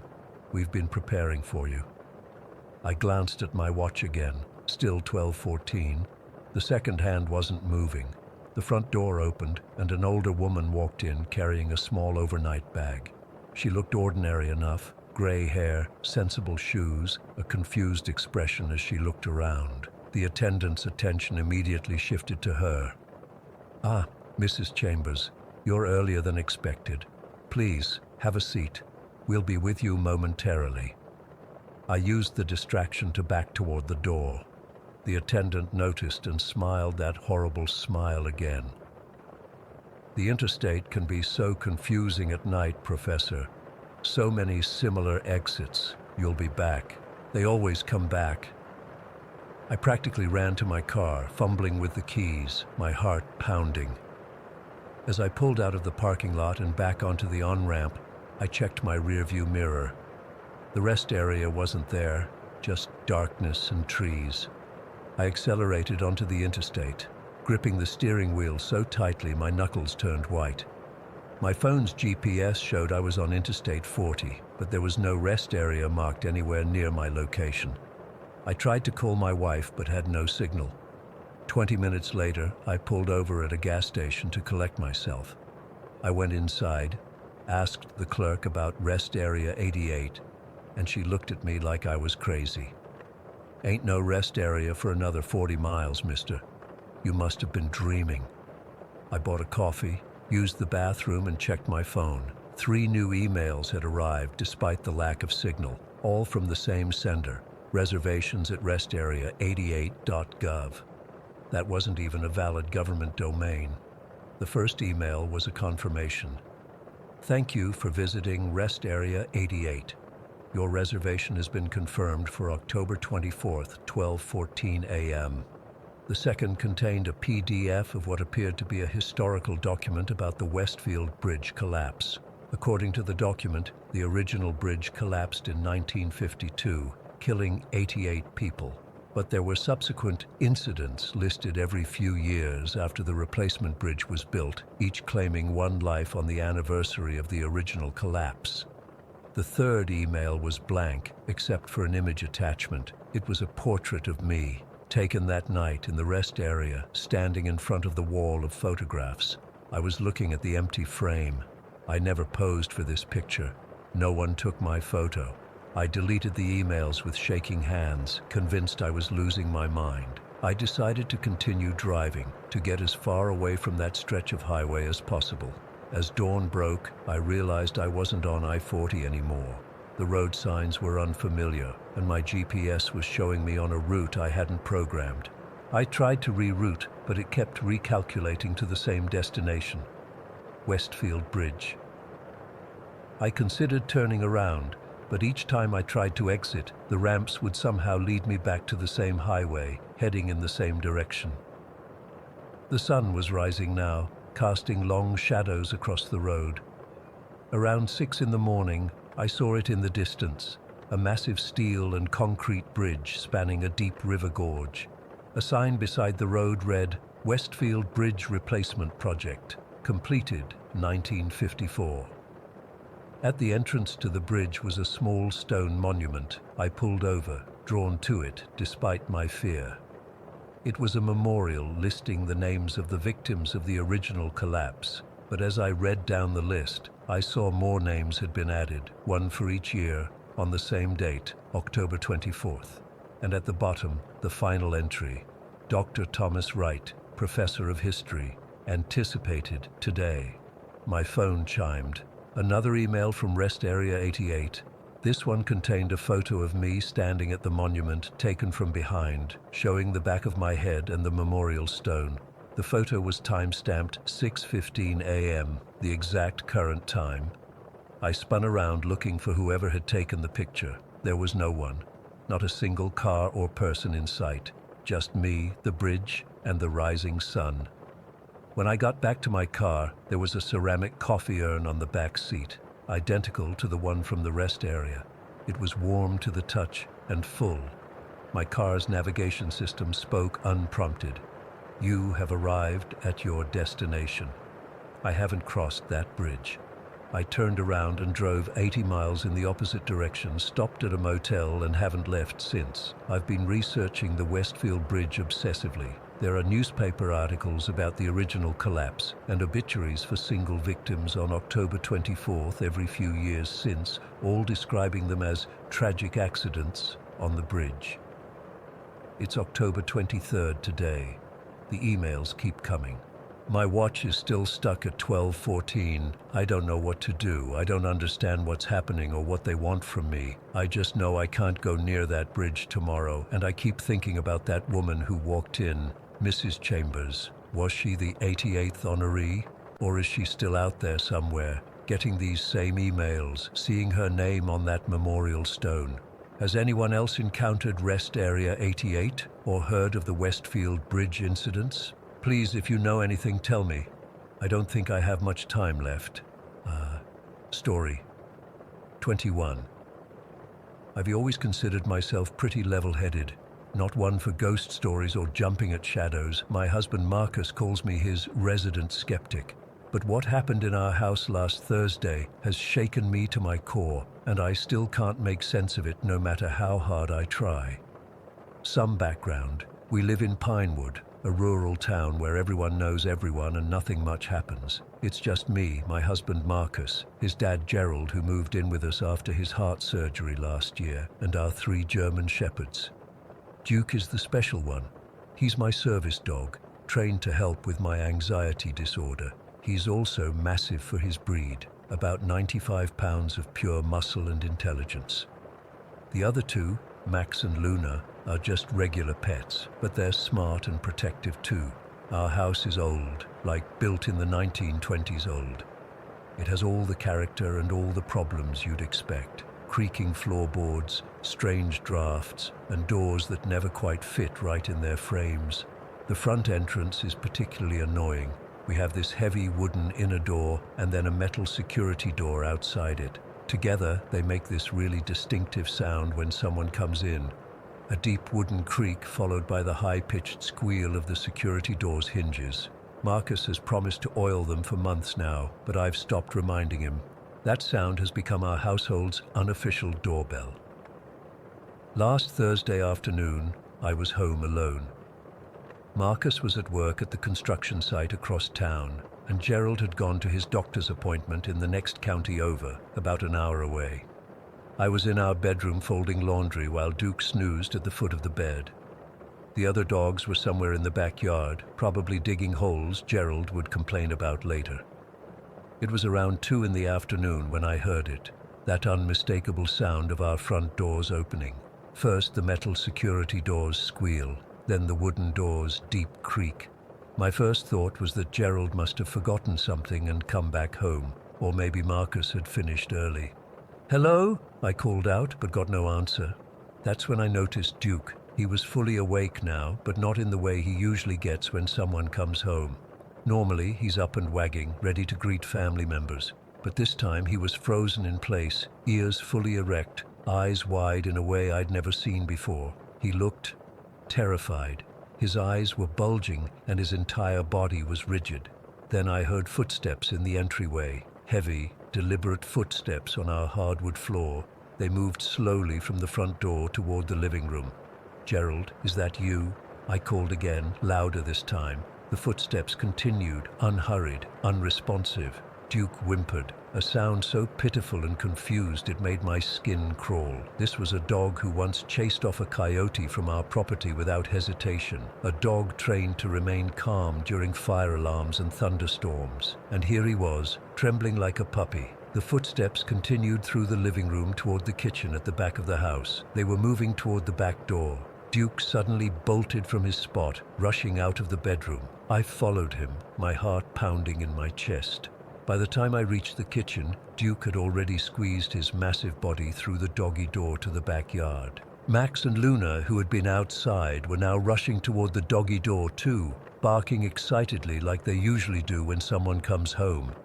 They pushed past Duke and came inside, running toward the source of the footsteps, tails wagging, but there was nobody there, at least nobody I could see. The footsteps continued, now moving from the kitchen back toward the living room. Max and Luna followed the sound, their behavior shifting from excited to confused. They started sniffing the air, turning in circles, looking up at nothing. Duke remained outside, refusing to come back in despite my calls. I grabbed my phone, ready to call Marcus or even the police, when I realized something that made me freeze. The footsteps were moving around our house, but none of the floorboards were creaking. In this old house, you can't take 3 steps without making the floor speak. I know every squeaky board, every loose plank, but these footsteps, as clear as day in my ears, weren't disturbing the physical space around them.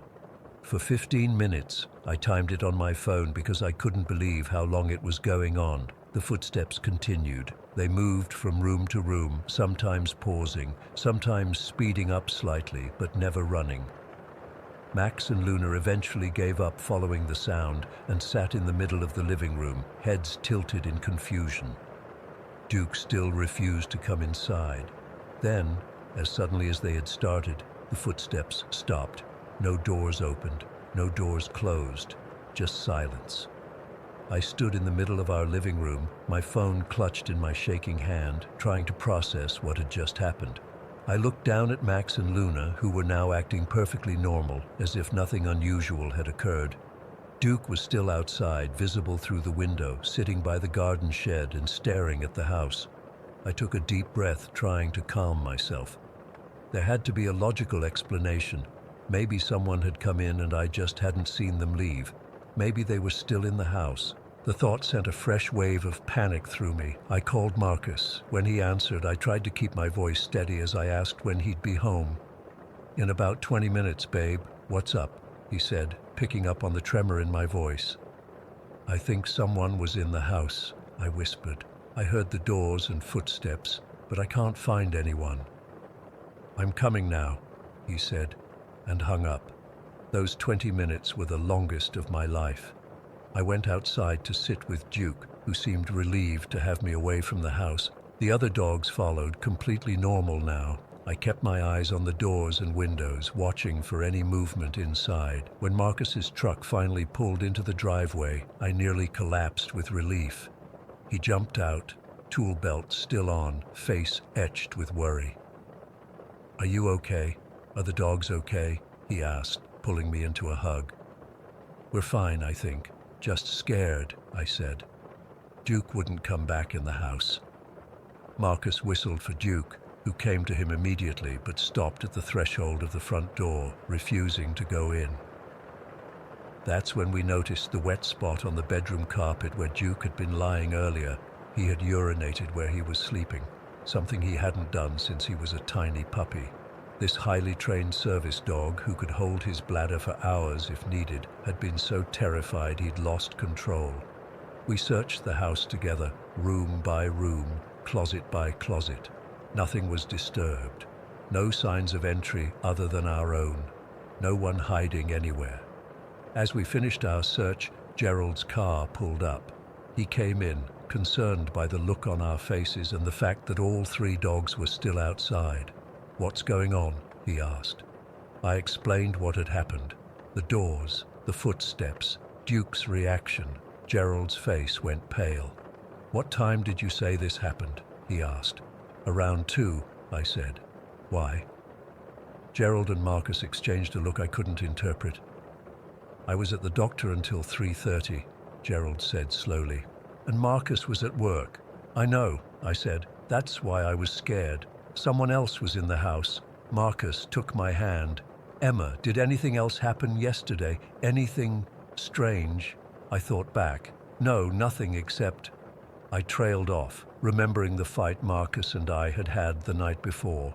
It had been bad, the worst in our marriage. We'd said terrible things to each other, things I was already regretting before I fell asleep. We'd made up this morning before he left for work, but the tension still lingered. Gerald cleared his throat. "Emma, I don't know if Marcus has ever told you this, but his mother passed away in this house 16 years ago this month. I knew Marcus's mom had died when he was in high school, but he rarely talked about it. I didn't even know it had happened in our house. She died in the bedroom you found Duke in," Gerald continued. "And she was always very protective of Marcus, very involved in his relationships." I looked at Marcus, who was staring at the floor. "You think your mom's ghost came to check on me because we had a fight?" I expected him to laugh it off, but he didn't. Mom was always coming in through the front door and going straight to the back door to look at her garden. Those footsteps you described, that was her daily routine. I'm not religious, and while I've always been open to the idea of the supernatural, my scientific mind usually looks for logical explanations first. But sitting there with Gerald and Marcus, looking at Duke, who still refused to enter the house, I felt a chill that went beyond rational thought. It's been 5 days now. Duke eventually came back inside after Marcus carried him in, but he refuses to go into our bedroom alone. He sleeps in the hallway, outside our door. The doors haven't opened on their own again, and I haven't heard any more footsteps. But I can't shake the feeling that we're not alone in this house. I find myself listening for those footsteps when I'm home by myself. I've started talking out loud sometimes, just in case Marcus's mom is listening, telling her that I love her son, that we're doing okay despite our occasional fights. I still don't know what to believe. Was it really the spirit of my mother-in-law checking in on us after our fight? Was it my mind playing tricks on me? Or was there some perfectly logical explanation that I'm just not seeing? All I know is that Duke, a dog who has faced down threats without flinching, was terrified of whatever walked through our house that day. And that's enough to make me wonder if some things really are beyond explanation. I don't like being alone in the house anymore. I find myself watching the front door, listening for that distinctive sound of metal and wood, waiting for footsteps that move without making the floorboards creak, and wondering if, next time, whatever it is might decide to do more than just walk through our home. Story 22. I still get chills thinking about what happened that night on Highway 5. It's been 3 months, and I can't bring myself to drive that stretch of road anymore. I've added 2 hours to my commute just to avoid it. Some nights I still wake up in a cold sweat, hearing that melody in my head.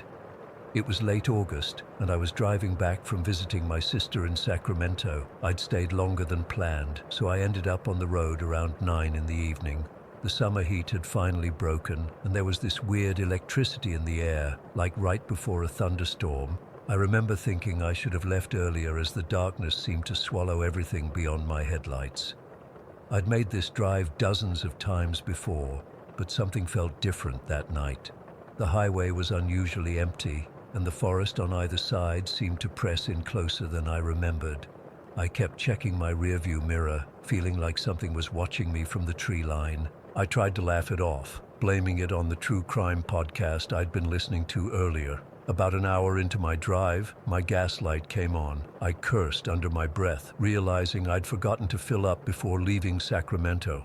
According to my GPS, the next proper town was still 40 minutes away, but I remembered there was this old gas station somewhere along this stretch. When I spotted the faded sign illuminated by a single spotlight, I felt relieved, despite the place looking like something out of a horror movie. The station had definitely seen better days. The fluorescent lights above the pumps flickered inconsistently, and the convenience store looked dark, except for a dim light near the register. I pulled up to the pump closest to the store, figuring I'd feel safer there.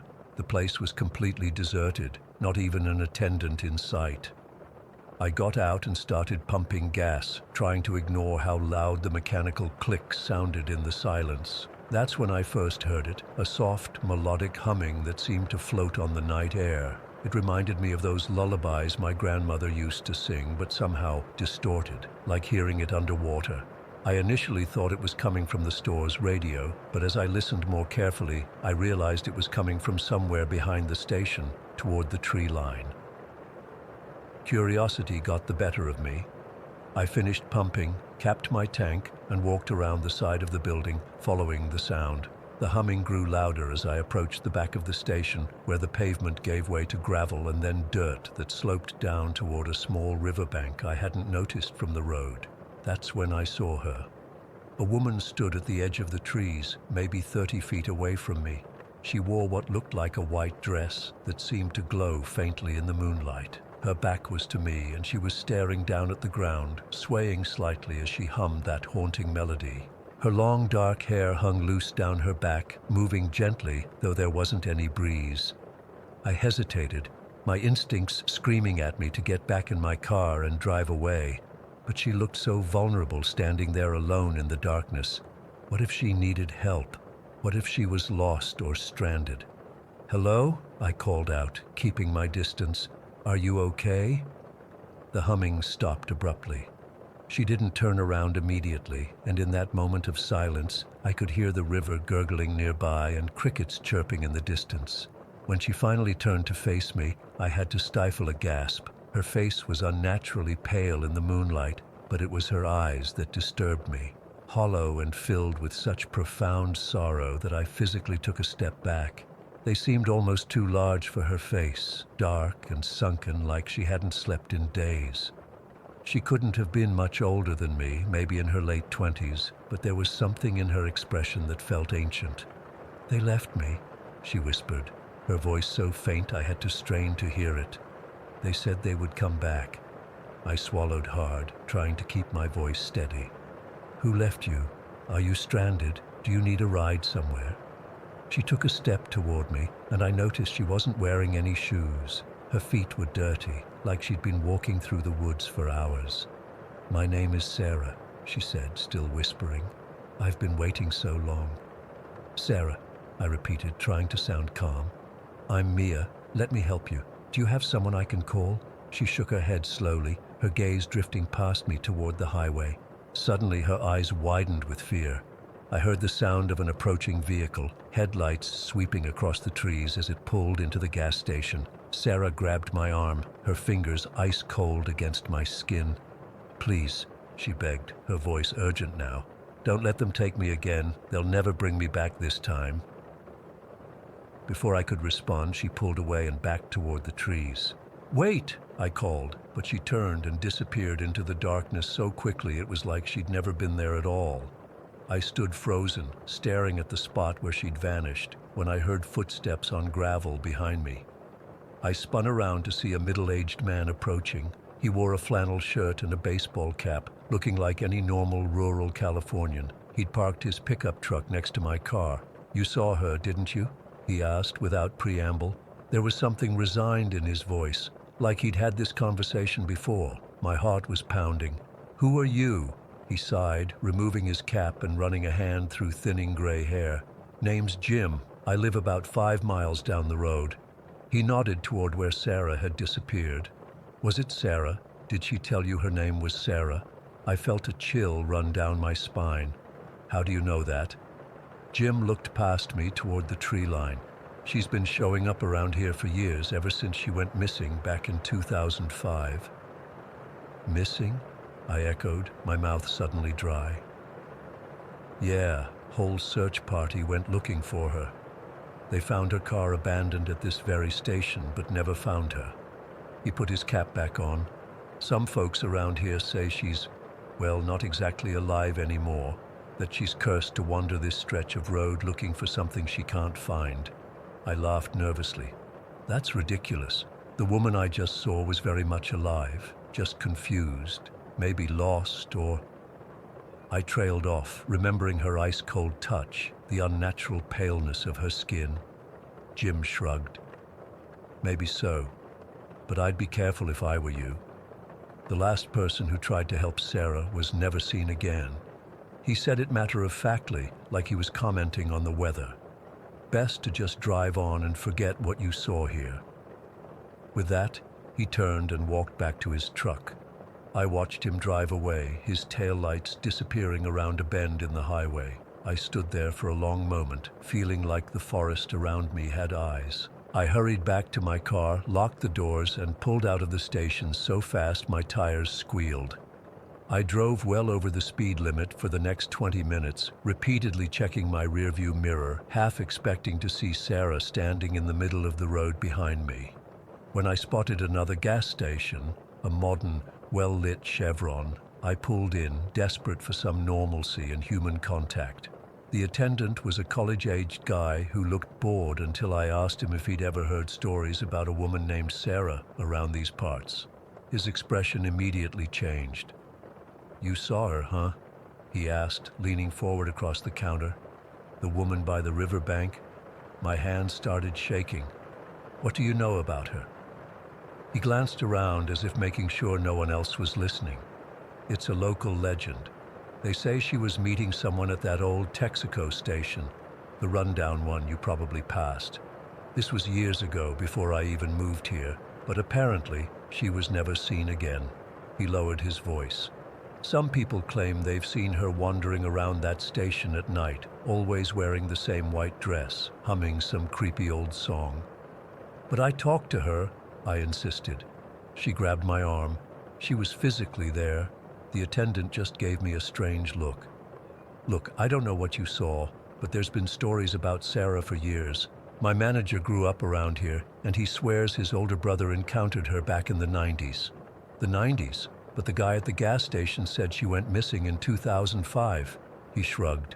"Different versions of the story, I guess. Some say she's a ghost from way back. Others think she's more recent. Either way, people around here avoid that stretch of road after dark." He must have noticed how pale I'd gone because he added, "Hey, you okay? You want some water or something?" I shook my head, paid for my coffee, and left. I spent the rest of the drive home with all the lights on in my car, radio blasting to drown out my thoughts. I kept checking my back seat at every stoplight, half convinced Sarah would be sitting there, those hollow eyes staring at me. When I finally got home around midnight, I went straight to my computer and searched for missing persons cases near Highway 5 involving someone named Sarah. What I found made my blood run cold. There were 3 different cases spanning over 50 years. The most recent was from 2005. Sarah Blackwood, 26, last seen at a gas station off Highway 5. Her car was found abandoned, but she was never located. The article included a photo, and though the quality wasn't great, I recognized those large, dark eyes immediately. The second case was from 1987. Sarah Matthews disappeared while driving home from college. The last case was from 1959. Sarah Collins vanished while traveling to visit relatives. All three women disappeared from the same stretch of Highway 5. All three were last seen at or near that same gas station. All three were described as having long, dark hair. I haven't driven on Highway 5 since that night. I take the longer route through the valley now, even though it adds significant time to my trips north. Sometimes at night, when everything is quiet, I swear I can hear that haunting melody drifting through my window. I check the locks twice before going to bed. Last week, I received a letter in the mail with no return address. Inside was a single piece of paper with 5 words written in an elegant, old-fashioned script. They never come back for us. I don't know who sent it or how they got my address. I've thought about going to the police, but what would I tell them? That I met a ghost by a riverbank? That I'm being haunted by a woman who's been missing for years, or decades, or maybe longer? All I know is that sometimes, when I'm driving alone at night and pass near water, I catch myself checking the rearview mirror, half expecting to see Sarah sitting in my back seat, those hollow eyes watching me, waiting for me to help her find whatever it is she's been searching for all these years.